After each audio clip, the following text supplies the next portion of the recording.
Very close. I mean, worked in tandem on this trade. If LeBron actually whipped 30 seconds, by the way, I forgot to count. I got distracted by LeBron. If LeBron actually wants a chance to win the title, don't go to Golden State. You're not going to win a title there. The Sixers have all the pieces in place now. They're young. They got talent. LeBron, come to Philly. East is an easier path too, LeBron. Or seemingly an easier path. Man, could you imagine if LeBron went to the Sixers and won a ring? That would be crazy. Man, that counts like 2. It's like that Cleveland championship. Download to see if you qualify. Not all customers will qualify. Transfer fees may apply. No Albert subscription required. Albert is not a bank. Albert Instant Loans are issued by FinWise Bank, member FDIC. Not an actual client. Terms apply. Kylie, what's wrong? I just got hit with a car repair bill. I'm behind on rent, and I feel like I can never save any money. Have you tried the Albert app? Albert is your financial assistant, helping you find ways to save and create custom budgets to actually grow your money. Plus, you can get up to $10,000 for big expenses, or advance up to $1,000 fast when you need cash right away. Albert can get me up to $10,000?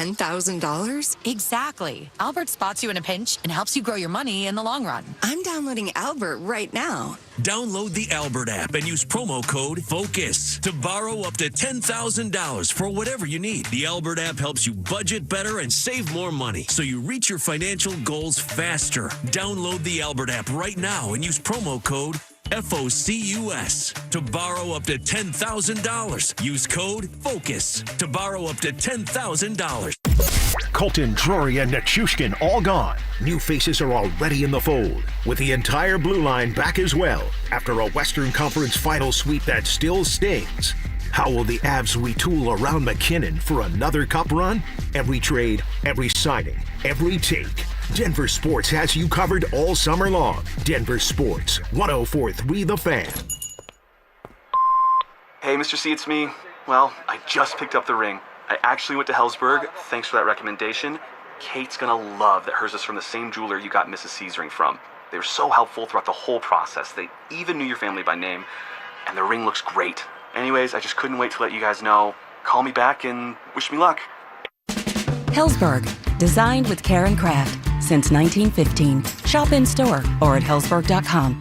Hey guys, Mark Schlereth here from my friends at Xfinity. And when it comes to your internet, you want the most intelligent, and that's what they provide. The most intelligent Wi-Fi that can hunt down and fix problems. Reliability, well, you want the most reliable Wi-Fi for streaming, gaming, working from home, and coverage that goes wall to wall in your home. How about security? Wi-Fi that's security blanket for your network and reliability. Fiber-powered network with 99.99% reliability, built for speed so you can run multiple devices at once, and Wi-Fi that makes everything in your home tie and work together. Consistency, you can lock in 5 years of predictability. 5 years, the most reliable fiber-powered Wi-Fi with our best equipment. Plus, you can get online with minutes, same-day Wi-Fi. Hey man, that's the price lock guarantee. 5 years, same price, no contracts, no commitments. It's all included. Everything you need, including the data and equipment, the most reliable Wi-Fi. That's Xfinity, guys. Imagine that. With Progressive's Name Your Price tool, you can choose the best coverage option for you. Because you know you. Like, you know that hiking isn't for you. Sure, it sounds nice to be in nature while exercising, but that's what a gym and houseplants are for. I mean, you don't even like walking upstairs. So why would you walk up a hill for miles? To what, end up high in the air? Come on, you know you're scared of heights. Only you know you. So get coverage options within your budget with Progressive's Name Your Price tool. Progressive Casualty Insurance Company and affiliates. Price and coverage match limited by state law. In the military, the mission was clear. You knew what to do. Now, the mission has changed. Stepping into civilian life isn't about finding a job. It's finding your purpose. I wanted a career that would leverage the skills and discipline I gained in the military. IT just felt right. My Computer Career offers class schedules that fit into your life and skills in high demand. Put your VA benefits to work. Visit mycomputercareer.edu/CWP to jumpstart your IT career today. An elite CompTIA certification partner. Financial aid is available to those who qualify, including VA benefits. Need better rest? Let Mattress Firm sleep experts match you with the perfect bed at the July 4th sale. They make sleep easy. KKFN and KKFN HD1 Longmont, Denver. You're listening to Denver Sports 104.3 The Fan. Happy 250th birthday, America. In today for Stokley and Evans with Mark Schlereth, here's John Davis and Chad Entz.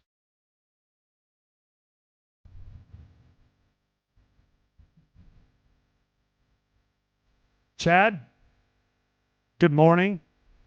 We work together all different hours, all different holidays, so this is nothing new to be sitting with you around this time of year.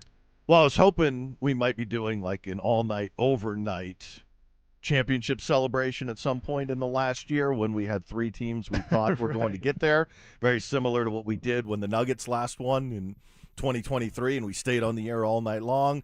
We didn't get that, 12 p.m. to 3 a.m. or 12 a.m. to 3 a.m. shift that I was hoping for, but this is a little different. The lights have changed since the last time we've been in here in the morning, so I couldn't really tell you what time it is right now. It feels like we're at noon on the surface of the sun. Yeah, it's bright in here. Check us out on the YouTube stream, Chad. But if we're gonna have something to talk about right around the 4th of July, the USA wins again. Last night, they are not eliminated as they win 2-0. They beat Bosnia and advance to the round of 16. Pretty cool. Yeah, it's captivating the nation, and it's cool that it's doing it around the holiday and the 250th birthday of the country. What they can do, they'll play again on Monday against Belgium, and I don't know how far they can take it. Right? I think one more, it will really ramp up. You get in.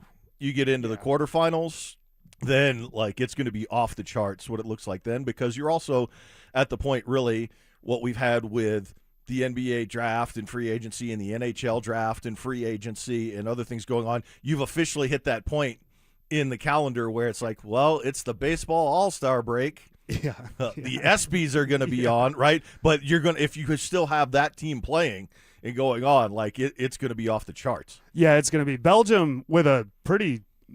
I think they were down 2-0 in the 80th minute last night, and they won. So they're going to be coming off momentum. But Team USA, another one, they have the first goal kind of taken back last night because of an offsides. Don't get discouraged. At the end of that first half, they missed a couple opportunities to go up 2-0, and I was like, is that going to come back and bite them? But they find a way to get that second goal. With the wall in front of him, and he still made it. The red card is actually the story kind of coming out of this. What was your take on that? I'm no soccer expert. And, that's my thing. I am definitely not going to get into the minutia of rules and what is. I see and I hear the collective takeaway that it was awful and it was terrible. It's just fascinating to me how penalizing the red card is compared to what anything else is in sports. Oh yeah, it's right there they make a decision for your next game. Yeah. And the only thing that's comparable that everyone hates is the college football targeting penalty. But even that, you're only out for the first half of the next game. You're not out the whole next game. Yeah. When you get ejected. It's extremely penalizing compared to anything else in any other sport. And as far as I know, there's not review processes. Yeah, from everything I looked at, there's no recourse. It is what it is. The decision was made right there. I'm with you. I don't know. I was listening on the way in, ESPN radio. There was somebody saying, no, he didn't break his ankle, but if he did, and that's kind of the logic behind where they end up. But I don't know. It looked. Again, I'm no red card aficionado. If somebody were to come up to me and say, explain, I'm like, I don't know. But I guess we fall back to, we see it a lot with the NBA, and you talk about pass interference. You can't make that call in that game at that time. I don't know how soccer falls with that type of logic, but either way, it's never fun. It's kind of like the Bo Nix thing where they beat the Bills, but you're immediately brought down because of the Bo Nix injury. And this is kind of has that same thing. Yeah, they win. Yeah, they advance. But for sure you're not going to have this player. Yeah, one of your most important pieces, maybe the guy's been playing better than anyone else in the tournament, and you're not going to have him there for a next game that is do or die. Yeah. It's fascinating. I really don't like the thing in sports that we do of, look at how the guy landed or look at how the guy got injured to make the determination on whether or not it was right. Yeah. Intentional, whatever the case may be. The specific play in soccer is really, really hard when it comes to the ankle, because it's like, all right, well, what is contact at the foot or the ankle that is going to happen in this sport? or what is at the ankle or what is above the ankle. So how do you determine where it is, how much intent there is, how much is a natural part of the play? Look, again, everyone can weigh in on the text line, on the YouTube chat. Soccer experts. Yes, because soccer experts we are freely admitting we are not that. So, is this because I did see some discourse online, people saying, no, by the rules, that's a red card. That's how it's called. So weigh in, but again, boy, what a brutal call to have with such an important moment. It's funny that, you bring up how we relate it in other sports, like you said, pass interference. And, in that game at that moment with those stakes, every international soccer game is that way, though. I mean, there's such little scoring that every momentum shift is enormous. It means everything for national pride for everyone in the world when those games are being played. So, there is no insignificant portion of any game. It's always super important. Yeah, and that's it just the energy around it. It's so big. For the USA though, I was really impressed. I thought it's funny to me. You'll see it in hockey, but saw it last night. What a big save early on can do. And they had a couple of them, USA, early on, and that seemed to pop the crowd a little bit. And then it took them a while, but they really came around. But just those big saves, because it seemed real, I don't know if tight, but the moment seemed to be very present for every player, both sides, on the field last night. USA kind of able to weather the storm. You get a goal taken away, that's deflating, but you bounce back, you get one not too long later, which was a great individual effort. Just overall, they seem very dialed in, this U.S. men's team. Yeah, as dialed in as I think we've ever seen them in our lifetimes. To me, I've always watched women's soccer, women's USA soccer more. I've always paid much more attention to that. But this year, I think 2010 was it? I was U.S. men's. I was following that pretty good. But yeah, this is the most fever pitch I think we've seen. It's going to be fun. It's going to be if it gets down to the wire against Belgium, right? If it's a scoreless game, if it's 1-1, right? They're playing extra time. The whole country is going to be on pins and needles. We haven't seen anything like that in quite a while. It's going to be way beyond USA Canada hockey in the Olympics. Yeah, it will. Which was huge. Which we were all up at 5 a.m. watching that, and this is going to be big. Monday, little less of a turnaround. It's been about a week between games. Now we're getting more about 5 days between games. So no, really exciting. USA advances. Chad, they did it. The Denver Nuggets made a move. Everybody can relax. Which player is coming to the Denver Nuggets, and is this a move that can help them improve? Chad and I tell you who it is and what it means for the Nuggets next. The Rockies aren't winning the West, but they might be one of the most fun teams in baseball now. Rookie TJ Rumfield is raking.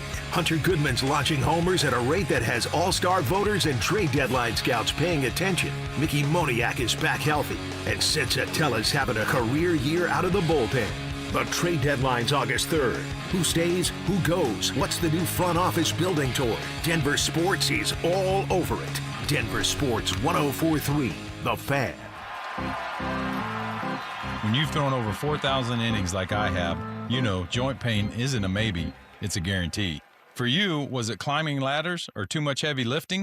Hey, we're all in the same boat. But surgery, that was never my answer. Baseball legend Roger Clemens knows there's a better way. That's QC Kinetics regenerative treatments that help your body heal itself. No scalpels, no fake fixes, just real relief. What I love about QC Kinetics, these are the most respected medical pros in the country that specialize in non-surgical therapies to get you moving again. Don't mask the pain, fix it. Call QC Kinetics now for a free consultation. I trusted QC Kinetics. You should too. Call QC Kinetics today and schedule your free consultation. Call QC Kinetics, 303-900-8986. That's 303-900-8986. 303-900-8986. I know that hiring can be challenging. You need someone to match your role perfectly. Well, now you can meet them fast on ZipRecruiter. Build your team, build it sooner.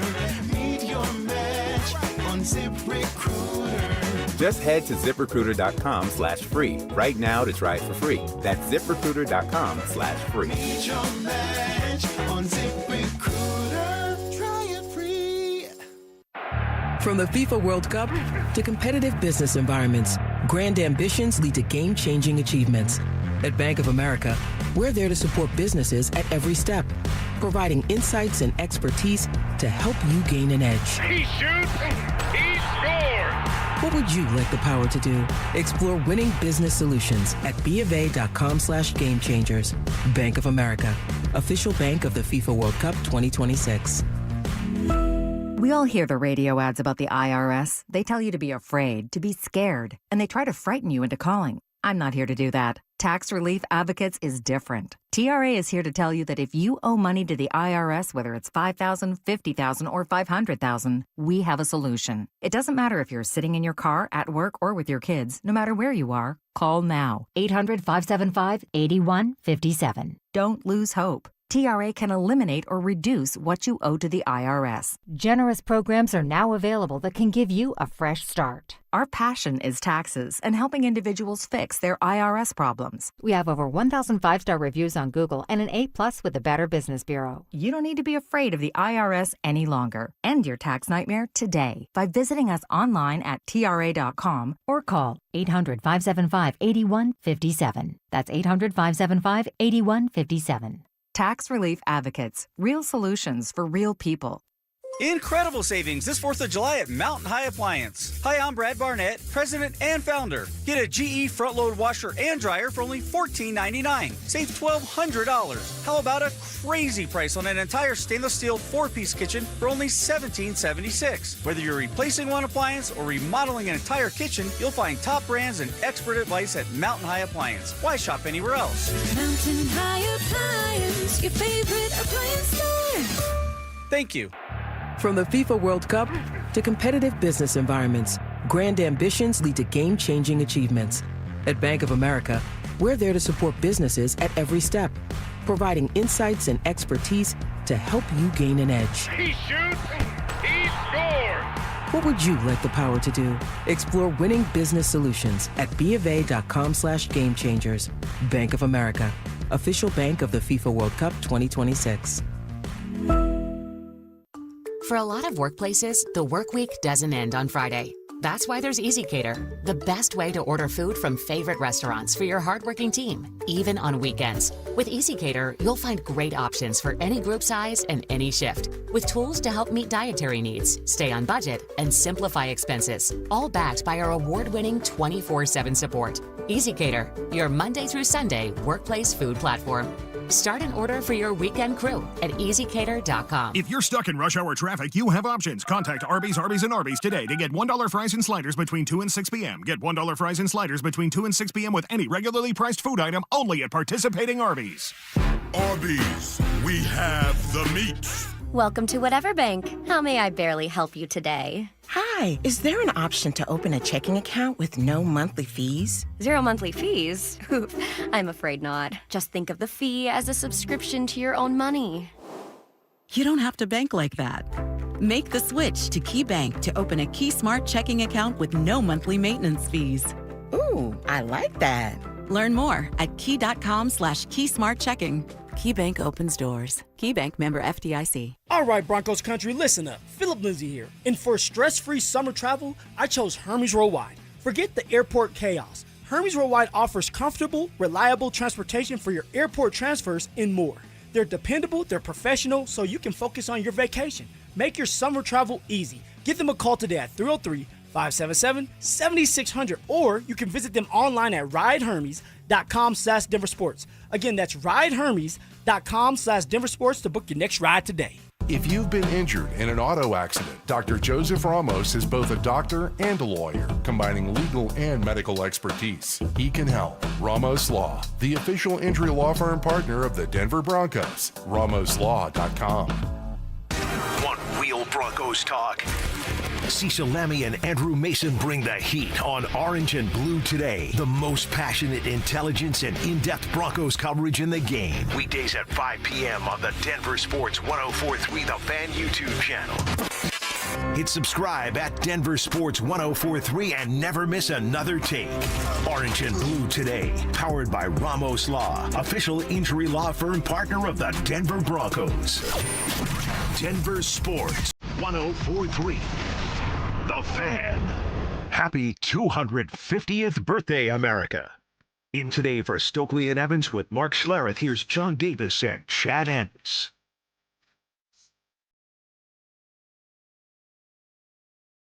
So, Chad, the guys got to really be kicking themselves this morning because they aren't here. And the Nuggets make a move. Finally, everybody was losing their mind. The past, come on, Nuggets, do something. Why aren't the Nuggets doing anything? You know, why aren't they trading for Ant Edwards and Victor Wembanyama as we speak? Why is none of that happening? But through the night, Shams Charania, you had it, the Denver Nuggets signed center Marvin Bagley III on a one-year deal. I believe it's a minimum. So I'm piecing it together. Nobody said anything. That this is probably Jokic's new backup.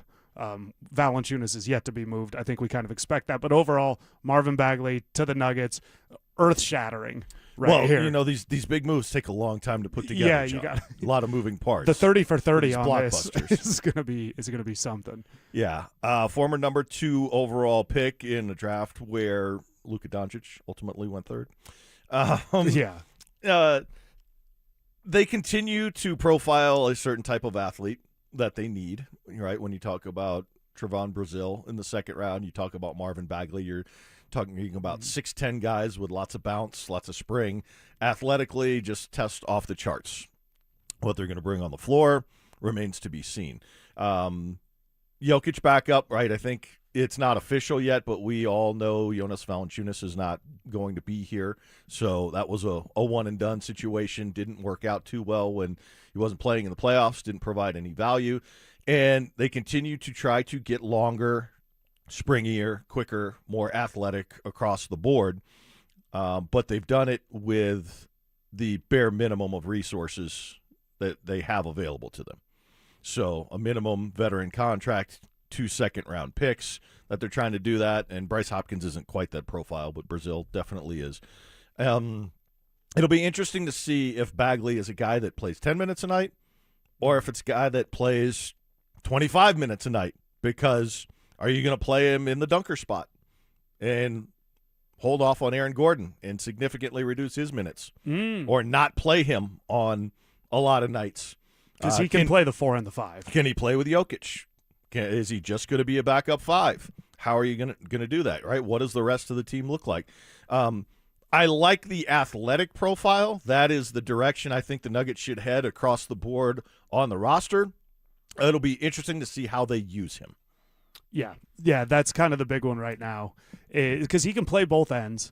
You know, he can defend and he can be productive on offense. So overall, the move is getting nice reviews. Nobody's angry, which they've been with the Nuggets all week. Again, is this one of those moves that we've seen with kind of the better teams in Colorado where it's not the sexiest, splashiest front page news, but it's just one of those minor things that helps the team kind of get better where they need to be. The comparison I've been using recently, talking more so with the Avalanche and Indiana, but Darian Stewart to the Broncos was not a big contract. It was not a huge name, but he just fit better with what they needed at the time, and it got him over the hump. I'm not saying this is the move. Okay, now watch out, OKC. Here come the Nuggets ready to take you out. But like you said, they're kind of targeting something here. There's something, whether it be getting bullied like they did against the Minnesota Timberwolves, that longer length, that athleticism. They clearly identified it. All the Nuggets have said is ball handling, but by what we're saying, they want the length, they want the athleticism.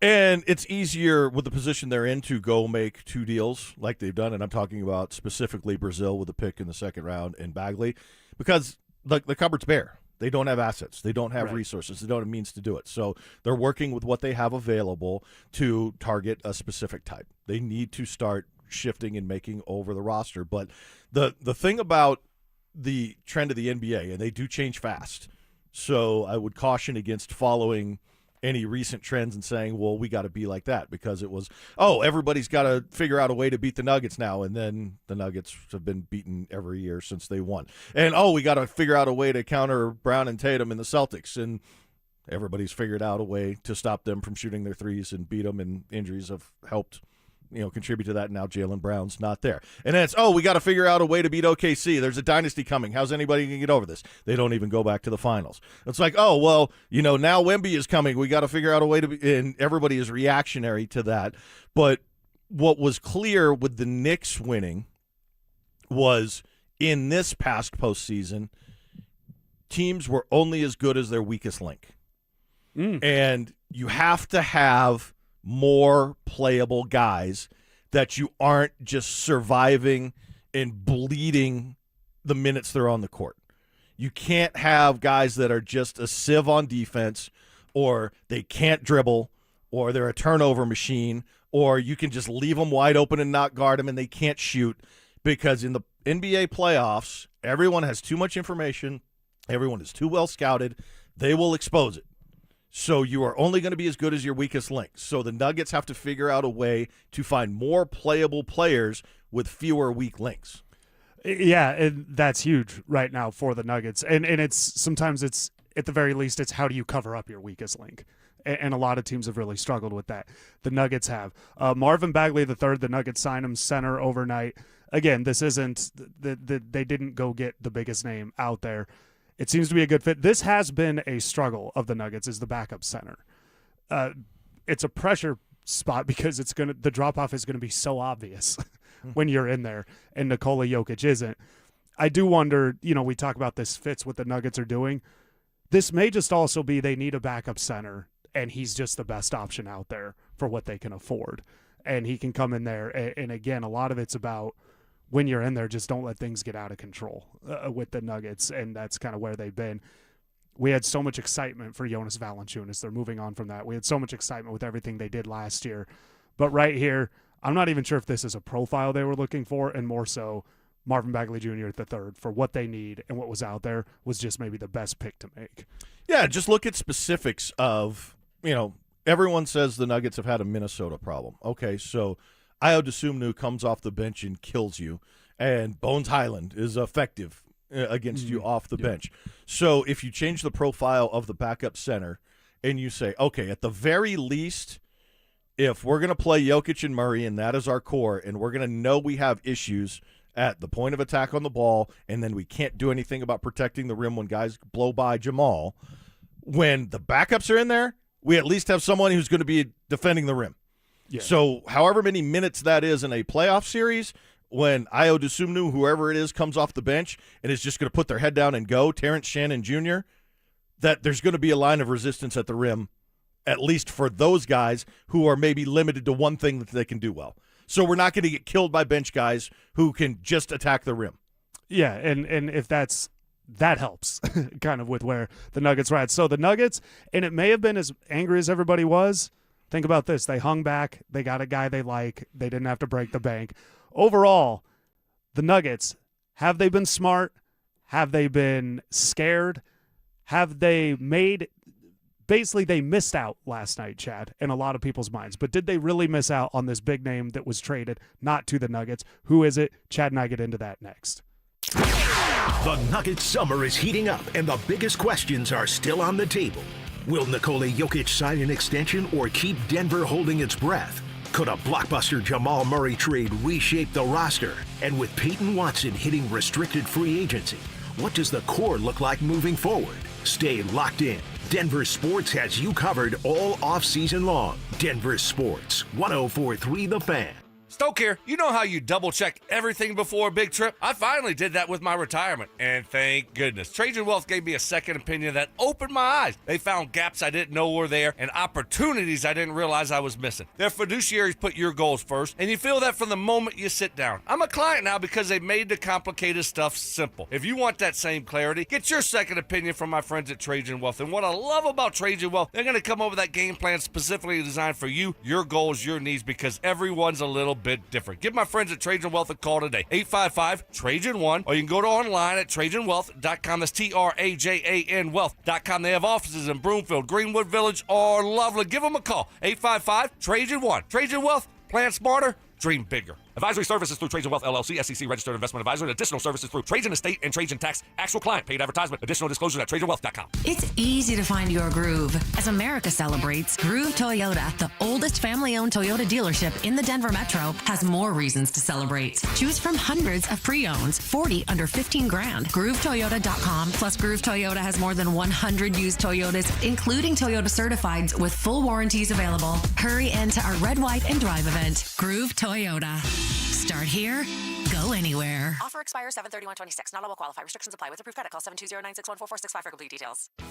Be careful if you haven't filed taxes in a while. The IRS is going after non-filers like never before. Whether you have income taxes or payroll taxes that have not been filed, Advanced Tax Solutions can help you get back in the system and avoid trouble with the IRS before they show up or send you a scary letter. Call the people I trust, Advanced Tax Solutions. They'll help you get back into the system and off the IRS's radar. 303-753-6040 or visit advancedtaxsolutions.com. Colorado, it's time to take our recycling to the next level.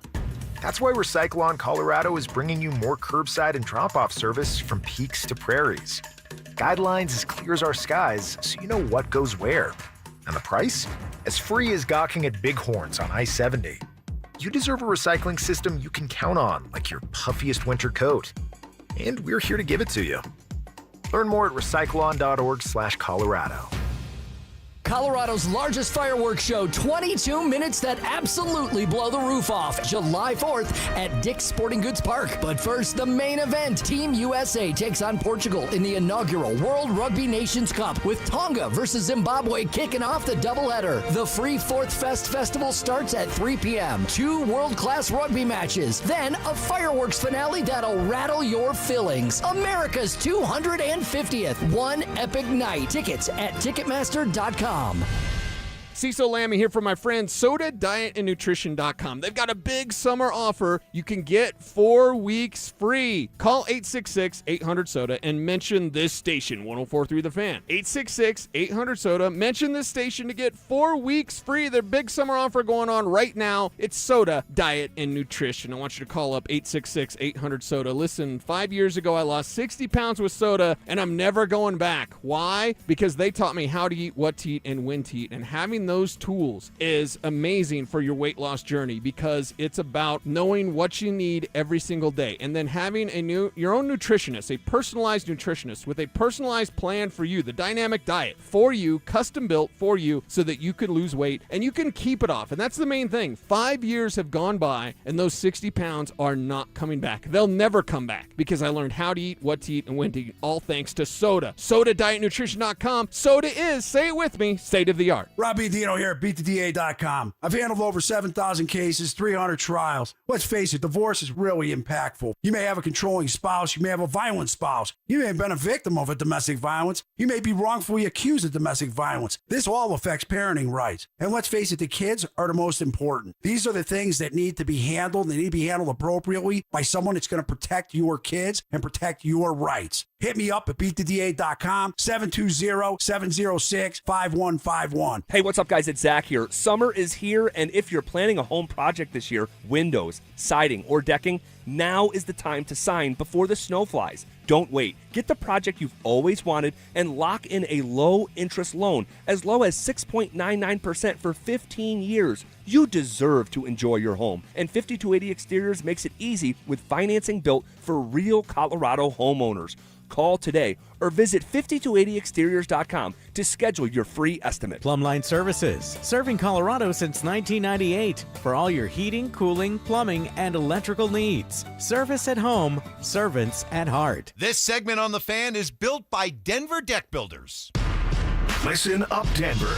This hour's keyword is walk. W-A-L-K. Text walk to 303-713-1043 right now for your chance to win a $250 gas card. That's walk to 303-713-1043. By texting, you agree to receive an automated marketing message from DenverSports 1043 The Fan. Message and data rates may apply. For complete rules or to enter the keyword online, visit www.denversports.com/keyword.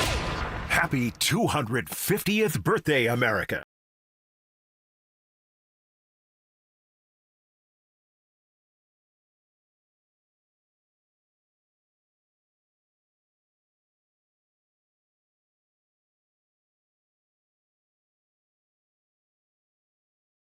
Acting like the Luka Doncic when Luka went from Dallas to L.A. Boston fans are furious about this. Jaylen Brown was a name that kept coming up with the Denver Nuggets. Did the Nuggets miss out by not trading for Jaylen Brown? Loaded question. I will say, in my humble opinion, they missed out on not taking advantage of the opportunity to be involved in a Jaylen Brown trade. Got it, like a 3-team. Yes, as part of facilitating it and solving their problems. I never thought Jaylen Brown was coming here. I didn't think there was any chance of that.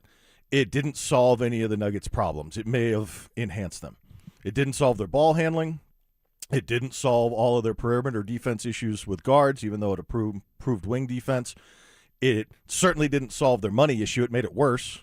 Right. I didn't see a fit.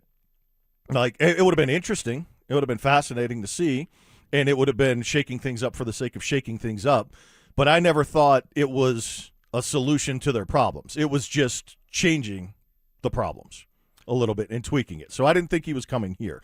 I thought there was a great opportunity to try to get involved into a 3 or 4 team deal because of the money that would be required to go in and then solve a lot of their problems by unloading certain players and contracts and taking 2 or 3 players in return, and going back to what I mentioned in the last segment, increasing your chances of having more playable players and eliminating your weakest links.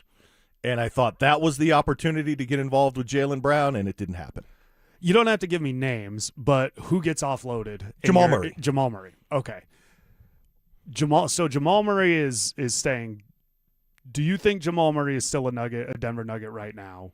So the 3-team trade that probably would have involved Portland is a name that continually came up. You know, Toronto at one point might have been one of those teams. That's not a thing now either. So Jamal Murray is the player you're looking to offload there, not Aaron Gordon, not Christian Brown. Jamal Murray. Why does Jamal Murray? Why did he need to be the name you needed gone in whatever the Jaylen Brown trade was? He's still the name you need to have gone. And I'm sorry for all the Nuggets faithful that love him and are going to be forever grateful for the championship he helped bring and was a key factor in, and I agree with all that. I'm not trying to badmouth Jamal Murray. We're not paying him for what he's already done. You have to pay him for what he's going to do going forward. That is the situation you're in with your contracts. And you can make the same argument about Aaron Gordon if you're scared he's not ever going to be healthy, and I get that. The challenge with Jamal Murray, because you have to keep Jokic, and you're assuming Jokic is your fulcrum, and it's what everything revolves around. He is the sun. The challenge with keeping Jamal Murray with Jokic is it's not a Timberwolves issue that you're going to have in the playoffs with guys blowing by on the perimeter and being able to get to the rim, and then Jokic not having to do anything and make a choice whether or not he's going to give his foul. And how many times is he going to do that? When is it the right time to give up the fouls he has left because somebody again blew by Jamal on the perimeter? That's not going to change when they play someone other than the Timberwolves. Every team that they play in a playoff series is going to have 2 or 3 guys that can do that. It's not just the playoffs. I mean, there was a game last year. I think the Jazz got unbelievable points in the paint. Yeah, and it was happening. I'm not even considering the regular season. I'm not worried about the regular season win totals and seeding and all of that. They've got Jokic. They can get in the playoffs and have a chance with the right makeup around him. That's the first issue with Jamal. The second issue, and this is where it comes to people continually saying it's a Minnesota problem, the way the league has trended, the way the league is built, and the players the Nuggets are now looking for to fill the roster, it's not going to be someone the caliber of Jaden McDaniels, but every team is also going to have 2 or 3 guys that are long, quick, agile, and can just go in and play all out on defense. And if they do that and pick Jamal Murray up full court, and he has to dribble and handle the ball and bring it up, and it takes, again, 14 seconds before the Nuggets get into a reasonable semblance of offense, and then he and Jokic have to make something happen, and they're doing this every trip down the floor. Defensive end, they're attacking you off the dribble, and you're in the play. Offensive end, they're pressuring you, and you've got to bring the ball up, and you've got to run the offense, and you've got to do everything. It is not physically sustainable for 40-plus minutes in every game of every playoff series to go and win 16 games, putting that much stress on those 2 guys being involved in every single play. And every roster makeup in the NBA is going to be capable of doing that in a series going forward. So is it a Jamal Murray's talent problem or a Jamal Murray's fit problem? It's to me a physical capability. The reason he shoots a 3 of 17 in a playoff game is because he's exhausted. It's not that he's not a capable scorer and shot maker. It's that he can't do that taking tough shots when you've worked him to death on every single possession of every single game throughout a series. And Jokic. At the same time. So you can't rely on them to be a 2-man game in the clutch because they're wiped out. There's nothing left in the tank. They've been involved in every play of the whole game. How are you if this, because we've seen this with Jamal, based on what you're saying, why would any team trade for him? Because other teams don't have to put him in that situation. If they have multiple ball handlers, if their offense is not so reliant on him being the engine to run a 2-man game with their center, there's more ball movement. He's playing more off the ball. He's running off the screens. He's the best 3-point shooter in the NBA last year. And they're not having to worry about the stress and the strain on him being so important to initiate the offense. And you have other defenders. You have a rim protector, so you're not so worried about people blowing by him on the perimeter and getting to the paint because you have somebody back there that can block a shot. So why would Boston, who he fits what they like to do, not take him? Because he's got 4 years left of $50 million. And they get no picks. And they get no picks back. And that's kind of the thing is, to me, I don't know if people we've been watching these guys for so long, people just are fatigued on the current, because a lot of people want Jamal Murray out of town. There's other people, Jake Shapiro, Josh Dover here, that want to keep him. You know, he's coming off his best season, all NBA. But it's been interesting to see. I think some people are just fatigued with the team and they want change for change's sake. But you say they should still trade him. If the Nuggets are going to still find a way to trade Jamal Murray, what does that look like now? And if not Jamal Murray, who do they look to get off? Chad and I, we're going to keep this Nuggets conversation going, and we're going to do that next. The countdown is on. Broncos training camp is less than a month away. Rookies report July 22nd. Veterans hit Broncos Park powered by Common Spirit on the 28th. Bo Nix is expected back at full speed. Sean Payton skipping joint practices to maximize every rep. And it all builds toward a season opener on Monday Night Football against the Chiefs. From camp battles to kickoff, Denver Sports has you covered. Denver Sports, 104.3 The Fan. All right, barbecue fans, Dan Jacobs with Jacobs Law and 303 Law 4040 with something special for you that we're cooking up for the best free meal in all of Denver. Now, in addition to my delicious smoked pulled pork that we serve on nearly a monthly basis and my copycat Chipotle chicken recipe that has a kiss of smoke and is fantastic. Our friends over at Old Style Sausage, a local company that makes these sausages that are custom made for the smoker. Mike Daborski over there is going to give us some. So this summer, they will join the menu at the best free meal in Denver. We're here to help. It's every first and third Thursday. You get free groceries and a hot meal for the night. No questions asked. You just pull up and pop the trunk. It's every first and third Thursday, Smoky Hill and Arapahoe Road, E Hills Church from 4 to 6 p.m. Help us spread the word. For 90 years, Belco Credit Union has proudly called Colorado home. That's thanks to all our members who have helped us grow alongside our beautiful state. To celebrate our anniversary, Belco is offering a special low fixed rate on a new home equity choice line advance. If you've been waiting to start a new home renovation project, now's the perfect time. Go to belco.org/90 years to see full offer details. Equal housing opportunity lender. Membership eligibility required. All loans subject to approval. Belco. Banking for everyone. Joint pain is awful when you're the person who is fighting through it, but I'm betting you aren't the only ones affected. Maybe you love someone who struggles with joint pain. You see it. You see what they don't say, what they've slowly stopped doing. It's July. The days are long. The light hangs around. Time to be outside, moving, playing, living, and you're sitting it out. Hey, it's Mike Evans. Let's talk about getting that life back, because at QC Kinetics, that's what's happening every day. People who are stuck in that cycle of pain in their hips, knees, shoulders, and back, they're finally stepping out of it with regenerative treatments done right in their office. No surgery, long recovery, or putting life on hold. Just real relief. The inflammation eases and the pain lets go. We hear it all the time, not just from patients, but from the people around them. He's back. She's herself again. So if this sounds like you or someone you love, go find out what's possible. QC Kinetics offers a free consultation to see if you're a candidate. Call 303-900-8986, 303-900-8986, with locations in Aurora, Superior, Highlands Ranch, and the Springs. It's QC Kinetics. If you have unfiled taxes or are in debt to the IRS, this is important news. Did you know the IRS has programs specifically designed to help people struggling with tax debt? Powerful tax assistance programs that can save you thousands if you qualify. No one knows these programs better than the experts at Optima Tax Relief, America's most trusted tax resolution firm, A-rated by the Better Business Bureau. Their award-winning tax attorneys and licensed professionals have resolved over $3 billion of tax debt for their clients. One call to Optima can start the process, helping to put an end to your worries about wage garnishment, asset seizure, and other aggressive IRS actions. Find the best options to solve your tax problems. Call the experts at Optima Tax Relief today for a free consultation. Call 800-343-6460. 800-343-6460. 800-343-6460. Optima Tax Relief.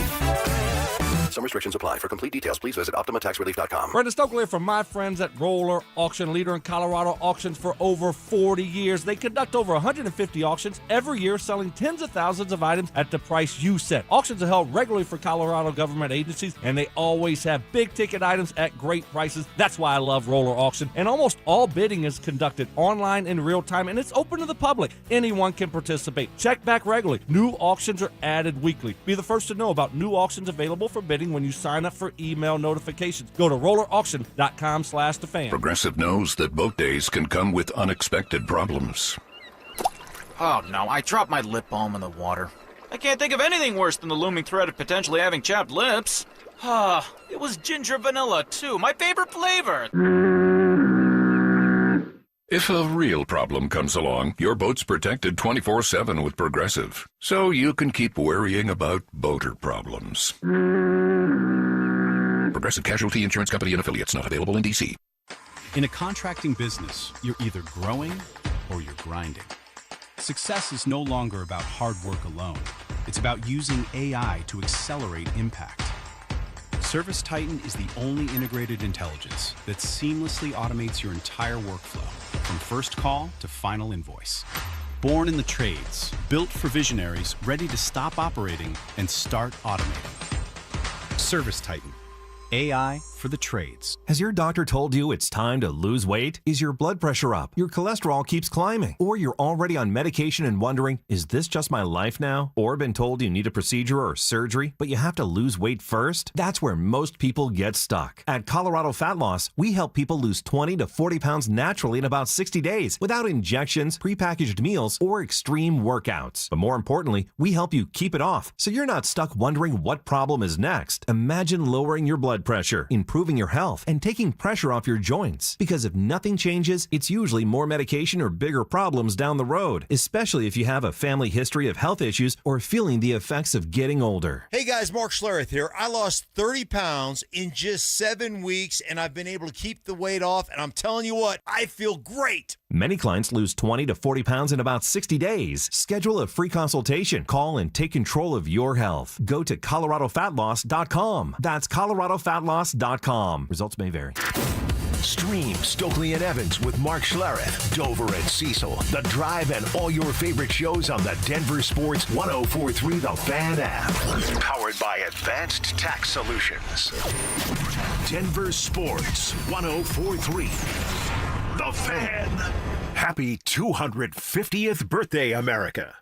In Today for Stokley and Evans with Mark Schlereth, here's John Davis and Chad Ennis. That Raekwon ice cream. Last 4th of July, Ty and I ran into each other at the Wu-Tang Clan concert. That was last 4th of July. We got that Raekwon beat going right there. Chad, we're talking, you believe right now that Jamal Murray is what the Nuggets have to get away from? And it's a fit thing. It's not that you think Jamal himself is necessarily washed, as the kids say. It's that based on him and Jokic, the reliance on them on the offensive side of the ball, they're lacking in defensive capability combined with the fact that they're fatigued from being on the offensive side of the ball means you can no longer have Jamal and Jokic at the exact same time. Yeah, and it's similar to what Zach Bai has said with your two best players being your two weakest defenders. Right. You're going to have problems in the playoffs. It's very similar to that, but it goes beyond that. You have to have such a specific fit around them to make it work, and the Nuggets don't have assets to maneuver and create the rest of those roster spots. There's that element. There's, again, you're only as strong as your weakest link in the playoffs. You will get exposed. So teams are going to continue to just press on that wound. They're going to continue to do that over and over and over again. And ultimately, with the Nuggets situation, the corner they've painted themselves into with their lack of assets and movable contracts, Jamal Murray's $50 million has to be three players. It can't be one guy. And let's call it 2.5. It has to be two strong, regular rotation players with the possibility of a third guy that you can play in a playoff series. You have to have 2 to 3 playable guys for that expenditure.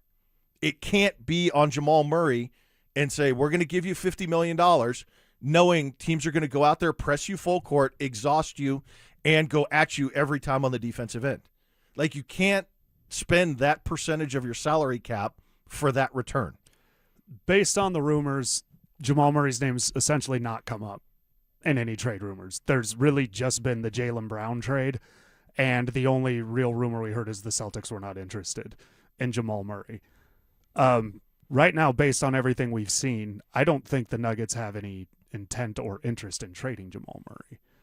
Is that how you view it? Because there's you, Zach, you guys are both very smart. I don't think people know you've called games like NBA. Yeah. You're a basketball guy. Zach Bai, huge basketball guy. You both have this now. Jake Shapiro, big basketball guy. Josh Dover, big basketball. They're on the opposite ends. Why do we currently have?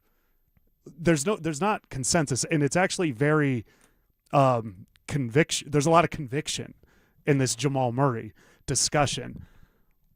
Why would the Nuggets talk themselves into keeping Jamal Murray? Is it because they like him? Is it because of lack of market and they're just being smart, saying let's not exhaust ourselves trying to trade a guy that nobody's going to take? Or do you think they actually still believe Jokic, Murray, that's the way to go? They know it's worked once. There's a tendency to lean back into what has worked previously. They don't have a ton of options. They notoriously, in all lines of business, KSE does not like losing and do not like taking less than their market value. They want losing to win. at the negotiating table. Lose the negotiation.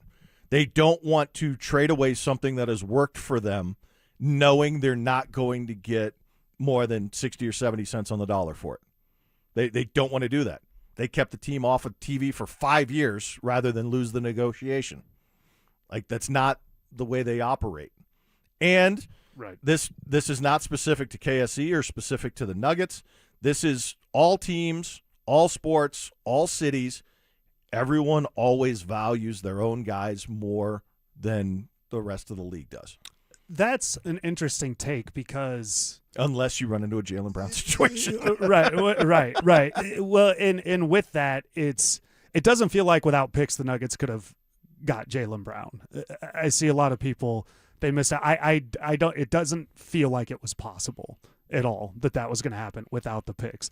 Maybe if you do Aaron Gordon and Cam Johnson, maybe that gets it done. It feels like that was more of a, hey, look, we're trying type thing than any real intent to get that done. So Jamal, I actually do agree with you. If they could get off of that, I would. It's the same thing. It's the defensive liability. I just don't know if there's anything out there. If I would trade him, me trading Jamal and what I liked the approach to be for the Nuggets was generally you get off all the not bad contracts, big contracts. You retool for a year and then you move forward. Not so much we get something back that allows us, we're back in the championship window this year. When you finish third, that's hard to do. With that, switching gears, Payton Watson, the way these dominoes have fallen, he may have fallen into the Nuggets' lap here, and they're going to get to keep him. Yeah, nobody has money left to provide him a big offer sheet. All the teams that had money outside of the Clippers now, I guess. And they still have to maneuver now. They're not just sitting with the ability to get him. They have to make some decisions still if they want Payton Watson. It's fascinating to see what's going to happen. And if you haven't been following along, look, I'm not an Instagram person. I'm not a TikTok person, but it does bleed into You're not the a other TikTok things. guy, Chad? Yeah. Shocking. Doing the dances? Shocking. Inconceivable. Payton Watson has been spending the last week plus in France with Aaron Gordon and Michael Porter Jr. And Nuggets legend. And Austin Rivers. Austin Rivers. Yes, celebrating MPJ's birthday. They seem to be shirtless a lot. I guess, no air conditioning for the millionaires in France. And when they are shirted, there's still no sleeves. Yeah. That's what Payton Watson's been doing with his time. I would love to have Payton Watson back. It goes along with the physical profile that I think would be the way to build around Jokic. Here's the challenge I think the Nuggets have going forward, and this is what plays into my Jamal Murray argument. After Jokic, with now a contract situation up in the air, after Jokic, the Nuggets should not operate. I'm not going to say they can't. I would say, in my opinion, for the direction the NBA is heading with the collective bargaining agreement, in my opinion, after Jokic, the Nuggets should not have any more $50 million contracts. They should not have any more long-term contracts beyond 3 years if they can avoid it. They need smaller numbers on smaller terms so they have flexibility. And when you have Jamal Murray for 4 more years at $50 million plus a year, or if you would have traded for Jaylen Brown, you eliminate that.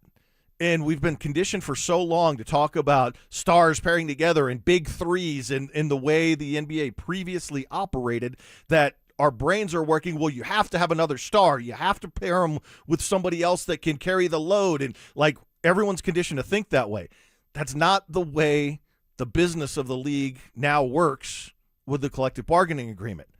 They're going to be better off with Jokic and then a bunch of playable, flexible athletes and contracts throughout the roster with depth and maneuverability and flexibility on the court and off the court for moves than they are being tied into $50+ million deals, $30+ million deals on long terms. I agree. That is where I'd like them to go. I just don't know if they can get there. The one thing you touched on that I think is very important there is, to me, the dollar amount matters on these contracts. Obviously, the length is the killer on a lot of these deals. The Christian Brown contract isn't so much bad because of the money. It's bad because it's so long. Zeke Naji is in year 22 of this current contract and has 8 years left. How long is that thing? And one thing with the Nuggets that I think going forward, regardless of the GM, they seem to negotiate against themselves sometimes. And they seem to execute contracts and decisions that they may not have had to do. And that's another reason. Yes, Calvin Booth made a bunch of mistakes, but then this group with the Christian Brown 5-year deal, Tim Connolly with the MPJ deal, that was under a different situation, but they seem to always kind of do just a little bit more. And I think that's that stigma of where the Nuggets, nobody wants to play here. We have to keep our own guys. That's gone now. People look at you as a top organization. They look at you as an organization that wins. They don't necessarily have to do that. Well, the other thing that's gone now is again, just like thinking of big threes and star pairings in that thought process we were conditioned to for so long, the other thing that's gone is free agency being the primary mode of star movement. It's nothing. Stars don't go to free agency. They lock up their money, and then they just force trades. You have to have trade assets, and you have to have flexibility and maneuverability to change your roster and shift your course, change your path. And, like, you're not going to just sit around and wait for a superstar and then take on another $50, $60 million contract on a long term and say, well, we're the ones that are going to sign them. Yay for us. It's not a pathway to winning. No. And so, so the Nuggets, they do make a big move. They make a popular move. He's big. They signed former number 2 overall pick Darko Milicic. No, I'm kidding. Marvin Bagley III, center. It is a popular move. He is coming to the Nuggets. USA, they win last night. Big trade in the NBA. Everything that happened last night in sports. We'll get into that next. Colton, Drury, and Nichushkin all gone. New faces are already in the fold, with the entire blue line back as well after a Western Conference final sweep that still stings. How will the Avs retool around McKinnon for another cup run? Every trade, every signing, every take. Denver Sports has you covered all summer long. Denver Sports, 104.3 The Fan. Hey guys, Mark Schlereth here from my friends at Xfinity. Usually when something sounds way too good to be true, it is. Imagine someone says you can cut your mobile bill in half. Sounds like a fantasy, but with Xfinity Mobile, it's a real deal. Because when you have Xfinity Internet, you can cut your mobile bill in half. Plus, try Xfinity Mobile free for a year, no commitment. That's a lot of streaming, sharing, scrolling, and whatever else you can do with your phone, all for half the price and none of the commitment. What that means, you'll save big over Verizon, AT&T, and T-Mobile. Now all you have to do is think about how you'll spend all that extra money. Call 1-800-XFINITY, go to XfinityMobile.com, or visit a local Xfinity store to switch today. Xfinity. Imagine that. Restrictions apply. Savings compare one line of Xfinity Mobile Select to comparable plans from T-Mobile, Verizon, AT&T as of 3/24/26. Taxes and fees extra. $30 monthly discount limited to new mobile customers only. After 12 months, regular rates apply. With Progressive's Name Your Price tool, you can choose the best coverage option for you. Because you know you. Like, you know you can't cook. You're not one of those people who say that they can, but when people come over for dinner, they find out the hard way, you can't. You can't even microwave popcorn, and that's literally just one button. Plus, measuring and patience are huge parts of cooking, and that's just not you. Only you know you. So get coverage options within your budget with Progressive's Name Your Price tool. Progressive Casualty Insurance Company and Affiliates. Price and coverage match limited by state law. Tired of hearing scary radio ads about the IRS? Tax Relief Advocates is different. TRA is here to tell you that if you owe money to the IRS, whether it's $5,000 or $500,000, we have a solution.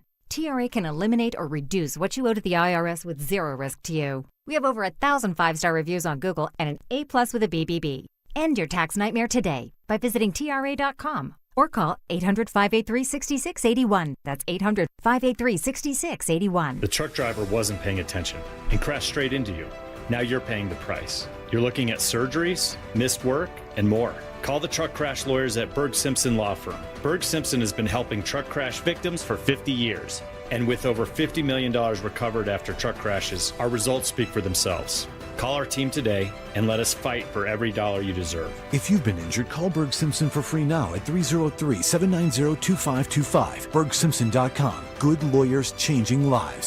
Now that it's nice outside, I can't wait to spend time at my favorite outdoor oasis right in my own backyard. With my custom built-in grill island, comfy patio furniture, and blazing fire pit from O.W. Lee, I may never want to leave. Hi, this is Keith Lair with Lair Fireplace and Patio to let you know that we'd love to help you create your very own outdoor oasis in your backyard. Lairs offers the widest variety of top-quality O.W. Lee furniture and fire pits. With a great selection of in-stock items along with our custom ordering process, you can choose the exact style and color that will make your patio sizzle this summer. Lairs also sells the top names in quality barbecue grills and accessories to help you create an outdoor kitchen that will be the envy of your neighborhood. Lair Fireplace and Patio is Denver's oldest, most trusted name in barbecues and outdoor furniture. Family owned and operated since 1954. Go to LairFireplacePatio.com and see why O.W. O.W. Lee is the most sought-after name in quality outdoor furniture and fire pits. That's Lair Fireplace and Patio, Denver's outdoor room experts. Visit any of Lair Fireplace and Patio's beautiful showrooms. Download to see if you qualify. Not all customers will qualify. Transfer fees may apply. No Albert subscription required. Albert is not a bank. Albert Instant Loans are issued by FinWise Bank, member FDIC. Not an actual client. Terms apply.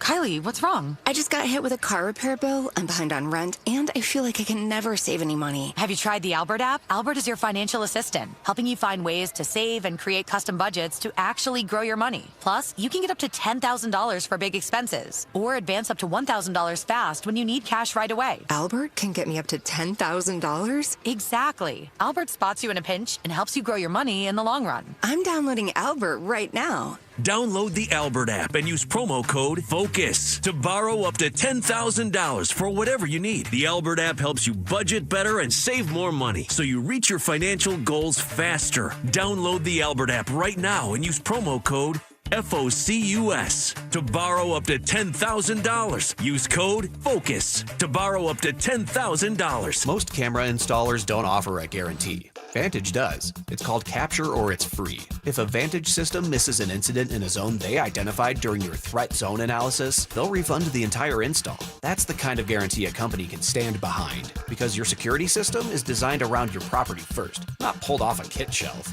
Invest in real security for your home. Call Vantage at 720-366-7759 or visit vssicolorado.com today. Terms and conditions apply.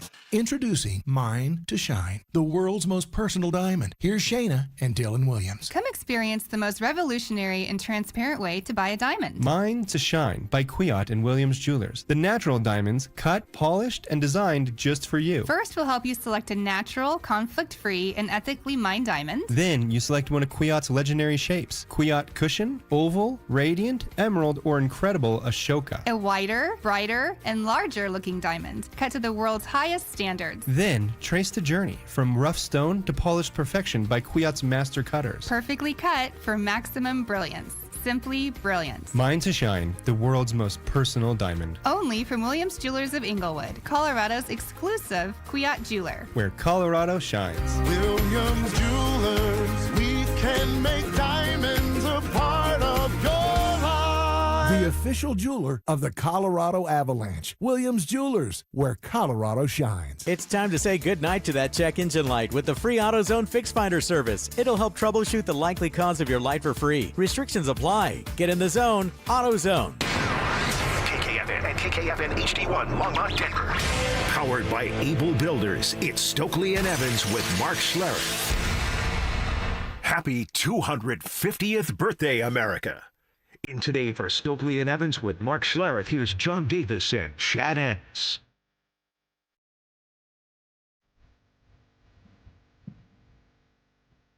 Chad, around the 4th of July, what could be better than excitement around the U.S. World Cup men's soccer? They win last night.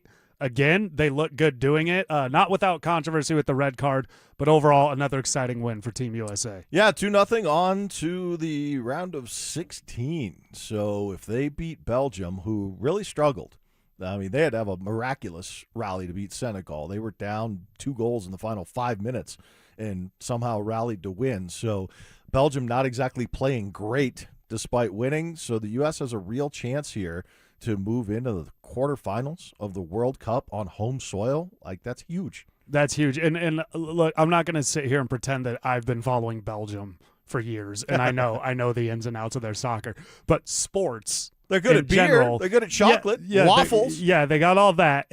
But knowing sports, when you have a big dramatic win like that, there can be a drop-off in the next game. The adrenaline dump, the emotion. We saw, I mean, the Avalanche took out the Wild in that miraculous comeback and then didn't win again, basically. There's more to that, obviously. So Belgium not exactly playing great, like you pointed out. Also, I think there can be a natural letdown. Team USA, though, that red card, that's going to be the thing that really sticks with everybody. And if they lose on Monday, that's what's going to stick with everybody. And that's what's kind of frustrating is if you're going to lose, you want to know you lost, not because of something else. So the debate will go on if that was a good call or not.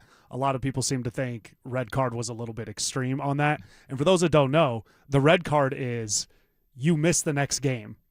And this is not there's no appeal to this from what we understand. It's the second that red card went up, the fate was sealed.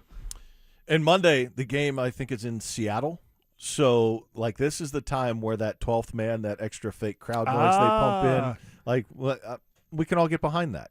Yeah. Let's get the 12s out there and just tell them the Seahawks are playing. Mm-hmm. Just go out there and cheer for that. But Team USA, it's going to be Monday night, little less time between the games now. But I think as it's gone on, you made a point earlier, and I think this is really important. If they win Monday, the fever pitch excitement and energy around this team is going to go through the roof. It's going to be one of those, what are you doing for this? I don't know when the game will be played, but there'll be watch parties. It'll be a big deal. Yeah, especially if it's a convincing win. And like we said, Belgium did not play well. They were in big, big trouble against Senegal.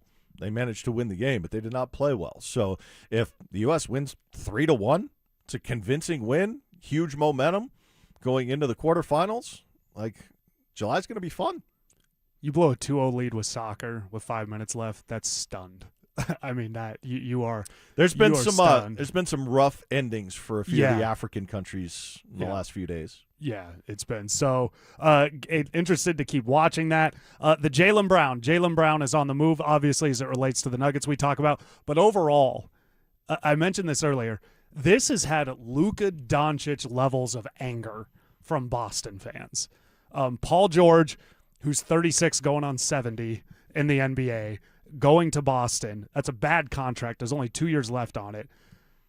Overall, just your take from a basketball perspective from seeing this trade go down and the reaction to it. It feels like it was a little more personal between Boston and Jaylen Brown.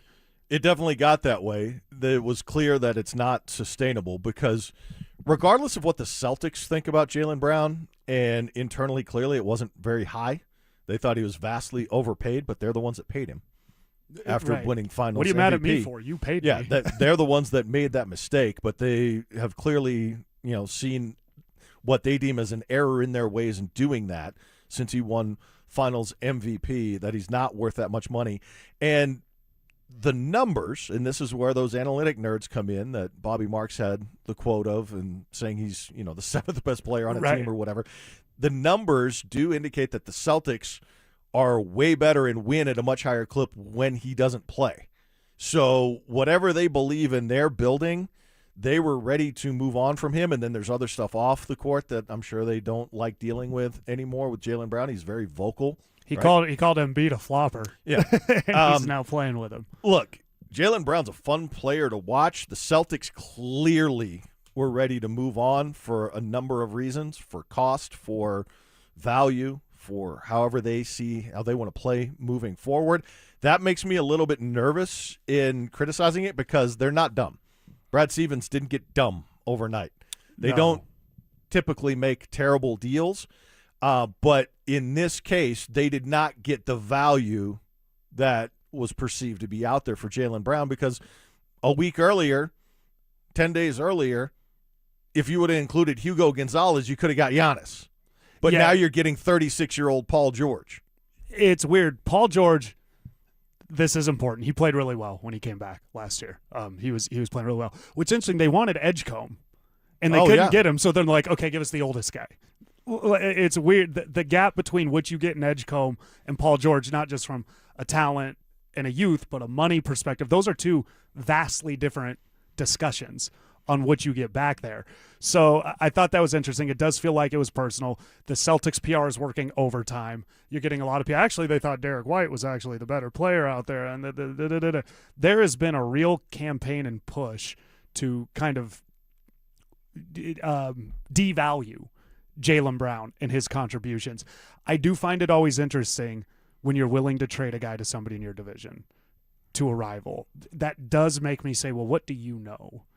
Mm-hmm. I think that's and again, Brad Stevens didn't get dumb. No. How's this? I heard the ESPN folks in the overnight talking about this. Jaylen Brown, Shai Gilgeous-Alexander. Oh, yeah. Jalen Williams, Victor Oladipo in his prime before injury, and Domantas Sabonis. The Paul George. That would be your starting five of players that have been traded for Paul George. That's interesting. And how many rings does he have? Big zero. Just as many as you and I. Just as many as you and I. Real quick, we're going to talk LeBron James at 7:30 today coming up. I just want you to give me a quick over-under. How long for his decision? Since he didn't make it last night when there was a giant spotlight on the Bay Area and Santa Clara with the U.S. men's team, now it's probably going to take a while. 2 weeks? No, not 2 weeks. By this time next week, do we know where LeBron James is playing next year? Okay. Yeah. So about a week. Yeah. About a week from it'll be more than a week from when he announced it. Yeah. So a few days ago. Yeah. But yeah, we'll have that coming up at 7:30. But the guys last night, Zach and Phil. He already knows, by the way. Oh, I'm sure he does. He knows. He's always wanted to be a Nugget, and now he can finally. He already knows. Zach and Phil had a really interesting conversation about a position group with the Broncos last night. The emergence of one player makes me wonder if the position battle has shifted for the Broncos. Who is this player? What is the position group? Chad and I get into that next. The Rockies aren't winning the West, but they might be one of the most fun teams in baseball now. Rookie TJ Rumfield is raking. Hunter Goodman's launching homers at a rate that has all-star voters and trade deadline scouts paying attention. Mickey Moniak is back healthy, and Sid Satella's having a career year out of the bullpen. The trade deadline's August 3rd. Who stays? Who goes? What's the new front office building toward? Denver Sports is all over it. Denver Sports 104.3.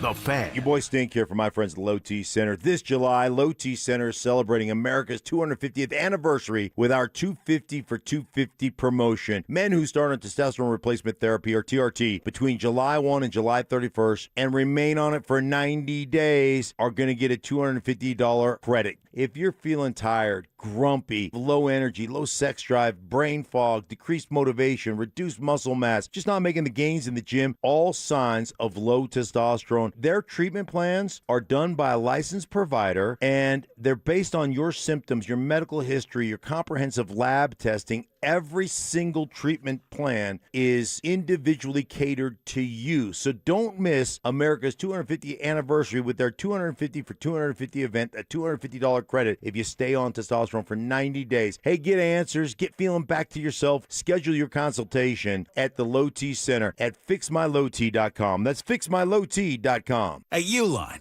they know going the extra mile takes hard work. For companies pushing to go further, Uline will go the distance with you. 24/7, they answer the phone to get you the shipping and industrial supplies you need. Business can move fast. Unexpected large orders, adverse weather, new safety guidelines, and changing economic trends. Uline works hard keeping 41,000 items ready to ship, minimizing detours on your way to the extra mile. Visit uline.com. I joke around and with my wife and call it my bionic knee. But before Ernest became a patient with QC Kinetics, it was a different story. I'd go to bed with my knee throbbing, heat, ice. I would get up in the middle of the night to get a drink or something, and I would just be hobbling. He wasn't able to play on his rec basketball team or work in the yard. But QC Kinetics regenerative treatments turned around the situation without surgery or downtime, using Ernest's own healing properties to help restore his aching knee, now known as Ernest's bionic knee. I am really happy because I am playing the game that I love so much, and I'm playing with my granddaughter, and I'm gardening, and I'm on my knees, and I'm jumping up. I have a 200-pound dog, and I'm playing with my dog. Now Ernest is living his best life thanks to QC Kinetics, and so can you. Call today for your free consultation. Call QC Kinetics, 303-900-8986. That's 303-900-8986. 303-900-8986. It's easy to find your groove. As America celebrates, Groove Toyota, the oldest family-owned Toyota dealership in the Denver Metro, has more reasons to celebrate. Choose from hundreds of pre-owns, 40 under 15 grand. GrooveToyota.com. Plus, Groove Toyota has more than 100 used Toyotas, including Toyota Certifieds with full warranties available. Hurry into our Red, White, and Drive event. Groove Toyota. Start here, go anywhere. Offer expires 7/31/26. Not all will qualify. Restrictions apply. With approved credit call 720-961-4465 for complete details. Download to see if you qualify. Not all customers will qualify. Transfer fees may apply. No Albert subscription required. Albert is not a bank. Albert Instant Loans are issued by FinWise Bank, member FDIC. Not an actual client. Terms apply. Kylie, what's wrong? I just got hit with a car repair bill. I'm behind on rent, and I feel like I can never save any money. Have you tried the Albert app? Albert is your financial assistant, helping you find ways to save and create custom budgets to actually grow your money. Plus, you can get up to $10,000 for big expenses or advance up to $1,000 fast when you need cash right away. Albert can get me up to $10,000? Exactly. Albert spots you in a pinch and helps you grow your money in the long run. I'm downloading Albert right now. Download the Albert app and use promo code FOCUS to borrow up to $10,000 for whatever you need. The Albert app helps you budget better and save more money so you reach your financial goals faster. Download the Albert app right now and use promo code FOCUS to borrow up to $10,000. Use code FOCUS to borrow up to $10,000. Hey guys, your boy Stink here from my friends at Gravina's Window Center of Littleton. Hey, we're in the middle of Colorado hail season. It's a good time to walk around your house, see what's going on, see what's holding up. Windows, doors, siding. They can take a hit, and damage isn't always obvious from the outside. After a storm, everybody checks their roof. Don't forget to check your windows, doors, and siding. Gravina's Window Center of Littleton. Over 50 years serving Denver in the Front Range. They do it right the first time, every time. They know Colorado homes and Colorado weather. Gravina's Window Center of Littleton knows what holds up here in Colorado. That's why they're offering 25% off the toughest windows on the market. Infinity by Marvin windows, made from fiberglass, 8 times stronger than vinyl. 20% off of James Hardy siding. And get this, guys, 12 months, no interest financing is available. Man, 25% off Infinity by Marvin windows, 20% off of James Hardy siding, 12 months, no interest financing. It's not going to get better, guys. Check them out at windowsforyourhome.com. That's Gravina's Window Center of Littleton at windowsforyourhome.com. One real Broncos talk. Cecil Lammy and Andrew Mason bring the heat on Orange and Blue today. The most passionate intelligence and in-depth Broncos coverage in the game. Weekdays at 5 p.m. on the Denver Sports 104.3 The Fan YouTube channel. Hit subscribe at Denver Sports 104.3 and never miss another take. Orange and Blue today, powered by Ramos Law, official injury law firm partner of the Denver Broncos. Denver Sports 104.3. The Fan. Happy 250th birthday, America. In today for Stokley and Evans with Mark Schlereth, here's John Davis and Chad Ennis.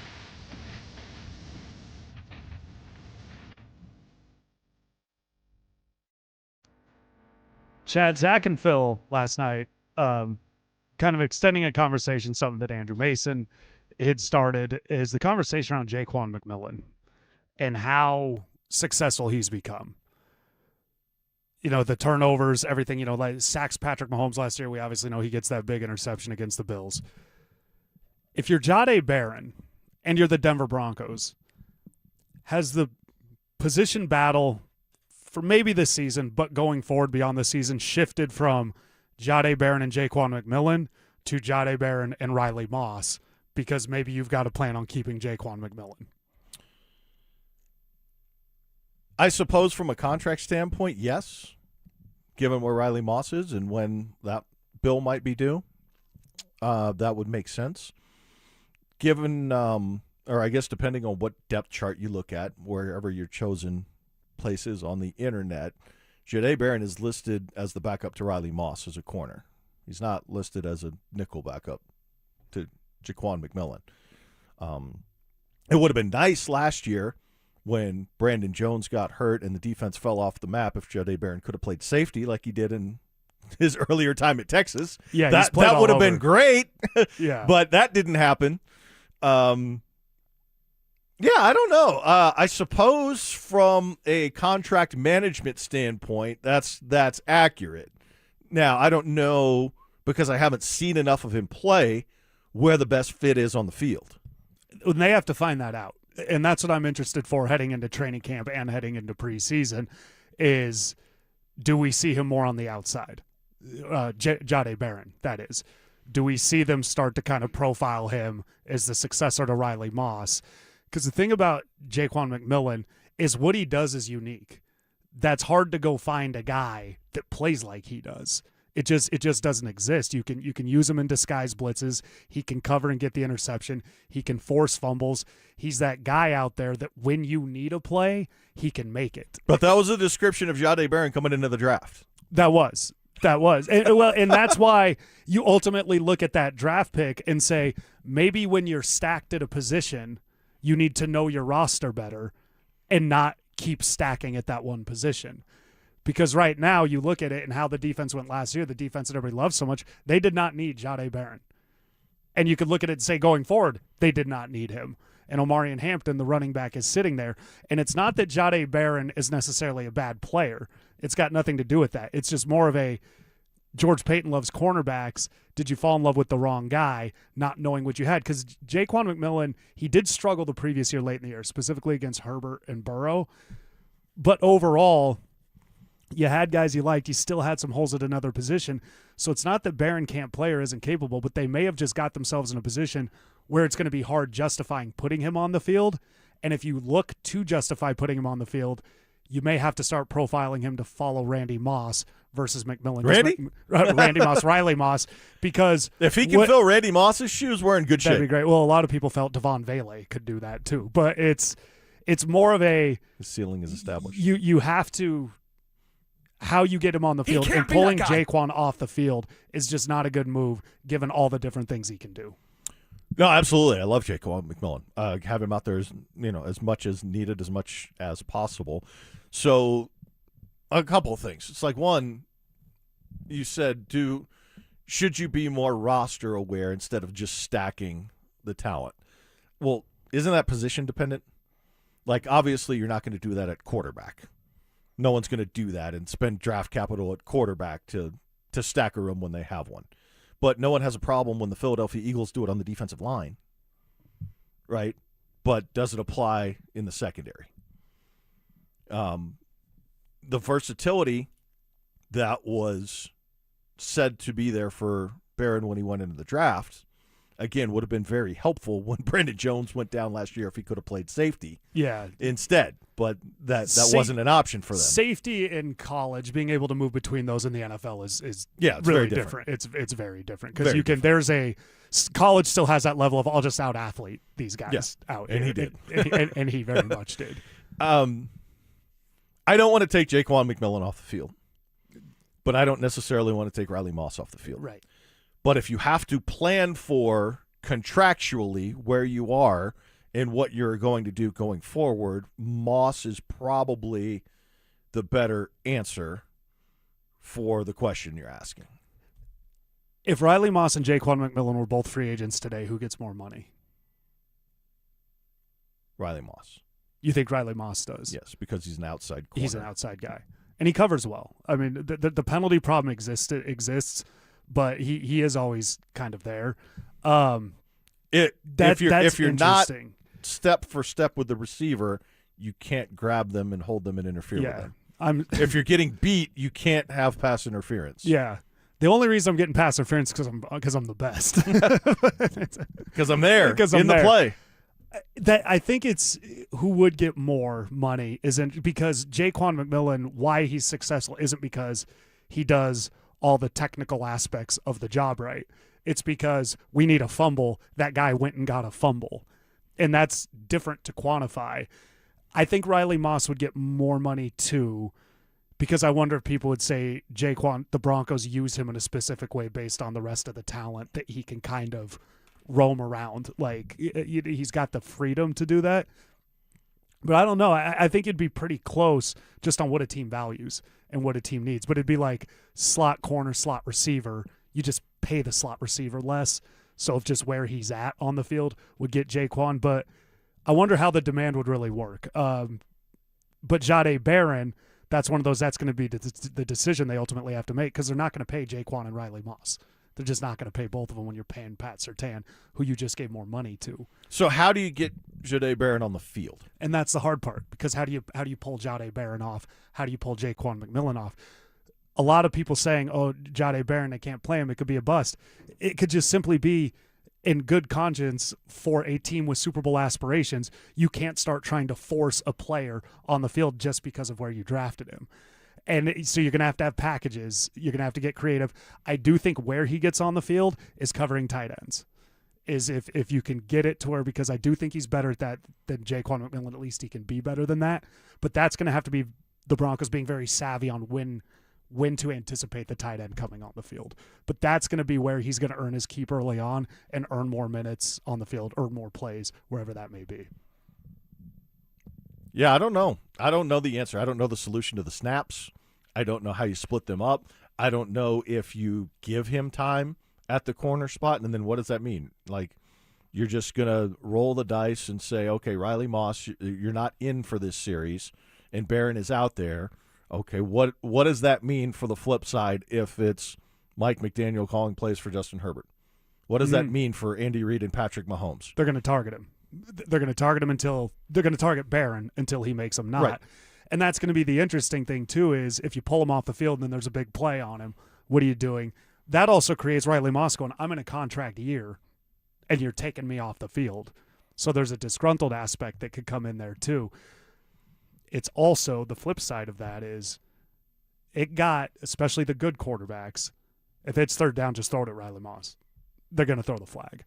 So, well, they're also like, well, we're not going to throw it to the other side. That's so the other what? thing too. What choices do we have here? Okay, just let's take a shot here. They're going to throw the flag. So, yeah, I don't, and that's the hard part, and I think that's where the Broncos are at right now. A lot of the discourse around Jahdae Barron isn't going to be about Jahdae Barron himself, the capabilities. The way he truthfully gets on the field is in those moments when he's out there, he's got to do something. He's just got to shine. And that's hard as a corner if they don't throw it. Like, you're very dependent on how the play develops. So that's what's going to be interesting for me. In preseason, in training camp, that's, I think, the most fascinating thing for me to watch. I don't want to see them moving him around corner. Fascinating outside. on defense or fascinating overall? Of the whole team. I don't know what battle, maybe the wide receiver. I think that's a little more set than people think. Who replaces John Franklin Myers might be an interesting one to watch. But everything else is pretty much established on this Broncos team. And honestly, the cornerbacks are established. But you just have this first-round pick that you want to try to get on the field. So how they make that work is what's going to be the most interesting thing for me to watch. I would venture to guess most championship teams in really all sports have enough depth where someone or some people do have to just suffer, and they're the odd guys out. And, it's talked about all the time with Oklahoma City in basketball, how deep they are and how many guys don't play, that any other team they would definitely be in a rotation or potentially even start. And that just might be the case with the Broncos run into here with the depth at that position. And that, I think, is making the leap in the assumption that Barron is the player equivalent to the spot he was drafted at. Well, we don't know that, but we're making we're trusting in the evaluation of George Payton and the franchise for using that pick on him. We're assuming that he is, a valuable player. He would contribute if he were out there. There's just no space to put him out there. And I'd rather have that problem than not having it. But first world problems. That's contender problems. Yeah, talking about good players that you just can't get on the field. Ed McCaffrey with the 49ers comes to the Broncos because he was good. It's just the 49ers had a lot of guys. So that does happen. All right, Chad. All of Denver sports got excited yesterday. LeBron James to the Nuggets. Could this really happen? Chad and I get into that next. The Nuggets summer is heating up, and the biggest questions are still on the table. Will Nikola Jokic sign an extension or keep Denver holding its breath? Could a blockbuster Jamal Murray trade reshape the roster? And with Peyton Watson hitting restricted free agency, what does the core look like moving forward? Stay locked in. Denver Sports has you covered all off-season long. Denver Sports, 104.3 The Fan. Your home's deck should be the most popular part of your house. If your current deck is run down and uninspiring, or you don't have a deck, let's get you introduced to the #1 deck builder in Colorado, and that is Denver Deck Builders. Whether it's building you a new deck, repairing the one you have, or transforming that lonely concrete slab you have coming out of your walkout basement, Denver Deck Builders works with you to create your ultimate outdoor living space that does become the most popular place to be in the house. Composite decks, multi-level deck, patio roofs, beautiful deck stairs and railings, pergolas, deck lighting, outdoor kitchens, and more. You dream it, they work with you to make it a reality. Denver Deck Builders is a 3-generation success story with guiding principles built around doing the right thing, especially when no one is watching. Knowing that anyone can do it fast, not everyone can do it right. And finishing with, at the end of the day, the customer decides whether we got it right. Visit their website and get inspired. Denver Deck Builders. Go to ddbonthefan.com. That's ddbonthefan.com. We all hear the radio ads about the IRS. They tell you to be afraid, to be scared, and they try to frighten you into calling. I'm not here to do that. Tax Relief Advocates is different. TRA is here to tell you that if you owe money to the IRS, whether it's $5,000, $50,000, or $500,000, we have a solution. It doesn't matter if you're sitting in your car, at work, or with your kids. No matter where you are, call now. 800-575-8157. Don't lose hope. TRA can eliminate or reduce what you owe to the IRS. Generous programs are now available that can give you a fresh start. Our passion is taxes and helping individuals fix their IRS problems. We have over 1,000 5-star reviews on Google and an A+ with the Better Business Bureau. You don't need to be afraid of the IRS any longer. End your tax nightmare today by visiting us online at TRA.com or call 800-575-8157. That's 800-575-8157. Tax Relief Advocates. Real solutions for real people. When you've been hurt after a traumatic car crash, you don't need a sales pitch from an attorney with big promises and a loud voice. You need a team who fights for real results fast. That's why so many across the country choose the Berg Simpson Law Firm. Berg Simpson is nationally recognized, but is local right here in Colorado. So give us a call and let our team fight for the results you deserve today. If you've been injured, call Berg Simpson for free now at 303-790-2525. BergSimpson.com. Good lawyers changing lives. Cecil Lammy here from my friends SodaDietAndNutrition.com. They've got a big summer offer. You can get 4 weeks free. Call 866-800-SODA and mention this station, 104.3 The Fan. 866-800-SODA. Mention this station to get 4 weeks free. Their big summer offer going on right now. It's Soda, Diet, and Nutrition. I want you to call up 866-800-SODA. Listen, 5 years ago I lost 60 pounds with soda, and I'm never going back. Why? Because they taught me how to eat, what to eat, and when to eat. And having those tools is amazing for your weight loss journey because it's about knowing what you need every single day and then having your own nutritionist, a personalized nutritionist with a personalized plan for you, the dynamic diet for you, custom built for you so that you can lose weight and you can keep it off. And that's the main thing. 5 years have gone by and those 60 pounds are not coming back. They'll never come back because I learned how to eat, what to eat, and when to eat, all thanks to Soda. SodaDietNutrition.com. Soda is, say it with me, state of the art. Listen up, Denver. This hour's keyword is midfielder. MIDFIELDER. Text midfielder to 303-713-1043 right now for your chance to win a $250 gas card. That's midfielder to 303-713-1043. By texting, you agree to receive an automated marketing message from DenverSports 104.3 The Fan. Message and data rates may apply. For complete rules or to enter the keyword online, visit www.denversports.com/keyword. Happy 250th birthday, America. In Today for Stokley and Evans with Mark Schlereth, here's John Davis and Chad Andrews.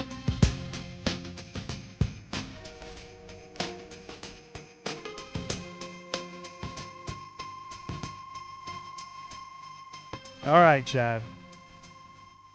Yesterday, Brian Windhorst on the Hoop Collective commented, he just kind of put out the Nuggets there as an outlier team. Why do you think he did that? Yeah, he doesn't. He's very deliberate. So it's not nothing with LeBron James. But I'll put it here. Well, where do we want to start with it? Do we want to start with the fit or the likelihood?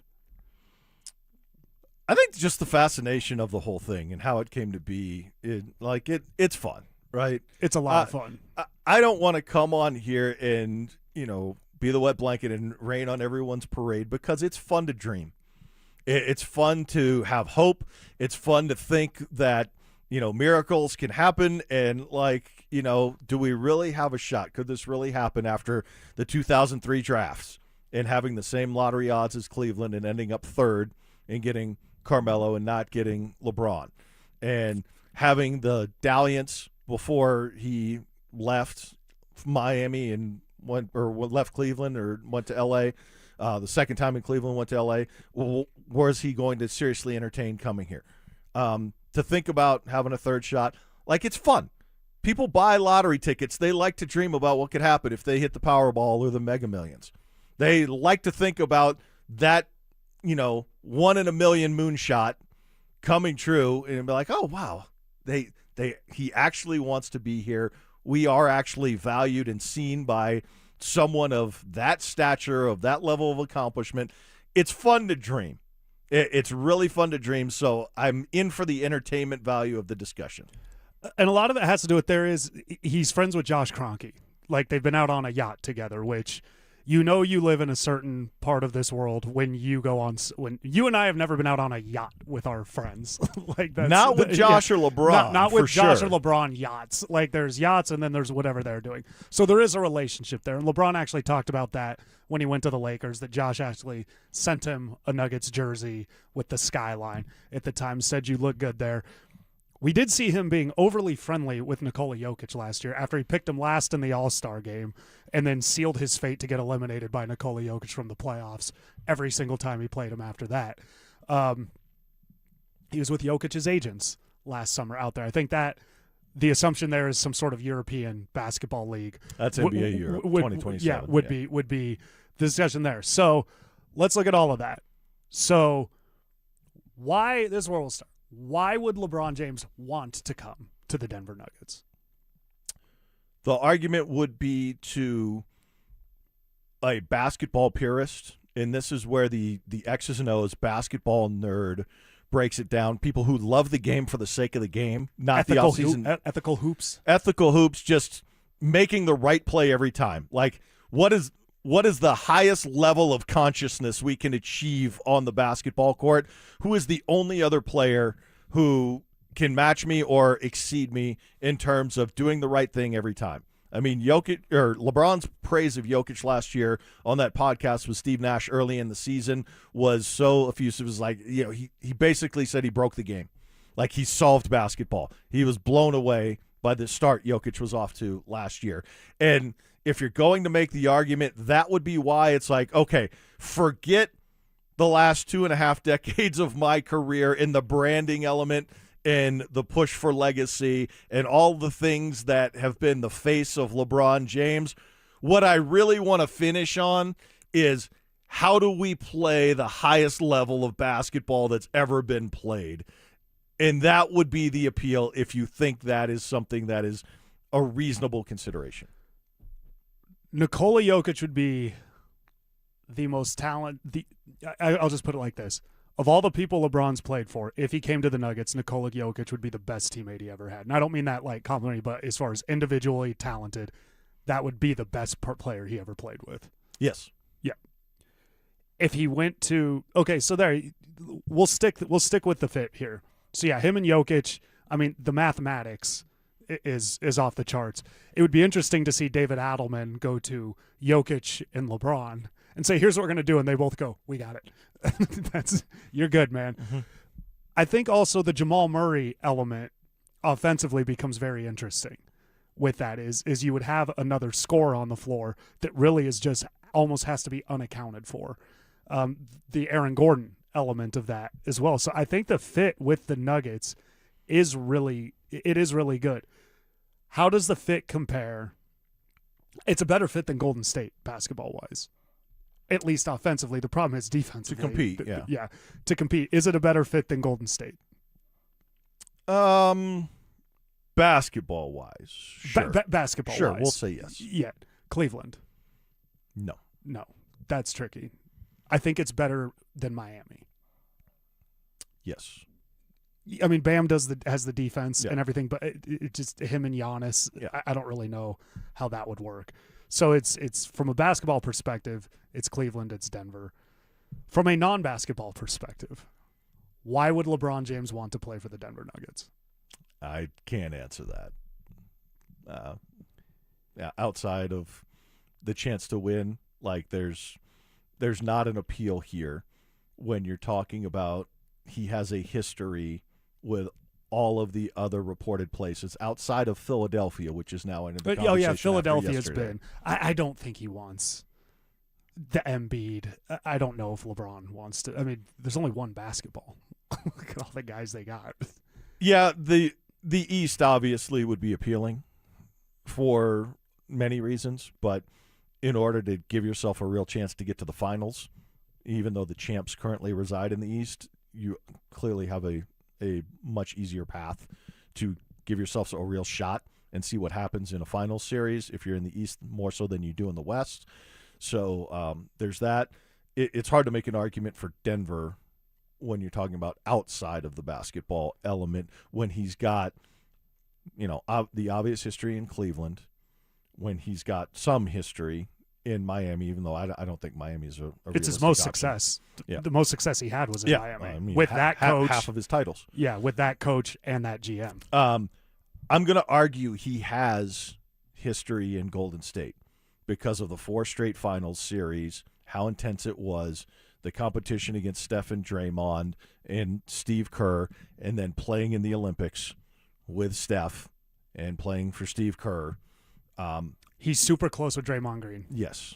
Draymond would probably, say LeBron's his best friend. I don't know that LeBron would say that. Oh, it's one of those. And Draymond's a clutch guy, right? Yes. Yeah, Draymond. And Draymond did opt out of $27.7 million as a clutch client unexpectedly. Which, what was put out there by Windhorse and other people was, pay attention to this because that restructure could be to free up the money to help LeBron James come to Denver or go to Golden State. So it's come out, too, that LeBron wants to document this entire, which is so out of character for him to want to do. Normally he's, him and Jokic, both the guys, you can't get them in the spotlight. I think, how much of a factor does that play? I don't know if he'd be able to do that in Miami. I don't think Pat Riley and Spoelstra, I don't know if they're going to be as big on, hey, come down here and make a spectacle out of this last thing. Golden State's probably totally allowing it, right? Yes. Yeah. Cleveland absolutely. Yes. Is allowing it. Yeah. He gets to do whatever he wants in Cleveland. Yeah, and I think the Nuggets would also, with the Kroenke. It's an interesting element you and I talked about off air. Jokic, you'd have to accommodate that Jokic is not going to want to be on camera the entire time. I also have a hard time believing Jokic would say, don't go get LeBron. I don't want that documentary being filmed. Here's where I'll push back on that. I think the documentary I think LeBron has resigned himself to okay, I'm going to do a farewell tour final season, and I'm going to set up this camera crew to follow me and document it the whole time, and that's the primary focus. And your argument for Denver is coming here for basketball to have the best chance to win a championship. I don't think that's the decision he's made. And yes, he's made the decision. We just haven't been told what it is. You think he knows? He knows where he's going, and the reason he's put out there that he's willing to take less money is because he knows it fits for the team he's going to, and he's making it up on the back end with the television production he's creating. And it is I believe the focus of his season is going to be a farewell tour that is documented on a television show, more so than it is driving for a championship. And I don't think Nikola Jokic wants any part of that. And I think if you asked him, do you want LeBron, the player, here to push for a championship? And if he met with LeBron and was convinced that, yes, that's why he's coming, to give us the best chance to get over the top because playing together we can reach that, basketball Valhalla of the cleanest basketball that's ever been played at its purest form. If that were the reason he's coming, then I think you can sell Jokic on that. I don't think you can sell Jokic on the idea of LeBron's going to do his Kareem final season, Kobe final season farewell tour, get his gifts all over the league, and have a TV show documenting it the whole time, because that's what your season is going to be about. Your season is not going to be a connected, focused team pursuing a championship. I don't think LeBron would pitch it as, I don't care about winning. No, he wouldn't pitch it that way. So, but that, you know what the reality of it's going to be. Yeah, I don't know if the conversation would get there. I think regardless of the circumstances, anybody would have a hard time with, like, we're going to bring in LeBron James, and somebody's going, I don't like, I don't know who. But you did say Miami might do that. I don't think Miami would like it with the I don't think they would like it. But if he came to them and was like, I'm signing with you, they're doing it. They're going to do it. It may not be easy, dealing with Pat Riley, and that's one of those too. Yeah. We got it. Sign the contract. And then once it's signed, okay, well, we can't let you into this locker room. We can't, there's ways around it. I think Josh Kroenke would be like, film whatever you want, do whatever you want here. And we can put it on, I don't know if you've heard it, Altitude TV, LeBron. We'll put it on Altitude every week. Well, if you're a conspiracy theorist, if you want to go full-blown conspiracy and the ridiculous multi-billion-dollar deal that the NBA signed with all its new TV partners last year, and Philadelphia being gifted Jaylen Brown for nothing, the same way the Lakers were gifted Luka for nothing. NBC is the new shining star partner of the NBA as of last year, and it went very well in their initial year. And NBC, Comcast in particular, Comcast Universal, whatever you want to call the company, has always been based in Philadelphia. So if you wanted to open up a window for them to be a title contender and LeBron James to be on there and put your television show through the NBC Peacock mediums of your farewell tour, because that's good for the NBA, then you can make that argument. That'd be great. It's like, okay, the NBA, okay, Boston, we need you to make up a bunch of stuff about Jaylen Brown and how much he sucks. Trade him to Philadelphia. LeBron goes to Philly. Right. It's one thing for the league owners to collude and conspire and say the Lakers are for sale. We need to drive up the price. Mavericks, you're going to negotiate with the Lakers and give away Luka, and nobody else is going to get involved here. We're going to wipe our hands. It's going to be good for the Lakers' sale price. It's going to be good for the league. It's going to be good for Nike. We're all going to benefit. But it's one thing for them to do that and the Lakers benefit. It's another thing for them to do something similar and say, Celtics, you're going to have to take a hit on this one, who's traditionally always benefited from anything that was benefiting the league. Yeah, Boston's not taking that. So you think LeBron's made a decision? I know he's made a decision. What? He's a billion-dollar corporation. Nobody in that position as a billion-dollar entity goes, you know what? I woke up today. I'm just not feeling the Lakers. Let's just see what happens. Let's see what anyone else offers me. Maybe something good will be out there. Like, he didn't wake up and decide, okay, I'm going to field offers now. But like, he knows where he's going. He's had this planned. The beauty of being a billionaire is you can wake up and change your mind. Mark Cuban did tell me that once on the air. You can wake up and change your mind. Mark Cuban told me after he bought the Mavericks, he said, Mark, like, just walk me through it. Like, what do you do every day? And he goes, honestly, whatever I want. Exactly. So LeBron can change his mind with that. So I think the fit with the Nuggets works. I think from a basketball let me ask this. Is it Warriors? So Cavs is the best fit. Yes. Nuggets, Warriors, Heat? If you're including Philly. And then where's Philly in that? Philly would be in the mix, similar to the Nuggets, ahead of the Heat. LeBron on the Nuggets, does that allow LeBron to do more of what he wants on the basketball court? I think it allows him to play freely, similar to the way when he was able to play with Luka, where he's not requiring and garnering 100% of the attention. So there's a lot more things that open up for him. He's just not getting that 1A attention he's received all his career of this has got to be our focus.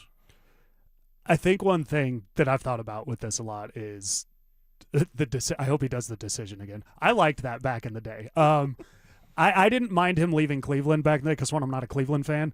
At the time, I felt if you're Carmelo or if you're LeBron at that time, you're looking at Dwayne Wade and you're going, look at all the guys they got him. And then you're looking at Carmelo and you're going, look at that, Kenyon Martin, Andre Miller, Chauncey Billups, Allen Iverson. What are we doing here? I'm getting triple teamed. 4 guys are on me. And so at the time, and the pressure to win was really on him, Cleveland did a bad job of surrounding him early on in his career. So I didn't blame him for leaving. I never blamed him for leaving Cleveland from Miami. That decision didn't bother me from the basketball standpoint. I understood it. The one that put me over the edge and really jaded me was when he picked the Lakers and then dismantled their roster to do it. He could have done what he wanted to do and play with the guys he wanted to play with, and he could have picked the Clippers, who had never done it before and still lived in L.A. He could have picked the Pelicans and played with Anthony Davis and Rondo and Boogie and other guys that were on the roster that were good at the time, and they could have been a great team. But he didn't go do it. He could have picked the Nuggets in a place that had never done it before. Right. No, he went to the Lakers. So that was the one that put me off LeBron forever, when he could have taken another franchise and risen them to a point that they had never been and done it in an easier way without dismantling the team. Instead, he blew up the Lakers to go there and do that, and that was the one that turned me off forever. Yeah, same. So I actually had a LeBron Heat jersey because when I thought it was funny because people got so mad. I'm like, you're not a Cavs fan. What do you care? And my thing was Cleveland fans used to throw batteries at John Elway. So I was like, I thought it was great when he went back there. Their fans deserve. I thought that was great. I was turned off by the Lakers move too. That's when I stopped being a fan. He was my favorite player to watch in the NBA for a very long time until Nikola. And I really hated that move. The other reason I hated it, honestly, was it was when the Nuggets were ascending and he came west. That bothered me quite a bit. I don't think he comes to the Nuggets. I think most people are looking at it like, hey, this would be great. It's not like a Peyton Manning type thing. It's fun to dream. It's fun to dream. I think it's Cleveland. If I were to rank it, I think it's Cleveland, Miami, Golden State. It doesn't matter. I don't think he's going to play for a 4th franchise. I think Golden State. Here's why I keep Golden State in the mix. He says it's about fun, and if you believe that, playing with Draymond and Steph, he's going to have fun. If he plays in the Bay Area, he's basically commuting to work for 9 months. His family's not moving out of Los Angeles. Yeah, because they're in California. Nothing's changing for him. I'm sure he has a house in Cleveland, and that's still there. He can go back to that. I think it's one of those two places. Now, you can debate back and forth which is the better story. I think Cleveland is the better story for the TV show he's producing. I think going and playing with Steph and Draymond under Steve Kerr and injured Jimmy Butler being around draws more television eyes if you're producing that television show. That's going to be a great television show. Be like, watch these guys late in their career get the 6th seed in the West. That's going to be. Yep. And what's the last episode? Wemby rejecting every shot. Yeah. While they're all in street clothes on the bench in the first round. If he doesn't go to Cleveland, when he's for going back there and winning the championship, he can do no wrong. Dude, stop posting yourself on the golf courses in Ohio right now. Stop posting yourself at the yoga studio wherever you were yesterday, because you're making them think that it's. And I get that LeBron's from there, but don't string them along. You've done this to these guys a lot. He caught all that heat for saying how he doesn't like going to Memphis or Milwaukee, in the middle of the season, right? And he wants Memphis to move the team, and he doesn't like going to those places. Under the radar, he also said, I don't like going home, and I'm from there. Yeah. He doesn't like being in Cleveland, but now it's the pictures, yes. It's the thing. Now it's the storybook ending. I think Marvin Bagley, we talked about conspiracy theories. Marvin Bagley Jr. is represented by Clutch Sports. Peyton Watson, Clutch Sports. Anything to that? I would say yes, but not for the reason you're leading to. Okay. Then what is the reason? You do this for me, we'll do this for you. Everybody gets in the conversation, and we're all talked about. I got you. LeBron, make it seem like you're coming here. It makes us look good. It creates excitement. we'll bring in. Here's what I think happened. They drafted Payton Watson. They want to keep him. They needed a backup center. Marvin Bagley Jr. is the most capable, cheap option. Everybody just so happens to be with Clutch. And while we're talking about this and doing these deals, what about this? What if it really was LeBron's like, you get Bagley, I'm coming. So, it's Marvin Bagley or nothing. It's Marvin Bagley or nothing. Ball's in your court. Cleveland's like, we can't fit him in. We're our hands are tied. We've already got too big. So what are we going to do? Miami. We got Bam. We got Giannis. We can't do this. So that's really what did it. Nikola Jokic. It's people are getting anxious. He's delayed the signing of the extension. Chad, you have an alternative theory that is not out there on why you think Jokic delayed his contract. What is that? We'll get into that next. The countdown is on. Broncos training camp is less than a month away. Rookies report July 22nd. Veterans hit Broncos Park powered by Common Spirit on the 28th. Bo Nix is expected back at full speed. Sean Payton skipping joint practices to maximize every rep. And it all builds toward a season opener on Monday Night Football against the Chiefs. From camp battles to kickoff, Denver Sports has you covered. Denver Sports, 104.3 The Fan. One big weekend of yard work, and I feel it. Back is tight, knees a little stiff. Lucky for me, the discomfort goes away, but for a lot of you, it doesn't. QC Kinetics helps people find lasting relief for that chronic joint pain in your knees, hips, back, and shoulders. Even better, it's done all naturally, no drugs, steroids, or surgery. QC Kinetics uses regenerative treatments using your own body's healing properties applied directly to that aching joint, renewing and restoring that joint to the point that you enjoy lasting relief. I've worked with QC Kinetics for several years now. Not only am I sending this message directly to you if you're dealing with joint pain, I'm also sending it to you if you know someone who's living in pain. You see it, you see what they don't say, what they've slowly stopped doing. You see them sitting on the bench instead of being out there living life. So schedule your free consultation. Call 303-900-8986. 303-900-8986 with offices in Aurora, Superior, Highlands Ranch, and Colorado Springs. It's QC Kinetics. Are you having trouble hearing? Hearing loss can devastate the quality of your life. Now, there's an affordable fix for you or your loved one. Rated the best hearing aids of 2026 by Forbes Health, Audion Hearing has the highest quality hearing aids at the lowest prices, starting at just $98 a pair. I actually like them better than my old $5,000 hearing aid. I could not believe how my hearing and life changed. Join over 1 million happy customers by going to audionhearing.com. That's AUDIEN hearing.com. From the FIFA World Cup to competitive business environments, grand ambitions lead to game-changing achievements.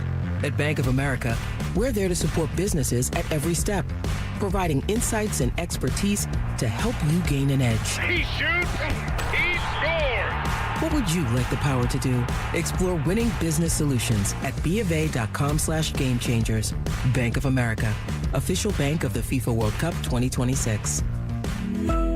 Your air duct cleaning experts, Ductworks. Hey guys, Mark Schlereth here from my friends at Ductworks. Summertime is all about staying cool and comfortable. But what about the air flowing through your home? You rely on your AC all summer long. Make sure the air that's circulating in your home is clean and fresh. Your air ducts collect dust, debris, and allergens year-round, and summertime airflow keeps it moving throughout your house. It's one of the most overlooked parts of your home, but it impacts the air you breathe every single day. That's why I trust the professionals at Ductworks. They're personable. When you call, you're always going to talk to a live person. They're educated guys, and Ductworks is Colorado's top-rated air duct cleaning company, trusted by thousands of 5-star reviews. Before your AC works through another Colorado summer, make sure the air you're breathing is clean. Call them for a free estimate today. 303-425-0985. That's 303-425-0985, or online at ductworks.com.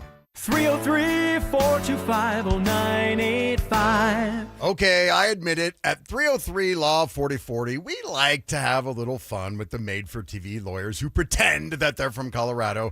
In reality, they live in places like Chicago, Arizona, Texas. Heck, one guy flies in from New York City New York City, just so he can do his commercial and fly back home. Crazy thing happening here in Colorado. Outside private equity funds are pouring millions of advertising dollars to prop up these guys and get them to pretend they are local voices that you can trust. So what really happens when you call one of those pretend made-for-TV lawyers? Here's an example. A young man was hurt. He called one of those guys. The insurance company said, nah, we're denying the claim. No money for you. His made-for-TV lawyer said, sorry. So his friend said, you need to call 303-LAW-4040. We took the case and told the insurance company their denial was BS. And they said, you're right. Here's all the money. If you've been injured, don't waste your time calling a pretend made-for-TV lawyer. Call 303-LAW-4040. Go ahead, save that number in your phone. It's 303-LAW-4040.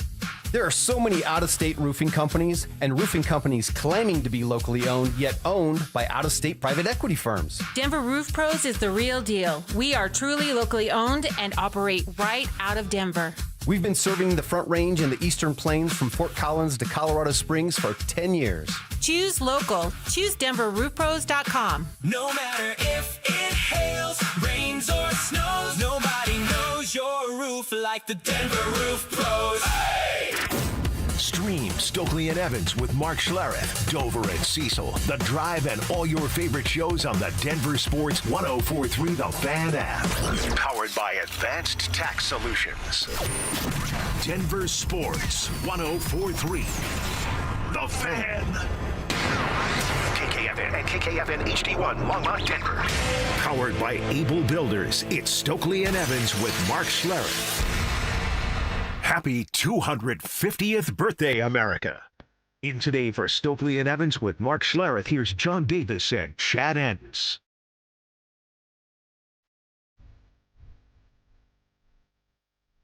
So much going on with the Denver Nuggets right now, Chad. A lot of it's anxiousness, but a lot of it's people upset that the Nuggets haven't made moves.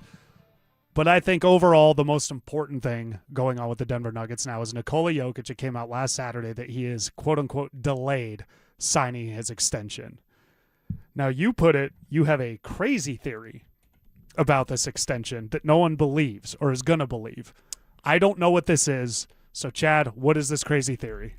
This is where I'm going conspiracy theory. This is where I'm way off the grid. No one believes this. No one in the NBA will listen to this. No one that follows the Nuggets or is a Jokic or Nuggets expert. They all think I'm nuts. It's stupid. It's the dumbest thing they've ever heard. When Jokic says, I want to be Nuggets forever, I believe him. I don't think he wants to play for any other NBA team. I buy that hook, line, and sinker. I think he's telling the truth. Yeah, I don't think he says things just to say them. Okay. What have you seen in his time here and what you know about Jokic? What do you think is the most important thing in his life? His family. His family. He has a wife, 2 kids, 2 brothers that have been instrumental because they're older brothers in guiding him, in keeping him on track, in shaping his basketball career, in making this amazing life he has possible. One of them, Nemanja, was just certified as an NBA agent. Yes. Yep. This week. Got certified, approved. He can now represent clients and negotiate contracts in the NBA. So I think it's reasonable to think he's not signing a deal until his brother is approved and can then benefit as taking the commission on signing the agent and changing control of his career. Commission on a $100 million contract, hundreds of millions. That sounds reasonable, right? Yeah, oh yeah. That's not off the grid. I would not do that for my brother, but yeah. Well, I mean, I would. You're going to give that money to somebody. Yeah, no, that's logical. And that's not crazy too. If that's what Nicola's doing, that's not the crazy part. Here's the crazy part. When people talk about putting pressure on the Nuggets or using your leverage to improve the roster, not only is Nemanja now certified to negotiate NBA contracts and represent players, the player option on Jokic's contract, which means after this season and then the following season where we're starting to get really nervous of whether or not he's going to extend, coincides with the launch of NBA Europe. Right. What would be better to launch that league than getting a 3-time MVP, NBA champion, face of the league, moving there, and his brother then having all the leverage for that league as an agent, the way Clutch Sports has with LeBron in the NBA, to finish? If family is the most important thing, being back closer to Serbia or being home and being in Europe, money is not a concern because he's not going to make the same amount of money playing in NBA Europe as he would make in the NBA. It's not going to be even close. He can definitely make more money staying with the Nuggets. In one season, he'll make more than he would the whole contract. But at this point, he's 32-plus years old. At the point of so right now he's 31. At the point you're talking about, he'll be 32. He is on the record as saying the Nuggets were not close to a championship. If they go another season and they're not close, is there a point in continuing to do what he's doing here if his family life and his happiness is going to be much more rewarding for him doing something different and carving out his own path? You think so? To recap, Nikola Jokic let me ask you this first. Is this what you think is a plausible reason, or is this what you think is the reason for the Jokic delay in the contract? I don't think he's going to leave the Nuggets to sign with another NBA team. I think if he plays in the NBA, he's going to play for the Nuggets. So that's not my concern about not signing the contract. My only concern about not signing the contract is, what if he's just done playing in the NBA? Do you think he knows that? He's way smarter than me. I mean, when I tell you LeBron is $1 billion enterprise and he knows his decision already and he knows exactly how it's going to play out, yes, Jokic is aware of what all of the options he has and the leverage he has and what he can do. What's the leverage for then in this scenario? What leverage does he? What's he trying to leverage in this scenario? And this scenario is he plays out his Nuggets contract, which would be this year, opts out of the player option, and then goes to NBA Europe. Yes. And is this decision made? I guess there's no leverage here for anything because he's just leaving. Well, it would be, are we going to compete for a championship and make it worth me staying here and continuing to put this work in or not? If it doesn't look like, I got you. It's so not he is necessarily still trying to leverage the Nuggets, right? In this scenario. And it may not entirely be necessarily about, is KSE committed to doing that? Are they capable? Right. Like with the assets, with what maneuverability they have, is this something that it's worth me continuing to put the work in? Or are we always going to be up against it with no picks and no money, and it's like, who's the next Marvin Bagley? Like, what are we going to do to fill a gap year by year by year by year, continuing to chase teams that have a better plan in place? Is that worth it? Like, that's the question. I am more concerned about him doing an evaluation of his life and asking that question, saying, no, it's not worth it, and coming to that conclusion.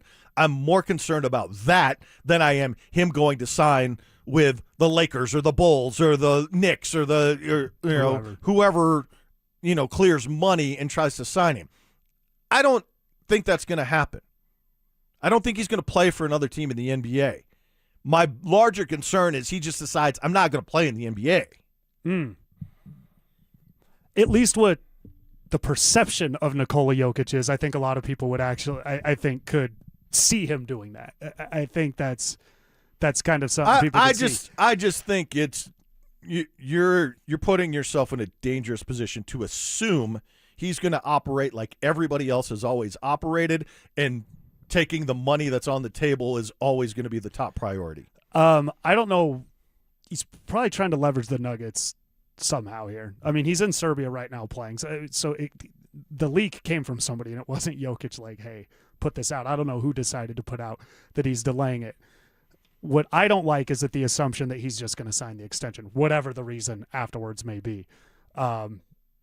He's going to sign the extent. We just keep doing this to where We just think it's going to work, but he keeps not doing what we keep thinking he's going to do.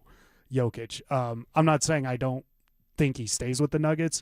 If he were to stay in the NBA, if I had to bet, which I don't, I would say he probably stays with the Nuggets. But until we know, I'm not going to just comfortably say it's fine, nothing to see here. I think there's something huge to see here, and that it's that by delaying it, there's potentially something in his head that the Nuggets is not in the foreseeable future for the next 4, 5, 6 years. Does he go to another NBA team? That I don't know. That I could potentially.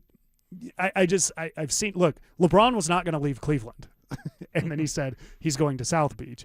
And that whole offseason, people, Nicole and LeBron are different. Yes and no, in the sense that what they mean to the franchise is, and the city is beyond just playing basketball. It's not nothing. And that year that LeBron was the free agent and was going to make his decision, Carmelo Anthony did not sign his extension. And here we are, 16 years later, whatever it is, our star player is not signing an extension while LeBron is on some media tour about where he's going to go. I've seen it before. I just think it's very dangerous to assume Jokic is going to think and operate like everyone else in the league does, and like most people would when money is on the table. I think knowing what we know about him, knowing how important family is to him, knowing how important being home in Serbia is to him, knowing his history, again, reading Mike Singer's book, Why So Serious, about his family, what his brothers have done for him, the way he thinks and the way he processes life, I think you have to consider Barry Sanders is more on the table than LeBron James jumping ship and where can I get the bag and be in the spotlight. Sure. Like, he's going to do things the way he wants to do it. It's not going to fall into the mold and the path that everybody else does it. I don't think he's miserable like Barry Sanders was. I think, yeah, he said we're not good enough at the end of the year. I don't think he hates playing for the Denver Nuggets. I think 2 years ago he hated it, and I think last year he didn't enjoy it. I could see that. I could see kind of where that's going. With Nikola, if he doesn't like the direction the Nuggets are in, where they're at, I think the thing is, if he's leveraging him, what is he leveraging him for? Does he want Jamal gone? Does he want? Because these are he's a very loyal guy. Yeah. These are his friends. And at what point, we always heard Jokic doesn't, he lets the front office do their job. That's not his thing. Well, if you're going to get mad at it now and leverage now, maybe you should have said something back then. And I'm not trying to critiquing Nikola Jokic is not something. He's my favorite outside of John Elway. I think this is my favorite player. It is. Nobody's going to. He's my favorite basketball player of all time.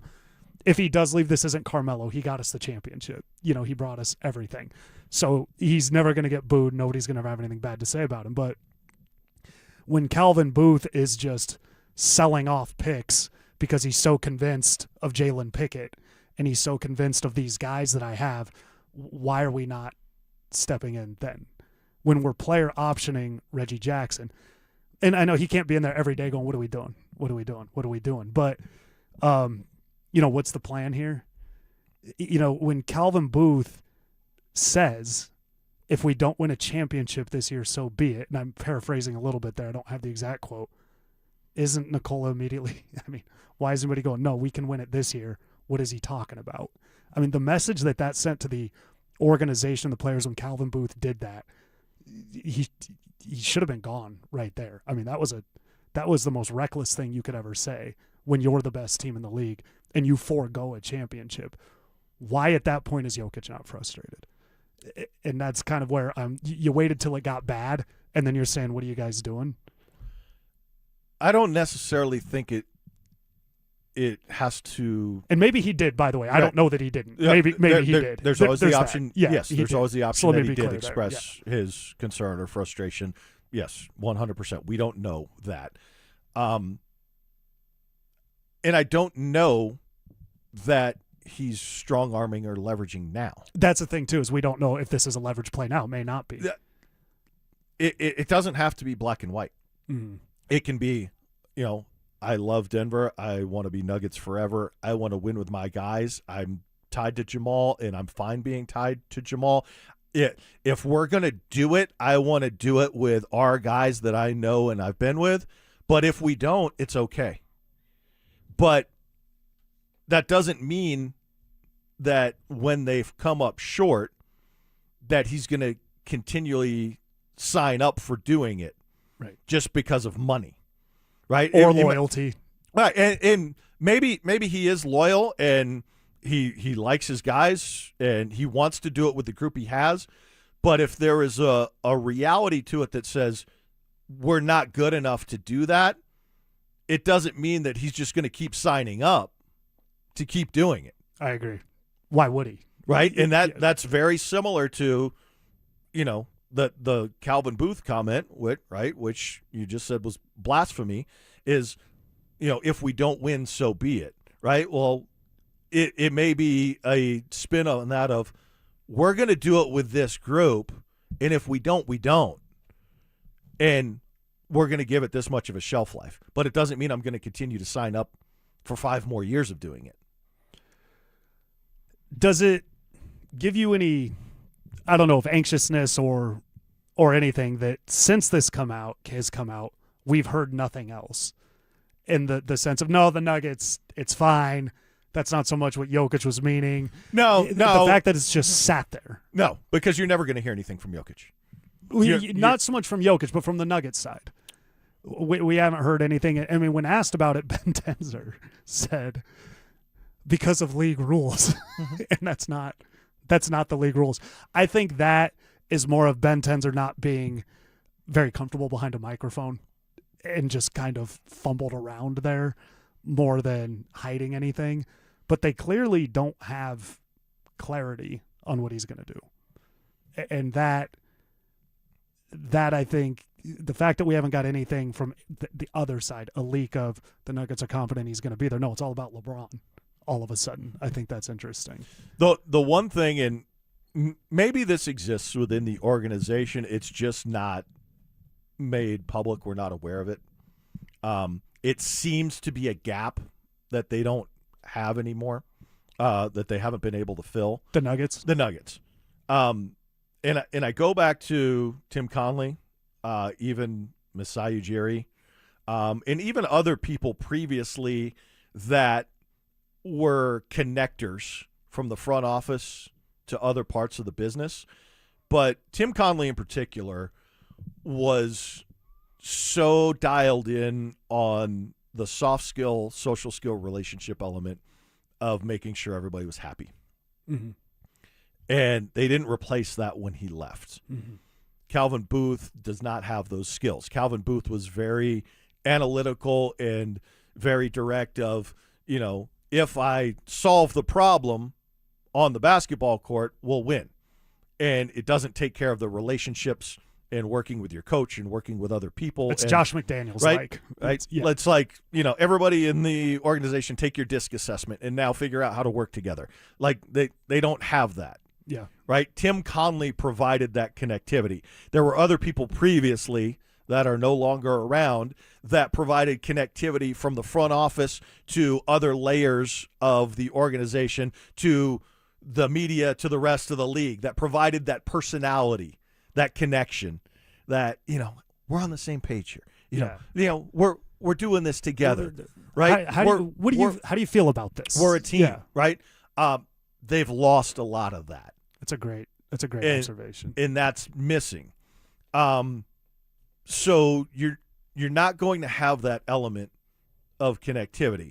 And Ben Tenzer and John Wallace pulled off a miracle last year. They were on the job a week and they deserved a raise. And now, after threading a nearly impossible needle a year ago to put the best roster on paper on the court the franchise has ever had, they're now being asked to thread a smaller needle. And they're in a very tough position with what they have available to work with what they're being asked to make happen. So I'm not going to badmouth Ben Tenzer or John Wallace with the job they're being asked to do and the resources they're being given to do it.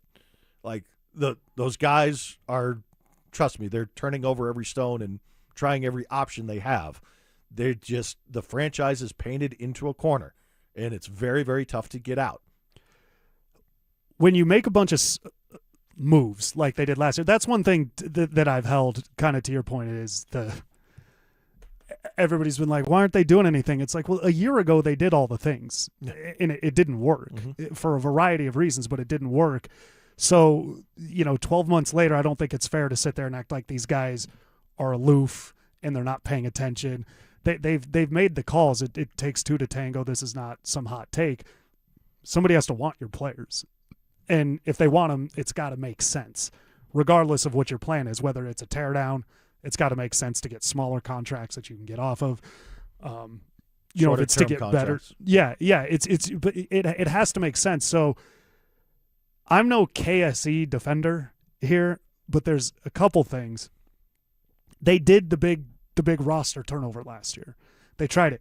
We're too young. We need a deeper bench. Well, they got Valanciunas. They brought back Bruce Brown. They get Tim Hardaway Jr. They got to get out of MPJ's contract. He's a liability defensively. Well, they get Cam Johnson, who fits more of what everybody thought we could do.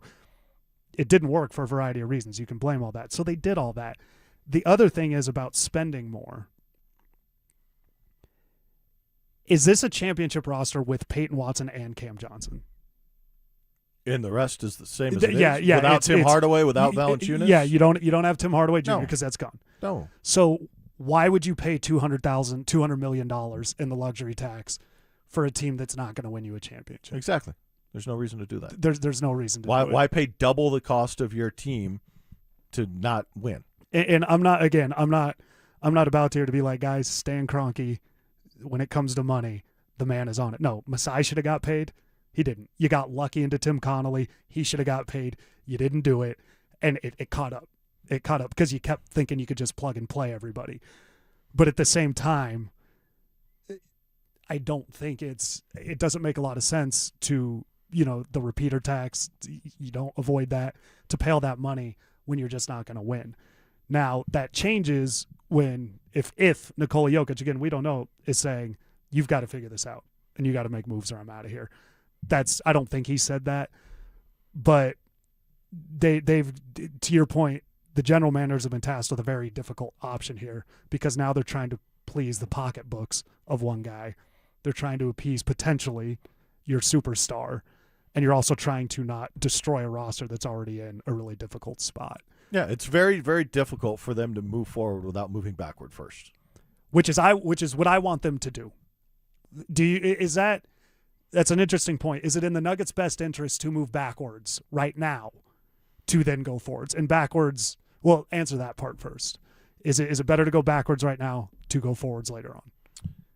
Yeah, I mean, if you can safely assume Jokic is going to be part of it for more than one more year. Let's say he is. Yes. Let's say you have Jokic. Then you have to do that. I think they have one clear, viable, reasonable path to solve their problem and move forward. And it is strengthen numbers and getting more playable guys in return for the money that is being spent on some of the current guys. That is the only path forward. The path forward is not trading for Jaylen Brown and his $57 million in the years left on his contract. The path forward is to get more playable guys filling the money that you currently have for one or two guys.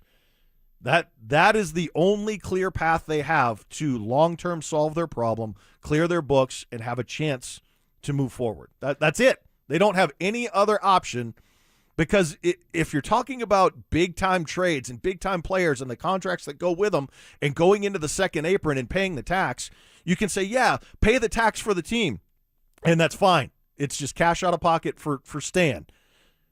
But that also means that's your team. You have now foregone all of your flexibility going forward.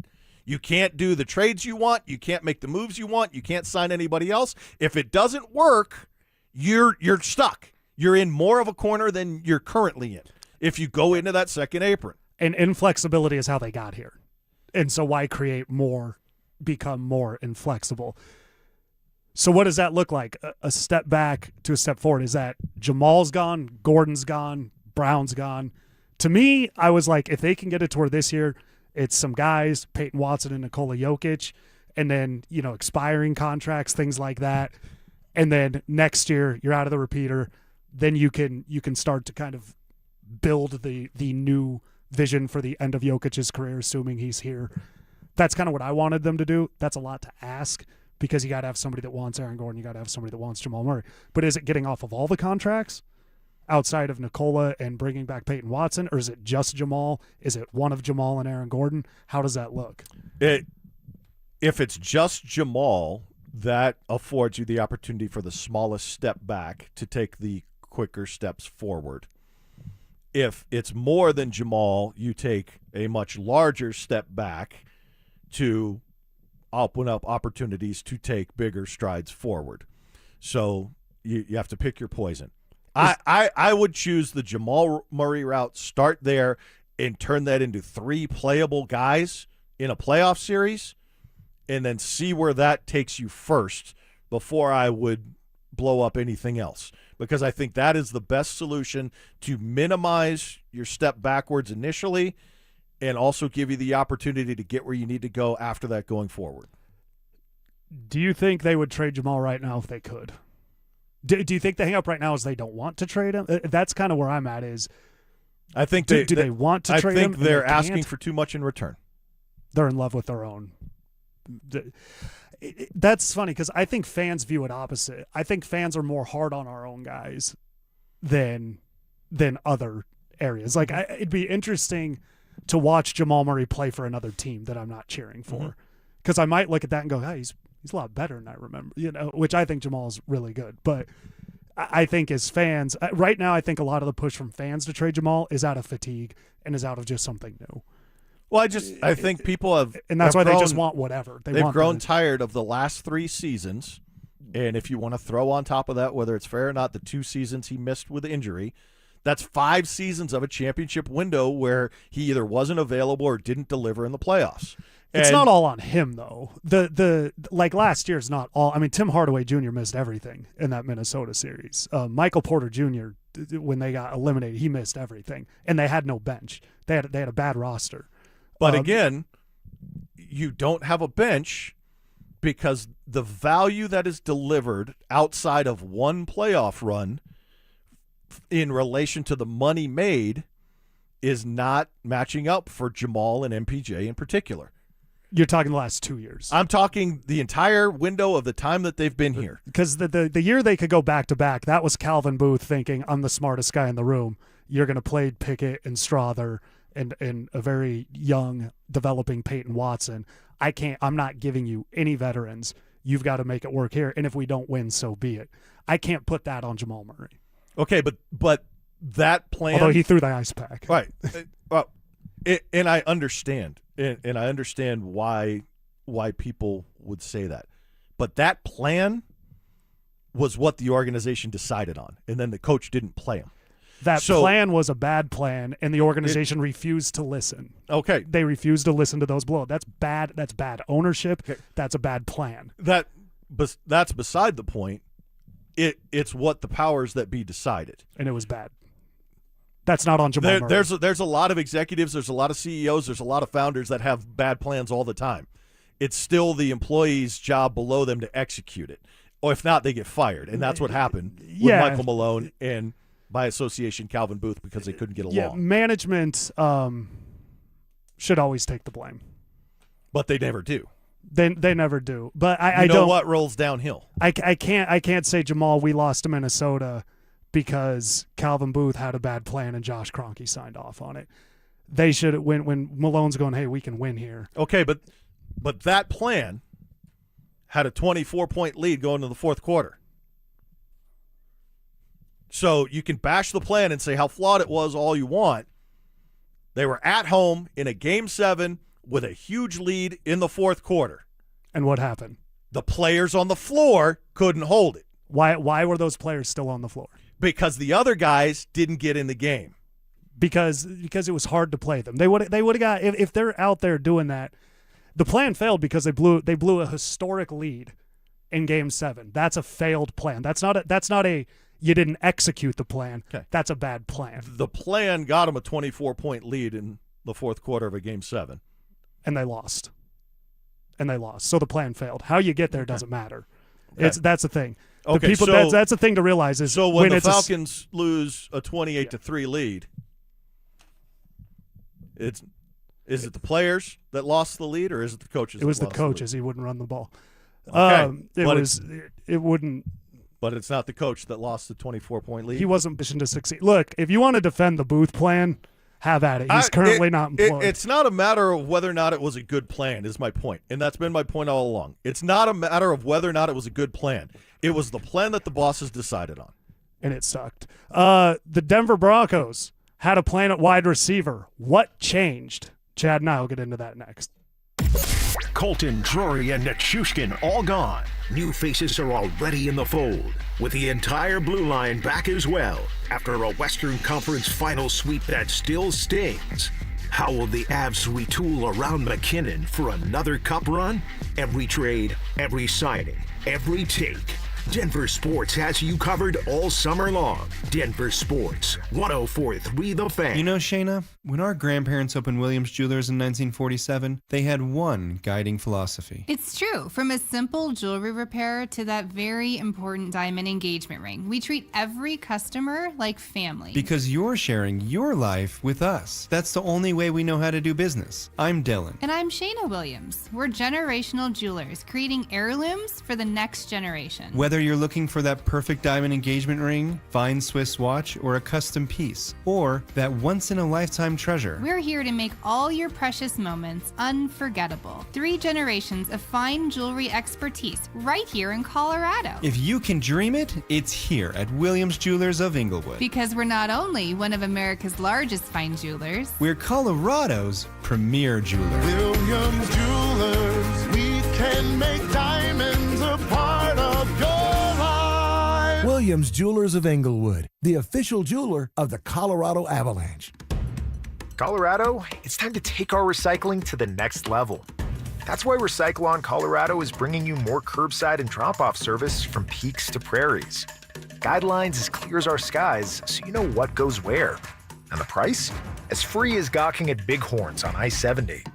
You deserve a recycling system you can count on, like your puffiest winter coat. And we're here to give it to you. Learn more at recycleon.org/Colorado.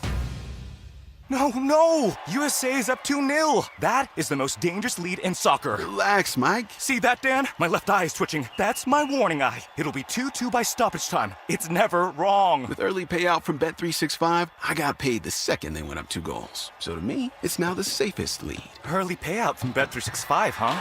Now my right eye is twitching, Dan. Bet365. Winning is everything. Gambling problem? Call or text 1-800-GAMBLER. 21 plus only. Must be physically located in Colorado. T's and C's apply. In-app only. Stoke here from my local hometown team, ROX Rocks Heating and Air. Don't get fooled by out-of-state private equity corporations that are buying local HVAC companies, offering higher prices, bad service, and shady sales tactics. Don't trust your home to someone out of state when you have the best company right here in town. ROX are experts in local energy rebates and tax credits to save you money only at ROX Rocks Heating and Air. Now play that jingle. HVAC service, installation, repair. ROX Rocks Heating and Air. All new drinks are now at McDonald's, with refreshers like the Strawberry Watermelon Refresher and the Mango Pineapple Refresher with popping boba, to crafted sodas like the Sprite Berry Blast with berry flavors and cold foam. Who knew ice-cold drinks could be so fire? 6 all-new drinks are here, now at McDonald's. Refreshers contain caffeine.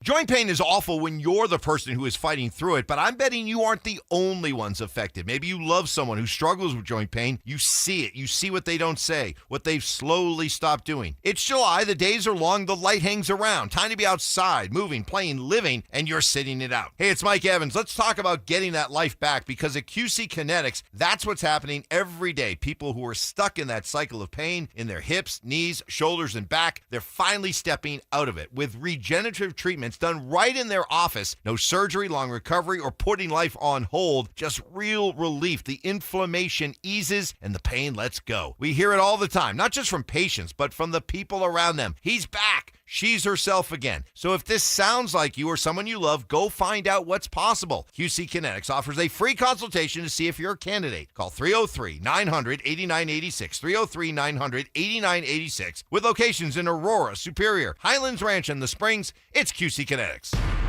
Listen up, Denver. This hour's keyword is forward. FORWARD. Text forward to 303-713-1043 right now for your chance to win a $250 gas card. That's forward to 303-713-1043. By texting, you agree to receive an automated marketing message from DenverSports 1043 The Fan. Message and data rates may apply. For complete rules or to enter the keyword online, visit www.denversports.com/keyword. Happy 250th birthday, America.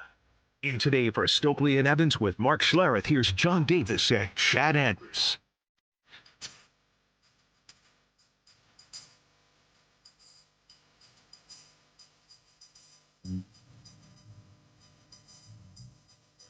So, Chad, the Denver Broncos traded for Jalen Waddle, as we all know. There was discussions last year at the trade deadline. They had it. You and I talked about it that time. We didn't think it made sense because that meant you were giving up on Bryant, Pat Bryant, Marvin Mims, or Troy Franklin. And at the time, I think we felt not one of those guys had done enough to justify the Broncos giving up on him. That said, they went and traded for Jalen Waddle. So at some point, somebody fell out of favor with the Denver Broncos, or multiple players did. What do you think changed from the trade deadline to the offseason to where the Broncos decided we don't have it with these guys? We got to go get somebody more impactful. 7 points for the backup quarterback in the AFC Championship game. That's a big one. Is one thing. But there's a big red flag there. You didn't have Troy Franklin because he was hurt. And I think Pat Bryant was hurt also. I think he was down to Sutton, Mims, and Lil Jordan Humphrey. And the other thing is Marvin Mims is now in a contract year. So the timing changed. And I think one of the things we mentioned on the Fan Football pregame show when the conversation came up last year and Stoke was advocating trading for Waddle then, and we were saying, no, like you're not getting the ball to the guys you have. How are you going to get the ball to somebody else? Right. And I think the big question that we've had about the Broncos offense and the struggles is a lot of people have been critical, including us, about Sean Payton's play calling. Well, that's no longer the issue. A lot of people have been critical about Evan Ingram's play, and is that the player, or is that the offense, or is that the quarterback? I've been critical, and we've discussed many times about their inability or unwillingness to throw the ball in the middle of the field, and they've now changed to the play caller, and we expect to see more of that because Waddle excels at that, as sitting down in zones and finding soft spots, and Ingram, you would assume, can thrive more if the ball is thrown in that area of the field than everything being outside of the hash marks, right? So there's a lot of questions we've had about the offense in the passing game that we're hoping are helped to be solved by the addition of Waddle, but also the other changes with an offensive play caller and, of course, the elephant in the room, the continued development of the quarterback.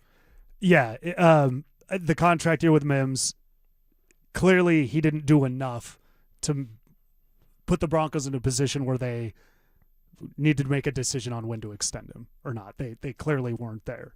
So I think that plays a role in it too. Troy Franklin kind of fell off in the back half of last year. Right around the trade deadline, I think he was a lot more productive. But you're right. It's my concern with the Broncos now, not so much concern, but what I'm interested to find out is how much is put on Jalen Waddle to just fix it all. It's something we've talked about, throwing to the middle of the field. Does Jalen Waddle being there, does that resolve it? The play calling, does that resolve it? So it's not just, okay, we got Waddle, everything's solved. It's to your point, it's those other things, the play calling, where players are at in the field, Bo Nix's willingness to throw it over the middle. But this was a move, Jalen Waddle, that is not a Sean Payton move. Throughout his career, there's no splashy offensive signing or trade. I think a backside of his career, Jeremy Shockey, is like the biggest one. If anybody says Darren Sproles, well, they moved on from Reggie Bush. Sproles was a cheaper. The splashy thing would have been to keep Reggie Bush. So this was very much outside of what Sean Payton likes to do. So to me, with all due respect, they felt, we don't know, how much more does Franklin have? to me, it appears with Marvin Mims, they like the punt returning, but they don't like they don't like the returns. And I think they kind of like what Pat Bryant does, but he's been injured. So there was I think, multitude of reasons they decided we need somebody more reliable in here because we just still have question marks on these three guys.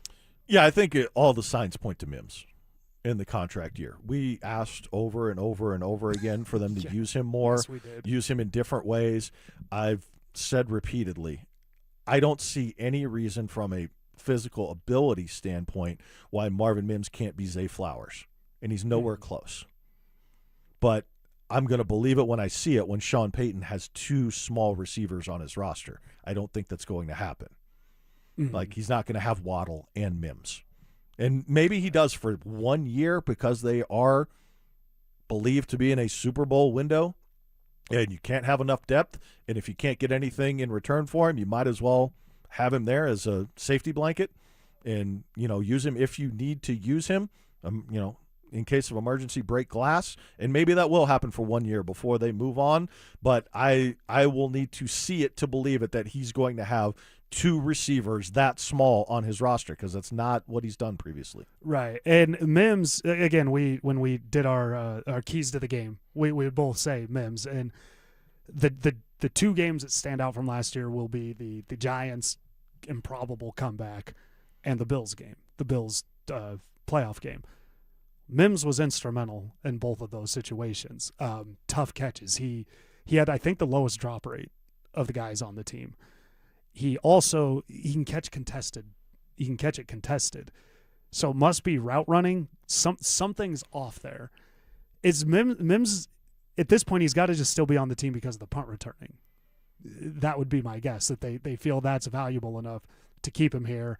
Maybe this year you figure that out. Next offseason you get somebody.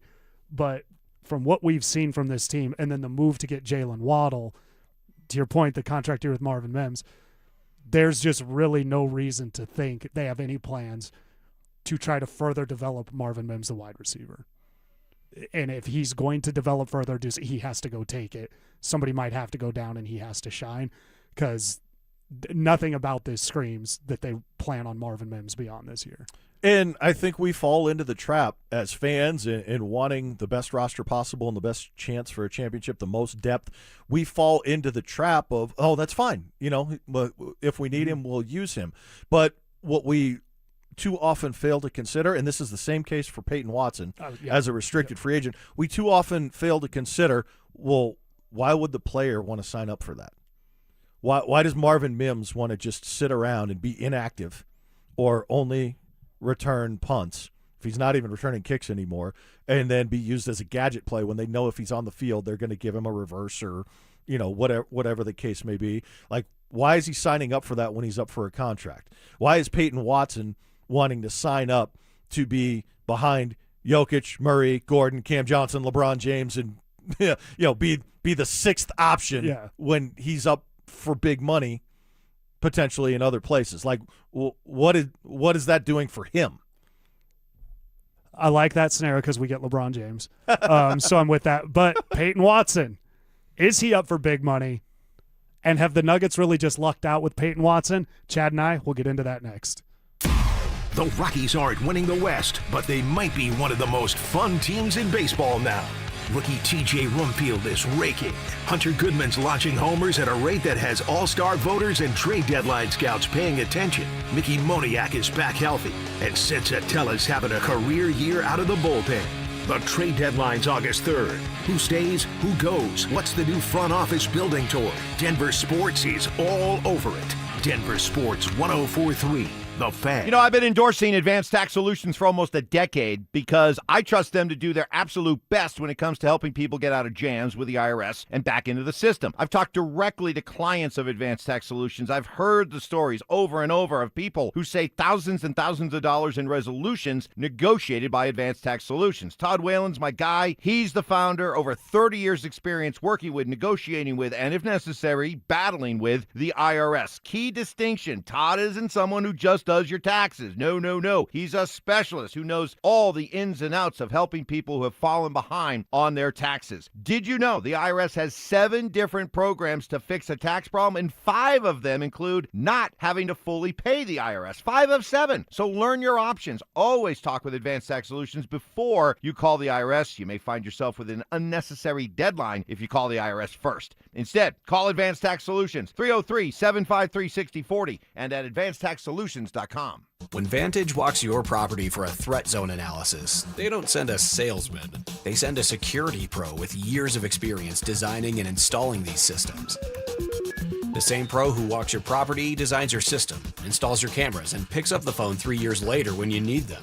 Same team, start to finish. That's the Vantage standard. Invest in real security for your home. Call Vantage at 720-366-7759 or visit vssicolorado.com today.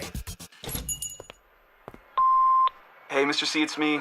Well, I just picked up the ring. I actually went to Hellsberg. Thanks for that recommendation. Kate's gonna love that hers is from the same jeweler you got Mrs. C's ring from. They were so helpful throughout the whole process. They even knew your family by name, and the ring looks great. Anyways, I just couldn't wait to let you guys know. Call me back and wish me luck. Hellsberg, designed with care and craft since 1915. Shop in store or at hellsberg.com.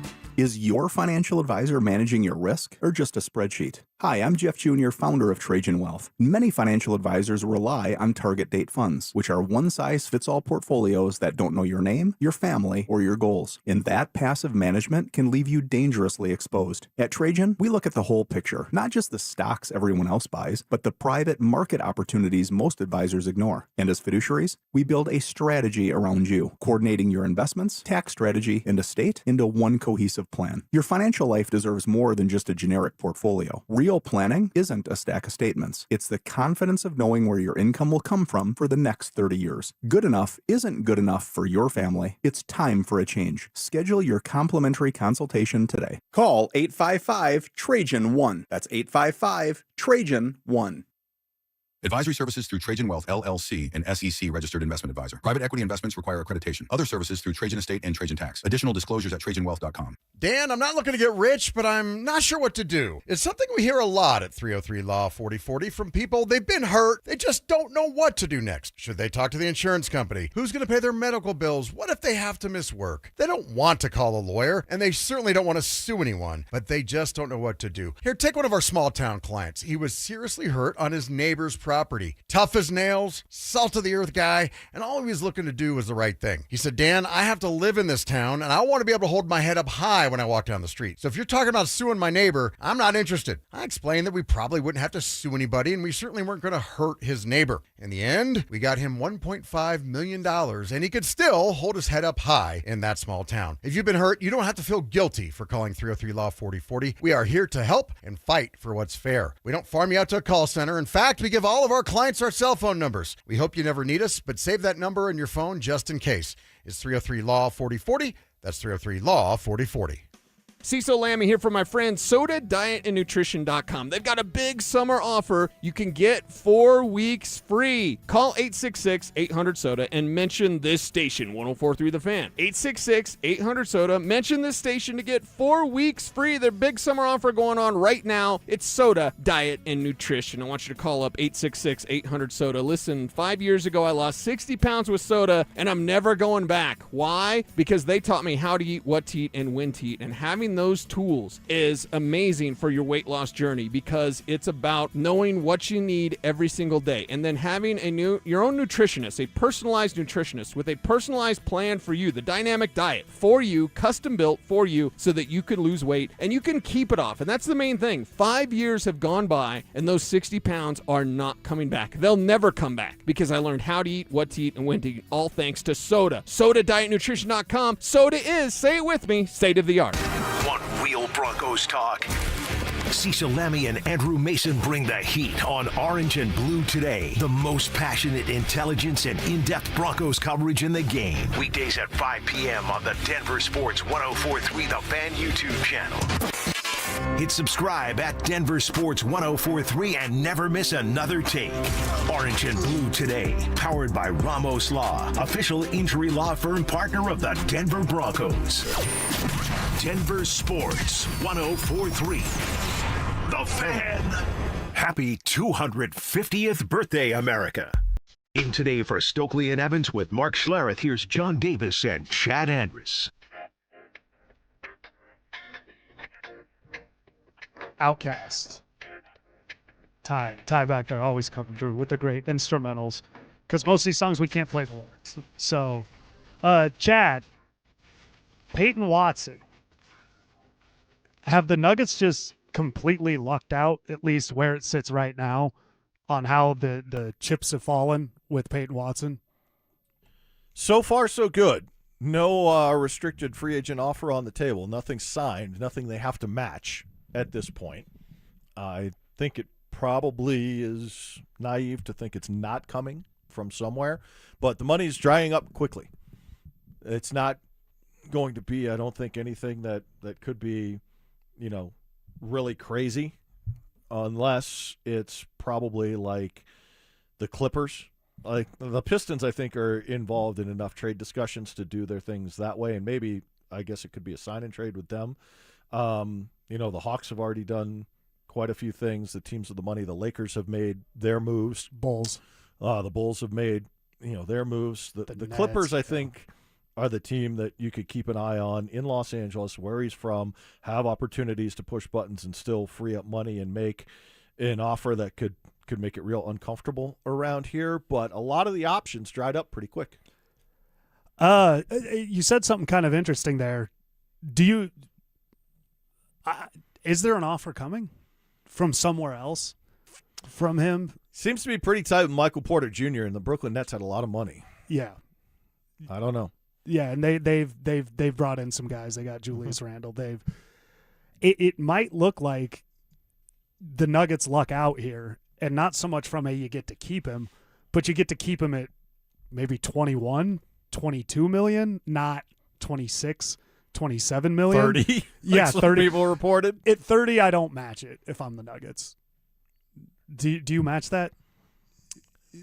I don't match that. Yeah, and it puts you in a tough position for a sign and trade, because then what are you taking back in salary that is still going to balloon your cap even further? It makes it really hard. What's the bigger mistake for the Nuggets? Signing Christian Brown and not Payton Watson, or we'll say not signing Payton Watson, and here's what I think is the bigger mistake. They just should not have extended Christian Brown and let them both play one more year. That would have been the move I would have gone with. Yeah. I think making a hard decision on either last year you didn't have to, so there was no reason to do it. And because they did it, it was the problem with when they signed Christian Brown, it created two problems. For one, you're locked into Christian Brown, and you, for lack of a better term, hurt Payton Watson's feelings. And you created no loyalty to him. Because if you would have just done neither, you could look at it like, oh, they're letting us play out. They didn't pick one over the other. But when you picked Christian Brown, you said, well, you were willing to do it for him. You don't believe in me here. And that's what I think's kind of been why the extension of Christian Brown created a much bigger problem than just the cap, is you gave Payton Watson no reason to cut you a break or be loyal to you. Yeah, and it's the same thing that we were just talking about for Marvin Mims. It's like, okay, now I'm in a situation where I'm looking to secure my future, but you're going to tell me I'm what option on your team? Where am I on your priority list? Why is that good for me?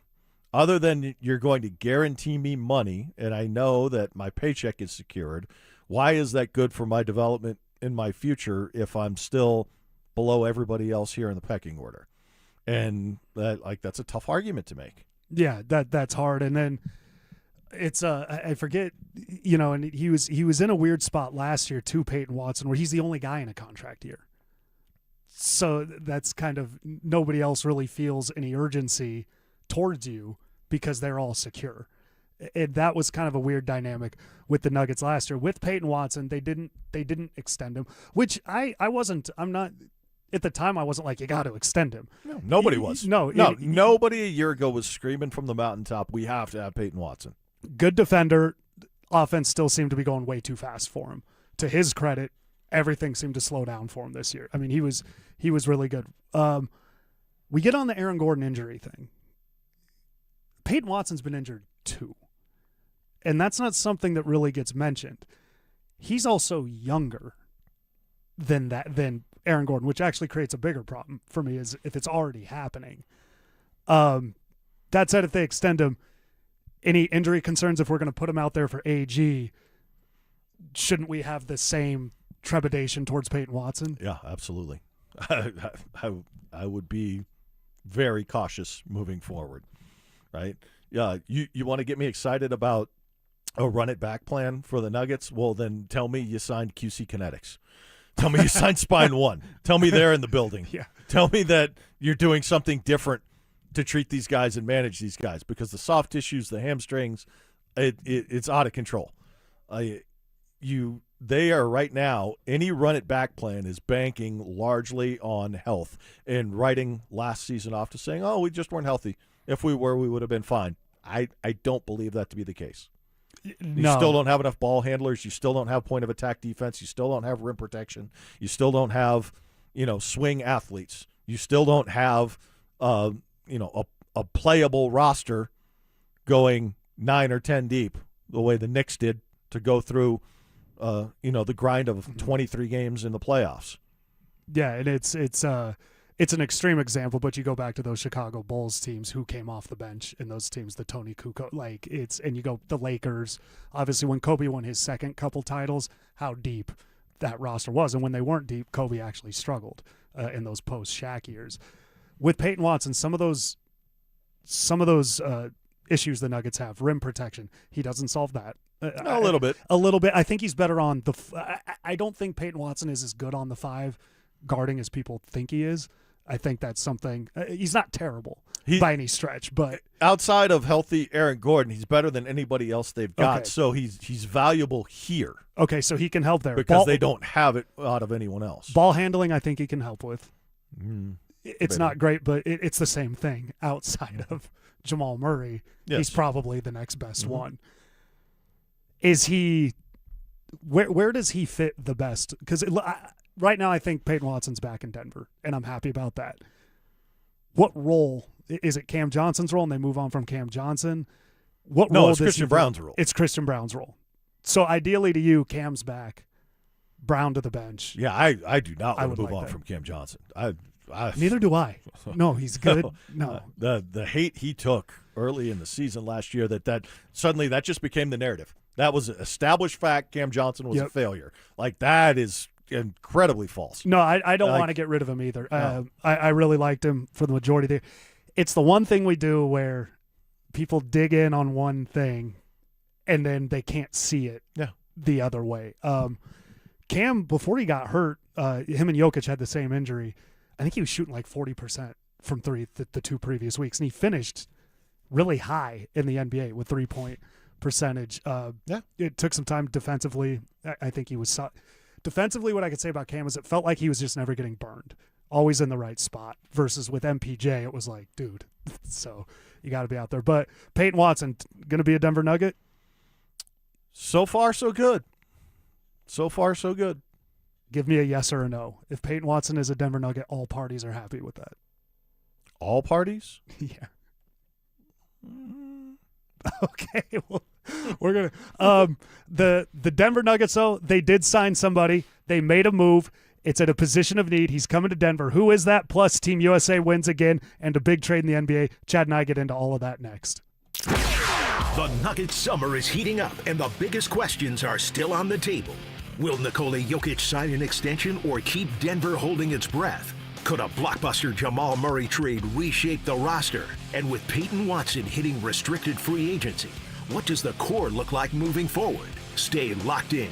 Denver Sports has you covered all off-season long. Denver Sports, 104.3 The Fan. Yeah, sure, you could be working out, sweating away in the gym, and hey, that's a good tan you got going. But what can really change the way you feel and look is doing something about your hair loss. Advanced Hair Restoration can do just that, give you your hair back all naturally. And if your reaction is, well, how does that help me this summer? Isn't it going to take a while? The answer is most definitely no. Advanced Hair Restoration uses an incredibly simple yet effective one-day hair loss solution that takes your own hair, begins to regrow it the very next day, and it's even guaranteed to grow. No magic, no gimmicks, no pills, shampoos, or lotions, just real science, the latest technology, and legendary Dr. Tanya Pauls. How much of a legend? Well, she did my hair 20 years ago. I'm one of her success stories along with thousands of others. The process is easy, the aftercare is simple, and immediate results you'll be able to show off long before the summer ends. Get a free consultation, 250 free hair grafts, and $250 off. Just call 720-459-HAIR and at advancedhair.com. That's advancedhair.com. Get in the zone,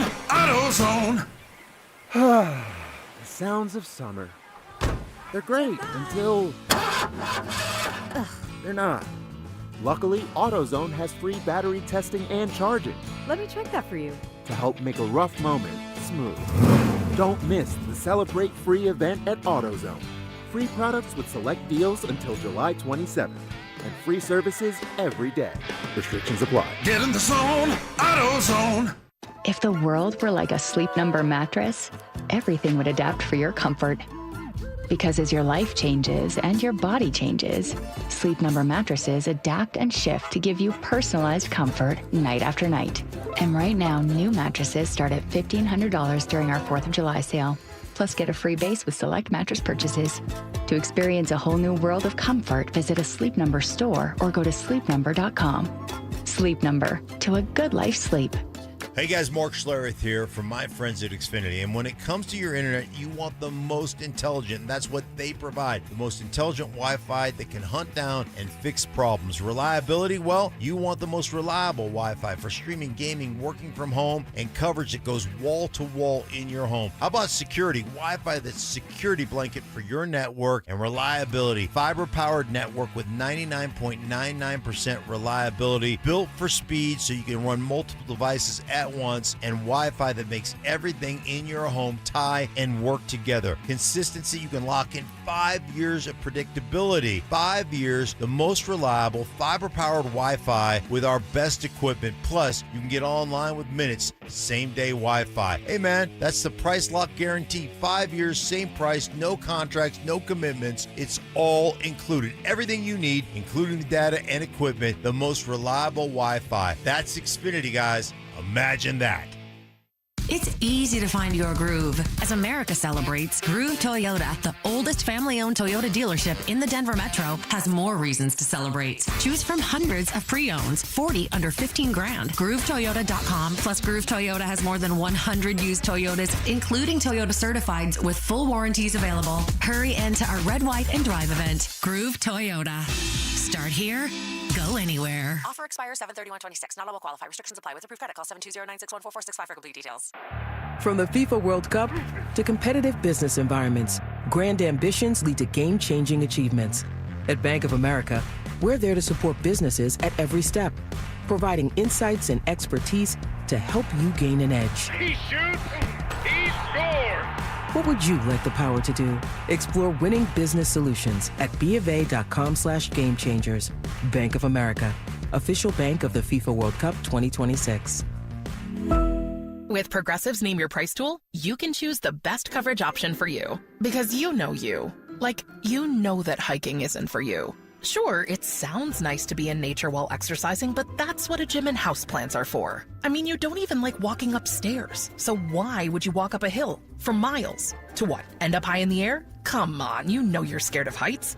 Only you know you. So get coverage options within your budget with Progressive's Name Your Price tool. Progressive Casualty Insurance Company and affiliates. Pricing coverage match limited by state law. Get in the zone, AutoZone.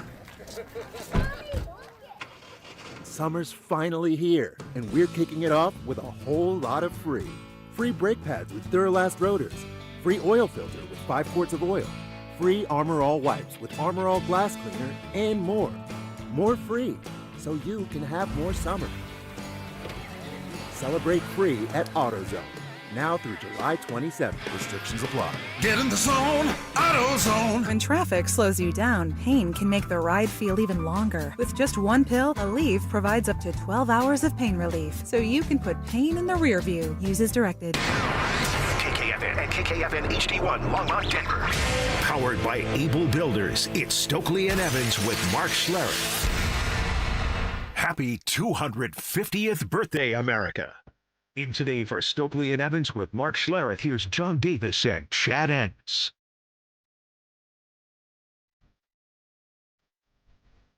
So, Chad, at the end of the last segment, I did ask you if Payton Watson ends up back with the Nuggets, which I think it's reasonable to say it's trending that way right now. Nothing's guaranteed, obviously. As you pointed out, somebody could come in. But I asked you, if Payton Watson stays with the Nuggets, are all parties happy with that? And you didn't give me a yes or a no, but your tone kind of hinted one way that maybe not both parties. Let's say Payton Watson lands back with the Nuggets. Would there be more disappointment? The disappointment would probably be on Payton Watson's side, I would guess. I mean, depending on how much money he secures. Right. I mean, I think he wants more than $100 million guaranteed to him. And I think he was expecting that to be in the market. 4 years, 25 probably. All right. I mean, Christian got 5.25. Christian. And, I mean, that's – So you're looking at – in his mind, he's better than him. When you're Clutch Sports, I think you're going to the market and looking at the future. And I think you're asking for numbers in those ranges. Some people have even trotted out up to $30 million a year for Payton Watson. Who put that out there? Well, probably Clutch. Clutch. And, I'm sure, in his vacation in France right now with the rest of the fellas, he's operating under the thought process of, I'm going to secure $100 million or more for my future. That's going to be guaranteed to me. I would put the Nuggets in a really tough position because it would be another long-term contract that they would have at high dollar, be very, very expensive. But the flip side of that is, as happy as guys are to secure the money, and that is priority number one. Make no mistake about it. Make sure you are taken care of generationally.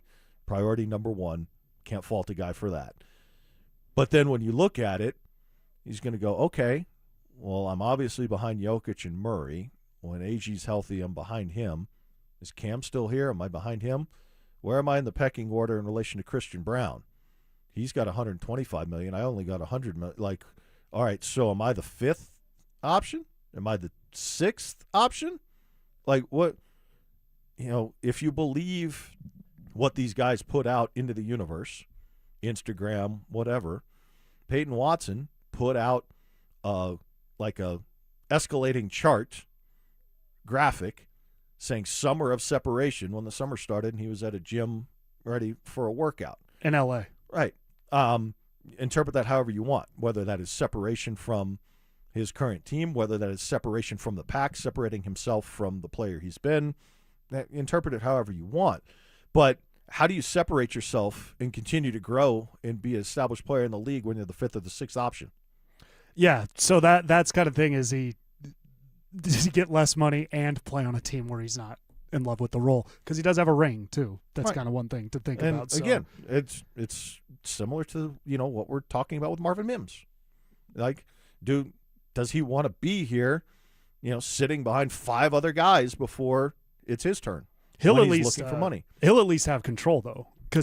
But he's not paid yet. Payton Watson in this scenario would have secured the money. Would be paid. So the restricted free agent kind of as a guy who likes the Nuggets, it's working out for me right now, but it really kind of screws these players because, Payton Watson just flat out hit the open market. I wonder how different things would be right now for him. But the Nuggets, everybody was mad they weren't making moves.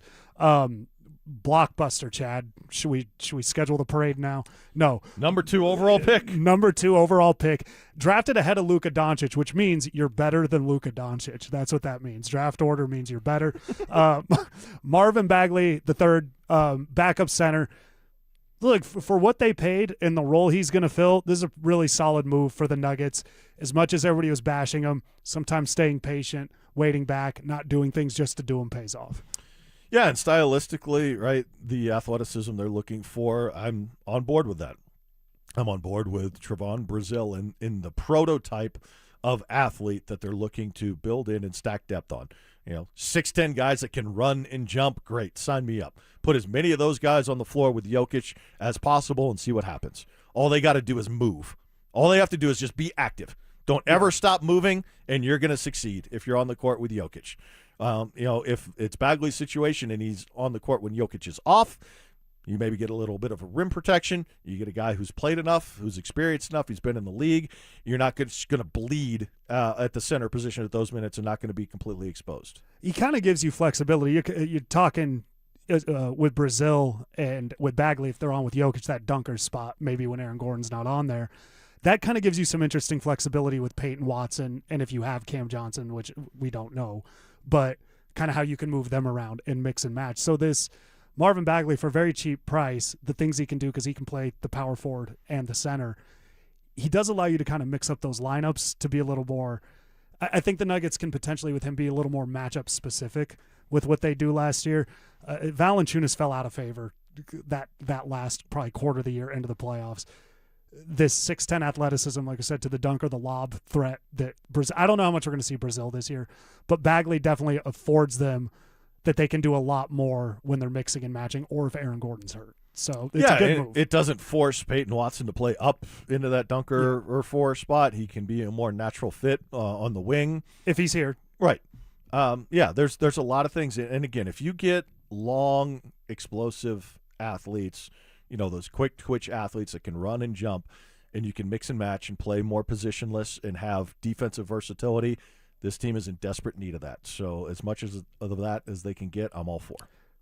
Trevon Brazil, we don't see much of him this year in my mind. I mean, he'll play, but I don't think he's this huge factor in what they're going to do. Again, that's another I'll believe it when I see it, but you can't tell me Deron Holmes has yet to be on the court, and now Trevon Brazil is suddenly going to come and play, and Holmes hasn't done it yet. So let's say he does play. All right, that's fantastic news that you got a second-round pick and he's playable and he can contribute. It also means what does that mean for Holmes then if he surpasses him that quickly? He comes in as a second-rounder. So that means you've got lost value on an asset there, right? So, something's got to give, right? So if you're expecting Trevon Brazil to play, then it means Deron Holmes probably still isn't playing. Unless you get them all out there. If they get them all out there and this team plays totally different and looks totally different, sign me up. At least it's something new that they're trying and not pressing the same buttons over and over again. Yeah, if they can get Deron Holmes on this year, that'd be good if he can emerge and develop. Team USA, Chad, pretty cool, getting pretty exciting. Right around the 4th of July, they're going to play Monday. They win tomorrow night, or they win last night, 2-0. Looked good the whole way. That red card obviously is kind of hanging over the win right now. But not only has USA been winning, it's been very exciting. So right now, kind of a lull period in sports has been very cool. No, it's fun. The red card does make it interesting going into the next game. And you do have to reset and start over, even though the USA looked pretty good last night. I think in complete and total control, where Belgium was not. Mm-hmm. Belgium was in big trouble with 5 minutes to go. Still found a way to win. You're resetting the deck, starting over. Different situation in Seattle on Monday. It's going to be an electric environment there. That's going to be exciting. If they can win with everything around the red card, the momentum in that us against it creates even though you're playing in your country and everything, that whole they tried to screw us and we still won type attitude that comes out, that carries a ton of momentum as they would move into that next round, and that's when things get really tight and everything levels up. And then you also have arrested Balogun.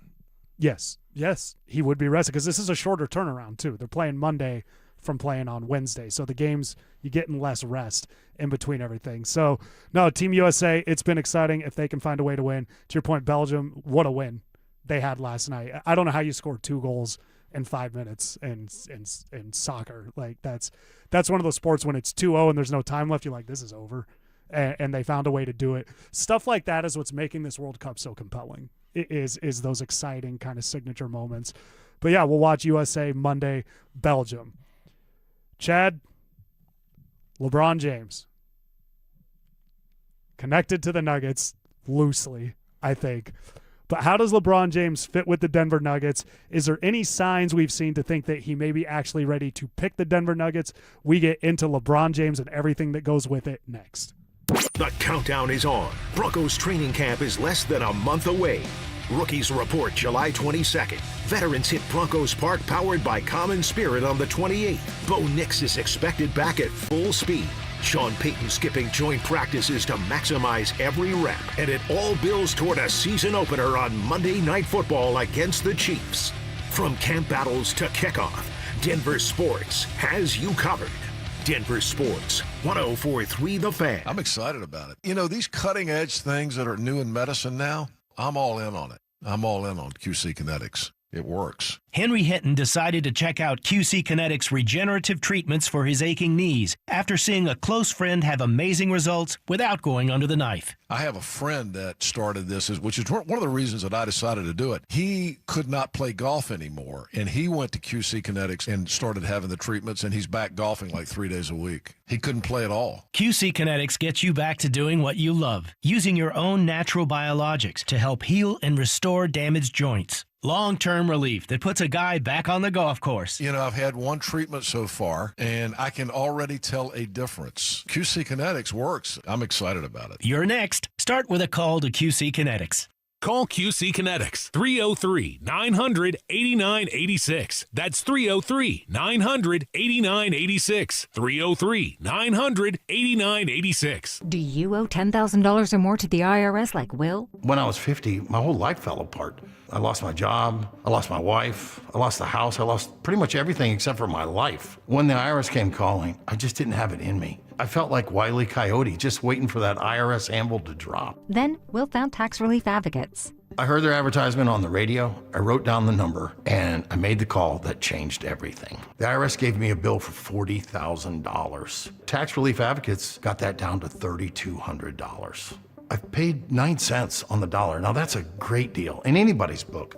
If you owe 10 or even hundreds of thousands of dollars to the IRS, don't lose hope. Do what Will did and call TRA for a consultation. But for me, the real win is I got my life back. Visit TRA.com or call 800-488-2578. 800-488-2578. That's 800-488-2578. Hey, it's Zach here. If you're working on your home this summer, lock in a low-interest loan with 5280 Exteriors, as low as 6.99% for 15 years. Get those dream windows, siding, or decking project. Visit 5280exteriors.com. The altitude of quality.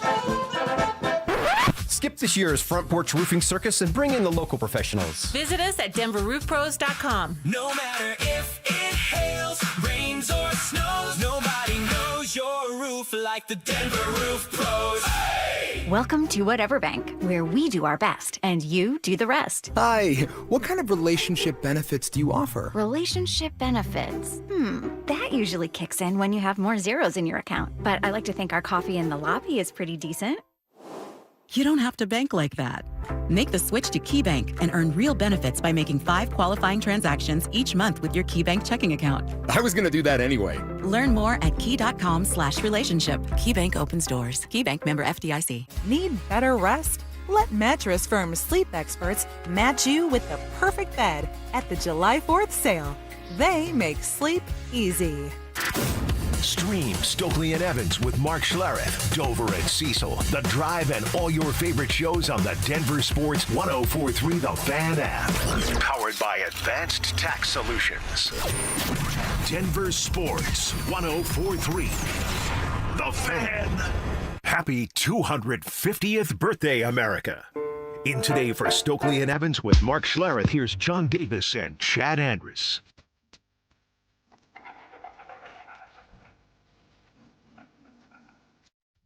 The Goody Mob. There you go. This is another. They're part of the Dungeon family with Outkast. Ty, again, coming with those great instrumentals, bringing us back. All right, Chad. LeBron James. LeBron James came out yesterday. Brian Windhorst kind of called the Nuggets an outlier, and then It was the Nuggets. It came out that the Nuggets had reached out to LeBron's team and said, hey, we're interested in it. Boy, it would be incredible, wouldn't it? It'd be fun.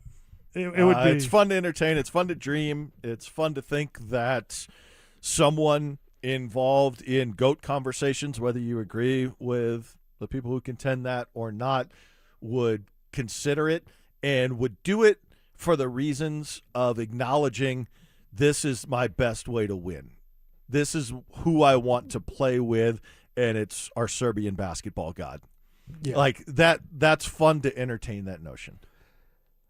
So let's talk about LeBron. Let's say the greatest thing that ever happens, and LeBron James joins the Denver Nuggets. Shams, by the way, is reporting he has no timeline. Yeah. Shocking. It's shocking that he's going to drag this out and make it a big spectacle. If LeBron James came to the Denver Nuggets, where does that place them title contention in the West? Probably right where they were last year at the end of the season, third. But are they better than they were last season? Would they be a better Payton team? Watson on the team? Sure. Yeah. Okay. Why not? So you're Cam's gone, probably. Okay. All right. So you're replacing Jonas Valanciunas and Tim Hardaway with Marvin Bagley and LeBron James. Yeah. Yes, you're better. You're a better team. And I think Kroenke goes into the luxury over this. They'd be willing to. I think you could sell him on LeBron James. I mean, imagine Stan getting to show off to everybody that he signed LeBron James. Even though he doesn't like to spend.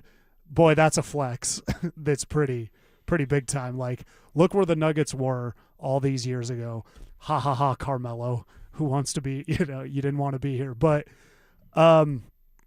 so it doesn't put. If LeBron James were to come to the Nuggets, does it put them in a better position to beat OKC in a 7-game series? Everybody's healthy. Yeah, it certainly does. They still lack shooting and ball handling, although LeBron helps a little bit with that. Defensively, they're going to still be. Yeah, defensively is going to be a problem, but their offense is going to be far better. They're still going to run into, ball handling issues. What I think it does more than anything else is it helps them start to move away from being so incredibly, entirely dependent on Jokic Murray initiating the offense 2-man game. You don't have to do that anymore. Takes pressure off of Jamal. Yeah. Because LeBron can bring the ball up. Yeah. It helps you quite a bit with that. The stagger I don't gets think pretty LeBron interesting. wants to do that at age 42, but I think it's a good fit. I mean, LeBron James, for what LeBron I think wants to do, I think he would be a great fit. And then you talk about him and Jokic almost like just standing there with mind control over the entire, like nobody's even moving and the ball's just going in. Jedi basketball. Yeah, Jedi. If he comes here, you gotta you gotta run with that. I think it would be a fun fit. You mentioned something about Jokic earlier that I think actually applies to LeBron in a much different way. The money, you talked about how the money it's never really been something of a driver for Jokic when he's making whatever decision he's making now. You talked about him, potentially wanting to play in Europe. I will say this about LeBron. For one, he's always taken the money. He's not this time. At least he says he's not. LeBron has never let public pressure dictate his decisions. And that's something that I think's always been interesting with LeBron, is everybody says about athletes, they only care about money. Well, he took less money to go to Miami and win, and he's still a bad guy. And then he goes back to Cleveland and he wins and he's good, but then he goes to the Lakers and it's not about basketball. It's a decision you and I think Josh Dover's there. Really nobody liked going to the Lakers because that was not a basketball decision. No, it wasn't a basketball decision. He blew up the team. That said, he seems to really follow what he wants to do. He's always done that. So this decision, it's worked out okay for him. It's worked out really good for him. He's in his 40s. He's won championships, and that's why you kind of convinced me on some. Not convinced me, but I thought Golden State was out. I just thought playing for a fourth team that being the fourth team, the team that was your probably biggest rival throughout his career. But LeBron doesn't care what people think. And he would have the most fun with the Golden State Warriors. Yeah. He would have more fun there, I think, than he would have in Cleveland. I think so. He keeps mentioning that, whatever comes out of his camp, whatever you choose to believe. He keeps mentioning the joy and the fun of it. I think he wants to really savor a farewell tour season. I think it's going to be his last. I think wherever he goes, it's a one-year deal. This is it. I don't think he's going to play after that. But I think he wants to have fun. I think he wants to have all of the teammate camaraderie elements of the dinners on the road and the wine and the chats and the all that goes into it with people he likes being around. And I think he wants to document it on a television show. I think what we saw with his Cavs teammates, they're celebrating the 10-year of them winning. I think that's almost like a test run of kind of the visual and the vibes, if you will, that it creates. No, he wants to, he wants to, I don't know if milk it is the right term, but he wants to get as much out of this. I think he wants a victory lap. He wants a farewell tour victory lap. And everybody tell him how great he was the entire way. I agree. I think it's a one-year deal with a player option. Yeah. I think it'll be right, a one-year deal. Because if he wins a championship. Yeah, maybe. Yeah, then there's Documents season 2 that. of the TV show. Then you can't. Yeah. Then you document that. Right. And the best opportunity to do that is probably back in Cleveland to put the bow on the story and get everything he wants. I would love to see – I want him to come to the Nuggets. But a documentary of him trying to act like he doesn't hate playing with James Harden. Yeah, that's the one thing that, for the people who have criticized LeBron and pointed out, just the brand that he is and how much has all been about marketing and chasing the approval, you can't say, I want the best chance to play the high-level basketball and chase a championship and then go sign up to play with James Harden. Like, you can't do those. Can't be your words and your actions. No. So I don't think it's Cleveland. I think you've kind of got me on the Golden State thing right now, and the breadcrumbs is kind of kept leading to that. If you're paying attention without emotion, I think a lot of it is there. The job's kind of done in Cleveland with LeBron. He got him the championship. He went back. He mended the fences of all the hurt feelings. I don't know how much he likes Dan Gilbert. Is he still the owner? Yeah. In Cleveland, you think he wants to go win that guy another title? And he's openly said he doesn't like going to play there. Yeah. So I do think it's Golden State. For some reason, and I don't know if I can pinpoint it, maybe it's Nick Nurse, maybe it's Embiid's, injury history. I just don't think LeBron looks at Philly and sees that as desirable. And I can't really give you a real reason. It would just, if he's not in this stage of his health and his career, but it would feel like Celtics Shaq is what it would feel like. It's like, this is just not right. This is out of place. Like, it wouldn't feel right at all. Could you imagine the TV, though, of Jokic and LeBron just talking about basketball on with the clipboard on what they're going to do? Like what that would be. I remember the Manning cast a few years ago had Tom Brady, and it was Peyton, Tom, and Eli. And it was like, oh, my God, this is incredible. 2 glasses of Rakia on the table. Yeah. Just, shooting it. Come on, LeBron. I'll move him here.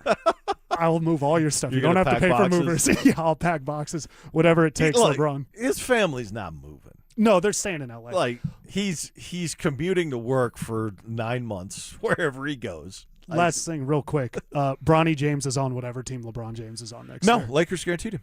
They guaranteed him. Yeah, he's a Laker. He's going to be there. He's going to get a lot of minutes, too. LeBron didn't announce he was departing until after Bronny was guaranteed. Chestnut checkers with this guy. But the farewell tour, I think it's going to be LeBron. I'd love it to be the Nuggets. You've convinced me it's Golden State. Chad has a theory on Nikola Jokic delaying the extension, not one that we've heard. Chad's going to tell us what it is next. Colton, Drury, and Nichushkin all gone. New faces are already in the fold, with the entire blue line back as well after a Western Conference final sweep that still stings. How will the Avs retool around McKinnon for another cup run? Every trade, every signing, every take.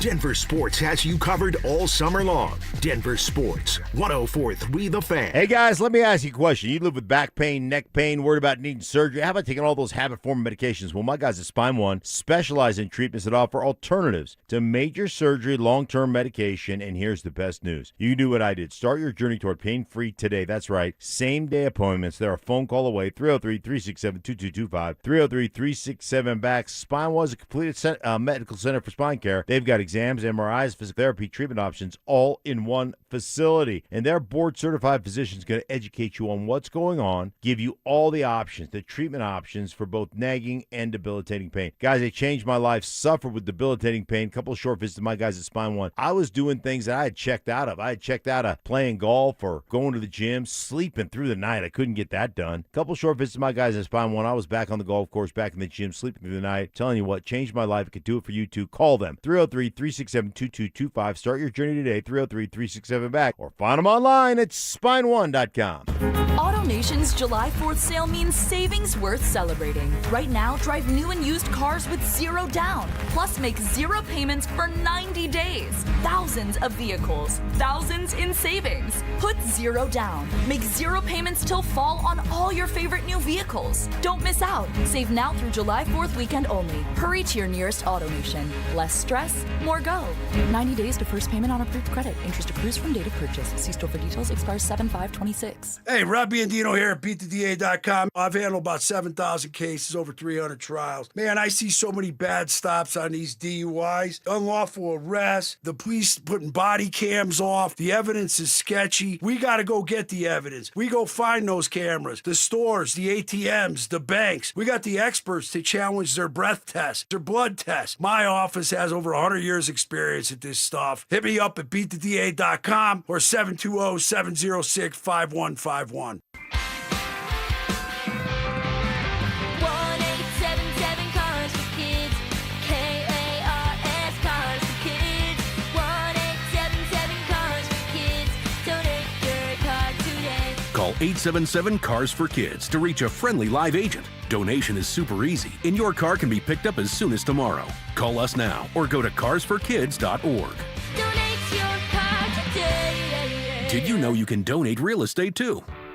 If you miss the filing deadline again, the consequences can be substantial and the penalty is huge. After 5 months, you'll owe late filing penalties of 25%, not to mention interest. The recent IRS tactics include prosecuting more non-filers, often criminally. So call the people I trust, Advanced Tax Solutions. They will help you get back into the system and off the IRS's radar. 303-753-6040 or visit advancedtaxsolutions.com. This segment on 104.3 The Fan is brought to you by 5280 Exteriors, the altitude of quality. Listen up, Denver. This hour's keyword is pitch, P-I-T-C-H. Text pitch to 303-713-1043 right now for your chance to win a $250 gas card. That's pitch to 303-713-1043. By texting, you agree to receive an automated marketing message from Denver Sports 104.3 The Fan. Message and data rates may apply. For complete rules or to enter the keyword online, visit www.denversports.com/keyword. Happy 250th birthday, America. In Today for Stokley and Evans with Mark Schlereth, here's John Davis and Chad Andrus.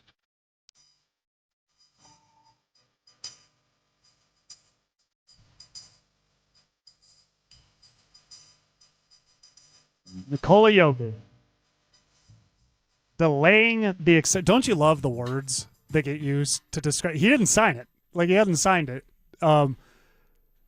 I'm going to start here. If July 6th rolls around and we just get the Shams tweet, Nikola Jokic signs his extension with the Denver Nuggets, based on what we've heard, would you be surprised at that point? No. Okay. No, wouldn't be surprised. I would hope at that point maybe he had done some bookkeeping and some management rearrangement to where his brother, Nemanja, now certified as an NBA agent, gets credit for signing the deal, and Shams will gladly tweet out as negotiated by. Oh yeah, because Shams half the tweets the agency anymore. No one knows what they mean, but because the agency are the one that gave them the information, they get the credit on social media. That he would get the commission on it, and he would take care of his brother. That's what I would hope would happen. Yeah. Do you remember Master P being Ricky Williams' agent? Yes. And that deal that he negotiated him was so bad. It was like basically like, and I'd have to look it up, but like he had to like outrun Barry Sanders and Terrell Davis. Like it was an insane deal. But I do think it's more than getting the brother the commission, because I think that might have become more apparent or leaked out. That's just what it was. And it's not been set in stone. It's not been said that his brother is now going to represent him. That's true too. That's not a final thing. I would think that's probably going to be the case. I hope his brother negotiates. He goes for clutch, and he's the one. He gets the LeBron. Like that's like he won't work for Jokic. So that could be playing a factor here, though. Nikola Jokic's brother is being. Is he certified? He's in the process. No, he's done. He's approved.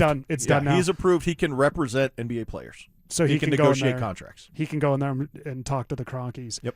You have another theory on what could be delaying Nikola Jokic, and I think this is. Let me say that I don't think it's out there. I think it's possible. It's just I think one that a lot of people would have a hard time believing, as you've said. But I think this is completely plausible. Yeah, I mean, I've run it by a couple people in different circles of media, NBA, whatever. They think I'm insane. They think it's ludicrous. They think there's absolutely zero chance that it would happen. I think the most important thing in Jokic's life is his family. Not just his brother, now certified as an agent, but the future of his family and their happiness for his wife, his 2 kids. When he says, I want to be Nuggets forever, I take him at his word and I believe it. I will stand, I'll stand on the hill and I will say, I don't think Nikola Jokic will ever play for another NBA team outside of the Nuggets. I believe that. I'm not concerned with him not signing an extension because he's going to sign somewhere else and play against you. I'm not worried about that in the least. My larger concern would be the expiration of his contract after next year when a player option comes up coincides with the launch of NBA Europe. And his brother is certified as an agent, and you see the control Clutch has with LeBron James in the NBA of manipulating teams and what they can do. What would be a better way to kick off that league than with a 3-time NBA MVP, an NBA champion, the face of the league, a European coming home to be the headliner, and then giving his brother that kind of clout to run the negotiations and how teams operate in that league in Europe. That would be a pretty powerful stance for his family and may bring them more happiness. May or may not. I don't want to speak for that. My concern is more of the Barry Sanders argument of not that Jokic is going to not sign here and go play for Portland, the Lakers, Boston. Chicago with the Serbian population, Houston, like wherever. That's not my concern. My concern is that he's just not going to play in the NBA anymore. And there is another viable option to keep playing as much as he loves basketball rather than just cut it off and stop playing. Now, he's not going to make the money. He's going to sacrifice a ton of money, hundreds of millions of dollars if he does that. But I don't think we can approach thinking about Jokic and make the same assumptions that we would about any other players we've seen before them or American players, or how we would all just make sure we got the bag as big as we can get as many times as we can get. He doesn't need more money. No. I think that's interesting, and I don't think it's something to ignore given the little we know about Nikola Jokic, and that's by design. And I think that's one of the best parts about him is that it's kind of, we don't know a ton about this guy and how he moves. We've been around him long enough to kind of have a good idea. But I think that's interesting. The Barry Sanders element is interesting. Is he unhappy? As far as success goes, it's not much better in a lot of other teams in the NBA. I think that's one thing through all of this we've lost sight of. They were the 3rd team in the West. He did average a triple-double. So any of these other places he'd go, where would you be happier in Boston? Like, what really are they going to do? Uprooting your family, moving. Right. It's in America. In America. By the way, you mentioned Chicago, and I always like to point out when they played in Chicago a few years ago, the Nuggets did, and it was Serbian Heritage Night, and they ejected Jokic 5 minutes into the game. You know, the NBA was like, don't ever do that again to those refs. But I was in at a Nuggets game in Chicago a couple of years ago on Serbian Heritage Night when they that must have been cool. They had special ticket packages for hats. They were Bulls hats with a Serbian flag on the side, and people lost their mind.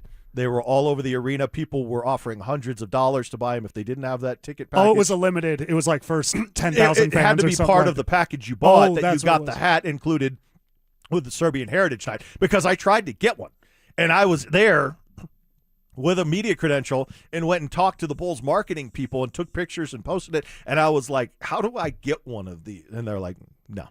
Oh, I would love that. No. Stuff like that's cool. Thanks for spreading the word that we did it on social media. Pound sand, you're not getting a hat. Yeah, that sucks. You didn't get it. Yeah, you're like, they're like, that's great move. Yes, we don't. Yeah. Who do you think you are? Yes, Chad Andrus. Yes, as they read the. I don't know where he'll go, because wherever he goes, I do think if Nikola. Here's what I'll say about this whole situation. If he does want to move on from the Nuggets and play for another team in the NBA, he needs to tell the Denver Nuggets so they can trade him. I do think that. I don't think. And I believe he would do that. I think he would do that too. But I don't think that's his desire. I don't think it is either, because I don't know where else he's going to. Because wherever he goes, he's going to suck up a lot of assets. Yeah. And as you've talked about this whole show, some things aren't based on you think Jaylen Brown's a good or bad basketball player. It's Jaylen Brown in that contract to make it hard to do other things. Jamal Murray isn't a bad basketball player. Jamal Murray's skill set for $50 million and how it fits on this team, it's a combination of things. I think if he stays in the NBA, I think he's with the Denver Nuggets. I mean, ultimately, my whole thing with all of this is it's not nothing. The delay, Jokic is very private, so how does that get out? Mm-hmm. And if it got out, he is comfortable with it being out. I do think your theory, though, to loop back, Chad, he opts out of the player option. He goes and plays in Europe. Or takes the player option, but nothing beyond. Yeah. He just finishes. And just finishes. But he's the greatest European basketball player of all time, right? Yeah. Like who's second? Dirk? Yeah. Dirk, yeah. The Lakers are out of the question. He can't go play for the Lakers with Luka. No, not after what they did. He's never going to go to the Nuggets and say, I'm going to go play with Luka, trade me to the Lakers. Like, that's not going to happen. That's not happening in this universe or any other universe. No. So I think it's interesting as to why this is happening. And maybe he does want the Nuggets to make moves, and maybe the Nuggets come back and they say to him, look, we tried A, B, and C. These teams wouldn't play ball. Here's the one thing we haven't mentioned, because it got so publicized about Jalen Brunson in New York. What if he is open to any considerations of taking one for the team? What if he's just delaying and saying, we're in trouble here. We got to do something. I'm not going to sign anything that commits you to $70 million a year until we know what else we can do. And then wherever my number falls to fit in. We know it's going to be a lot, but it might be 54 instead of 72 that gets us another player. And there will be outrage, right? The Minnesota Timberwolves years ago got severely punished for Kevin Garnett taking less than what market value was supposed to be. So it's very hard to accomplish. But there's nothing saying here that Jokic hasn't gone, guys, we're in this together. Like, I've got money. I know I'm going to get a lot more money. I'm playing here no matter what. So figure out what you need to figure out, and then we'll fill in my gap at the end. No one's brought up that possibility. Let's keep this going. Why is Jokic delaying? And there's something else that hasn't happened that I'm going to ask you if you think maybe that ties in to this what we're talking about here. Nikola Jokic delaying, what does that mean for the Nuggets? Could it mean why certain moves haven't been made? We'll keep this going next. The Rockies aren't winning the West, but they might be one of the most fun teams in baseball now. Rookie T.J. Rumfield is raking. Hunter Goodman's launching homers at a rate that has all-star voters and trade deadline scouts paying attention. Mickey Moniak is back healthy, and Sensatella's having a career year out of the bullpen. The trade deadline's August 3rd. Who stays? Who goes? What's the new front office building toward? Denver Sports is all over it. Denver Sports 104.3. The Fan. Summer is a time to feel and look your best, but I'm not talking about your tan or abs. Guys, I'm talking about your hair. Restore that bald spot, reverse your receding hairline, or add volume to decades of thinning during Advanced Hair's once-yearly summer savings event. Advanced Hair's simple one-day treatment begins to regrow your own natural hair the very next day, and it can even grow for life. Did I mention Advanced Hair even guarantees your new hair will grow? Take advantage of your flexible summer calendar and get the most hair for your dollar during Advanced Hair's best offer ever. The summer sales event is on for a limited time, so schedule your free consultation and get the details today. 720-459-HAIR. One-day treatment, life-changing results with Advanced Hair. Your new hair is guaranteed to grow. Check out the incredible before and afters and get your savings details while still available. That's 720-459-HAIR. or advancedhair.com. On BritBox, there is a place where stories twist like cobblestone roads, grand manners hide secrets, and stakes are higher than seaside cliffs. Find places worth getting lost in on BritBox. Watch new series like The Other Bennett Sister from the world of Jane Austen and A Woman of Substance starring Golden Globe winner Brenda Blethyn. If you want to get away, you're in the right place. Stream the best of British TV on BritBox. Free trial at BritBox.com. Lanny went to college and racked up huge debt. A little bit over $100,000. For a degree he couldn't use? Now what? I had a friend that went to My Computer Career. They even helped him get hired immediately after graduation. One of the things I love about IT is that you can work from anywhere you want. You could become an IT pro in just months, including cybersecurity and the basics of AI with zero experience at mycomputercareer.edu. My Computer Career, an elite CompTIA certification partner. It worked for me, and I know it can work for you. This is one student's experience. Individual results vary. Okay, I admit it. At 303 Law 4040, we like to have a little fun with the made-for-TV lawyers who pretend that they're from Colorado. In reality, they live in places like Chicago, Arizona, Texas. Heck, one guy flies in from New York City. New York City! Just so he can do his commercial and fly back home. Crazy thing happening here in Colorado. Outside private equity funds are pouring millions of advertising dollars to prop up these guys and get them to pretend they are local voices that you can trust. So what really happens when you call one of those pretend made-for-TV lawyers? Here's an example. A young man was hurt. He called one of those guys. The insurance company said, nah, we're denying the claim. No money for you. His made-for-TV lawyer said, sorry. So his friend said, you need to call 303 Law 4040. We took the case and told the insurance company their denial was BS. And they said, you're right. Here's all the money. If you've been injured, don't waste your time calling a pretend made-for-TV lawyer. Call 303 Law 4040. Go ahead, save that number in your phone. It's 303 Law 4040. Brought to you by Common Spirit Health. Hospitals, clinics, and caregivers all connected to advanced healthcare with human kindness in Colorado, Kansas, and Utah. Common Spirit Health. Human kindness lives here. Want real Broncos talk? Cecil Lammy and Andrew Mason bring the heat on Orange and Blue Today. The most passionate intelligence and in-depth Broncos coverage in the game. Weekdays at 5 p.m. on the Denver Sports 104.3 The Fan YouTube channel. Hit subscribe at Denver Sports 104.3 and never miss another take. Orange and Blue Today, powered by Ramos Law, official injury law firm partner of the Denver Broncos. Denver Sports 104.3. The Fan. Happy 250th birthday, America. In Today for Stokley and Evans with Mark Schlereth, here's John Davis and Chad Ennis. This is a deep cut. This is off Kid Cudi's second album, The End, with, I think, Sci-Hi the Prince and Chip the Ripper. What a deep cut that is right there. Chad, we're talking about the one thing to discuss is Jokic going to the Nuggets saying, I'm not going to sign the contract. Not so much a show me how much better you can get us, but let's see what we can get. And then based off that, maybe I don't take the Supermax and we adjust the money. For one, that would make him a hero. Everybody would love that. But to that point, something interesting that I thought sometimes when we talk sports, we develop these foregone conclusions without any information. It's a lot of speculation. Cam Johnson's still on this team. Good. I think it's great. I'm a big Cam. I'm a big fan of him. Yeah, I want him to stay. I think he's good on both sides of the floor. but they just assumed he was gone. They're going to attach him to the 26th pick. Well, that didn't happen. They're going to trade him when free agency starts. Well, that didn't happen. Him and Jamal are going for this for Jaylen Brown. That didn't happen. Cam Johnson's still on the team. So a couple ways with Cam Johnson still on the team, where do you fall with that?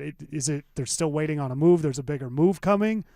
Or did we just assume they were going to salary dump and maybe the whole Nuggets organization is holding off and they're waiting for one certain move before they make any decisions? Or they tried to salary dump and they couldn't execute it. That's the other thing. He's a desirable guy, though, between the contract and his ability to play. Cam Johnson is a guy that a lot of teams would like to have. It works.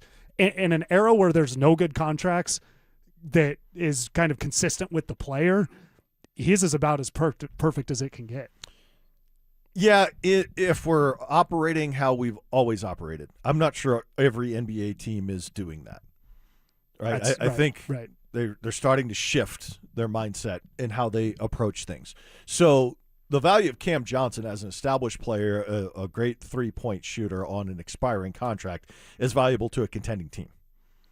But that contending team still has to fit that $25 million. Right. So, yeah, because he's not going to San Antonio. He's not going to OKC. He's not going to the Knicks. He's not going to Boston now. Right. When you put yourself in a position like the Nuggets have or like Miami has, right, it's hard to pay that much money. Right, when you think you're close, and those are difference makers to put you over the top, but to get close, you don't have $25 million available. So it makes it very difficult. And again, this CBA has changed the way teams operate, and it is Cam's $23 million. It's not $25 million. It's still it's a very affordable significant contract. chunk of change. It's not LeBron James coming to you for the minimum. It's not. Yeah, it's a good amount of money. It's not an outrageous contract either, but yeah, you're not bringing over. I think it's affordable if you want him. Right. Does that make sense? But you're making a one-year bet. Right. You're saying we're close enough, and this gets us over the top for the championship. So how many teams fit into that category? No. Like a lot of people thought Detroit might have been a good option to really help them take a step forward. But if you're Detroit and you do that, then what happens if, you go to the Eastern Conference Finals or you go to the NBA Finals and you don't win, then his contract expires. And he's going to be worth more because you had a deep playoff run and he can help somebody else. So is Cam better for a team like, I don't know, Brooklyn, a team where he came from, a team that's looking, they've got a couple guys on few 2-3 year deals left and they're looking to just get off that money. So they bring a couple guys to the Nuggets, not as good as Cam, but Cam comes in, they get off it in a year. Is that the better, more likely scenario then for Cam Johnson? I think more teams in that position are more likely to do it than the opposite, right? I think you're going to be hard-pressed to find the team that thinks, one, he improves us, he gets us closer, we're on the brink, and we're ready to extend him right now. Like, that's going to be a hard team to find. I agree because I'm going through all the teams right now. He's not going to Philly. He's not going to Boston. He's not going to New York. He's not going to Cleveland. Not going to Miami. He's not going to Miami. He's not going to He's not going to the Lakers. Right. He's not going to OKC, San Antonio. He's already on the Nuggets. Right. So that's really, it'd have to be a real pure salary dump at that point. Is there a trade coming? I think there still has to be. I don't believe that they're going to pay what they would have to pay. Most likely to get traded, I'm going to give you 4 guys. Rank them. Cam, Christian, Gordon, Jamal. Most likely to least likely. Cam, AG, Jamal, Christian. That's how I have it. That's actually how I have it because it's the Christian one. It's just from what we saw last year, it's going to be hard for any. If it was a 3-year deal, maybe I have Christian higher on that list. It's of most a bottom likely 5 contract in the NBA. It's untraded.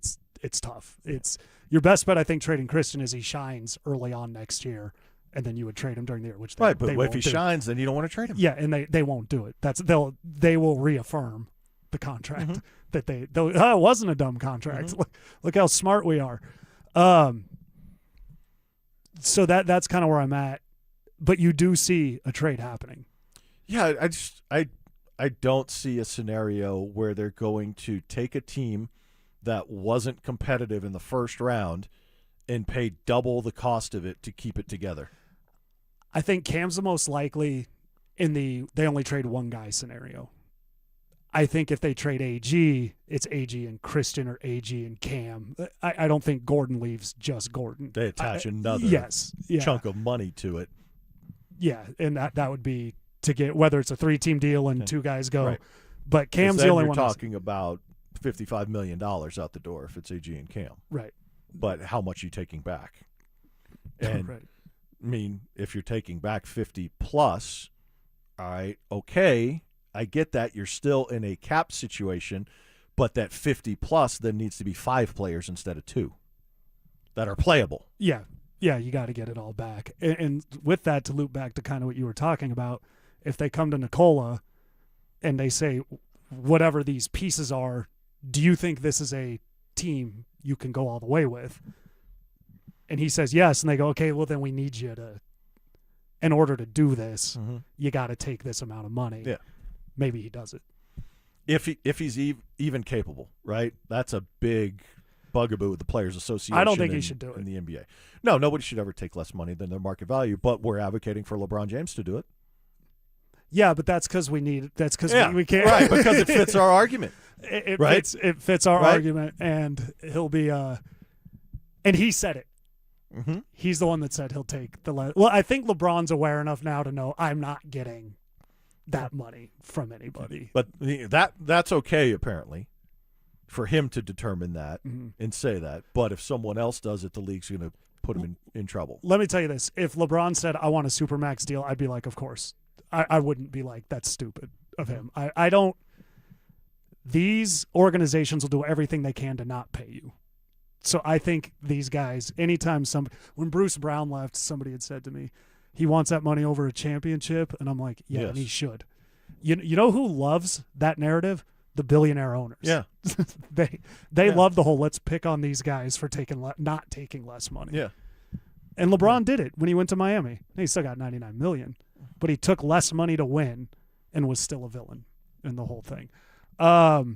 With that, so do you think we get, by tomorrow morning, you and I will be back tomorrow morning, any movement on the Denver Nuggets? The first move came. It was Marvin Bagley III coming to the Nuggets, going to, obviously come off the bench. Do you think this is the beginning of finally things starting to come into play and we get a trade? Not a trade, just something. I don't think we'll have anything new by tomorrow morning. I hope I'm wrong. I hope we continue to move forward here. If we do, it feels like it will be something happened on the Peyton Watson front. Yeah, that's probably it. Is that necessary first for them to make their next move? No, it's not.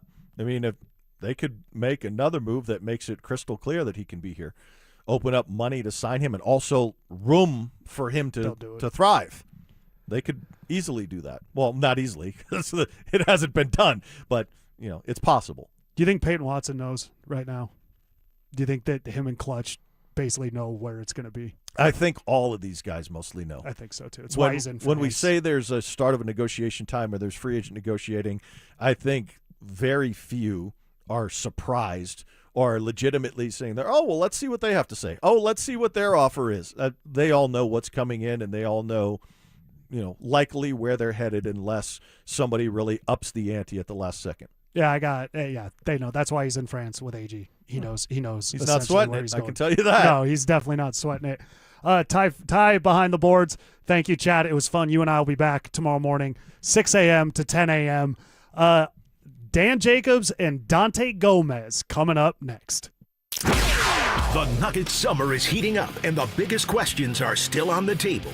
Will Nikola Jokic sign an extension or keep Denver holding its breath? Could a blockbuster Jamal Murray trade reshape the roster? And with Peyton Watson hitting restricted free agency, what does the core look like moving forward? Stay locked in. Denver Sports has you covered all off-season long. Denver Sports, 104.3 The Fan. Joint pain is awful when you're the person who is fighting through it, but I'm betting you aren't the only ones affected. Maybe you love someone who struggles with joint pain. You see it. You see what they don't say, what they've slowly stopped doing. It's July. The days are long. The light hangs around. Time to be outside, moving, playing, living, and you're sitting it out. Hey, it's Mike Evans. Let's talk about getting that life back, because at QC Kinetics, that's what's happening every day. People who are stuck in that cycle of pain in their hips, knees, shoulders, and back, they're finally stepping out of it with regenerative treatments done right in their office. No surgery, long recovery, or putting life on hold. Just real relief. The inflammation eases and the pain lets go. We hear it all the time, not just from patients, but from the people around them. He's back. She's herself again. So if this sounds like you or someone you love, go find out what's possible. QC Kinetics offers a free consultation to see if you're a candidate. Call 303-900-8986, 303-900-8986, with locations in Aurora, Superior, Highlands Ranch, and The Springs. It's QC Kinetics. Hi, I'm Chuck McDowell, the timeshare cancellation guy and founder of Wesley Financial Group, and I want to set the record straight. I am not an attorney. I've never wanted to be an attorney, and the truth is I really don't even like attorneys. If I sound like an attorney, I'll apologize. But what I've learned in my 15 years in the timeshare cancellation business is you don't need to be an attorney to get folks out of their timeshare. After 15 years and over 50,000 cancellations, I can tell you with confidence, we know how to get you out of your timeshare. Call us today and we'll send you our timeshare exit guide absolutely free with all your options for cancellation. Attorneys, this was meant to be funny, so please don't sue me, especially my friend Kenneth from Black River Falls, Wisconsin. Call now for your free timeshare exit info kit. 800-881-8686. That's 800-881-8686. 800-881-8686. Your air duct cleaning experts, Ductworks. Hey guys, Mark Schlereth here from my friends at Ductworks. Summertime is all about staying cool and comfortable. But what about the air flowing through your home? You rely on your AC all summer long. Make sure the air that's circulating in your home is clean and fresh. Your air ducts collect dust, debris, and allergens year-round, and summertime airflow keeps it moving throughout your house. It's one of the most overlooked parts of your home, but it impacts the air you breathe every single day. That's why I trust the professionals at Ductworks. They're personable. When you call, you're always going to talk to a live person. They're educated guys, and Ductworks is Colorado's top-rated air duct cleaning company, trusted by thousands of 5-star reviews. Before your AC works through another Colorado summer, make sure the air you're breathing is clean. Call them for a free estimate today. 303-425-0985. That's 303-425-0985, or online at ductworks.com.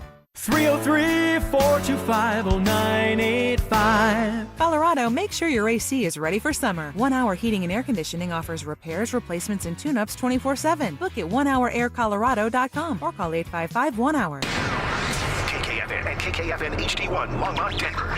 Powered by Able Builders, it's Stokley and Evans with Mark Schlereth.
So we have the whole crew here. Mr. Gomez, how are you, sir? Doing good, Dan. How about yourself? I'm doing fantastic. Happy to be here.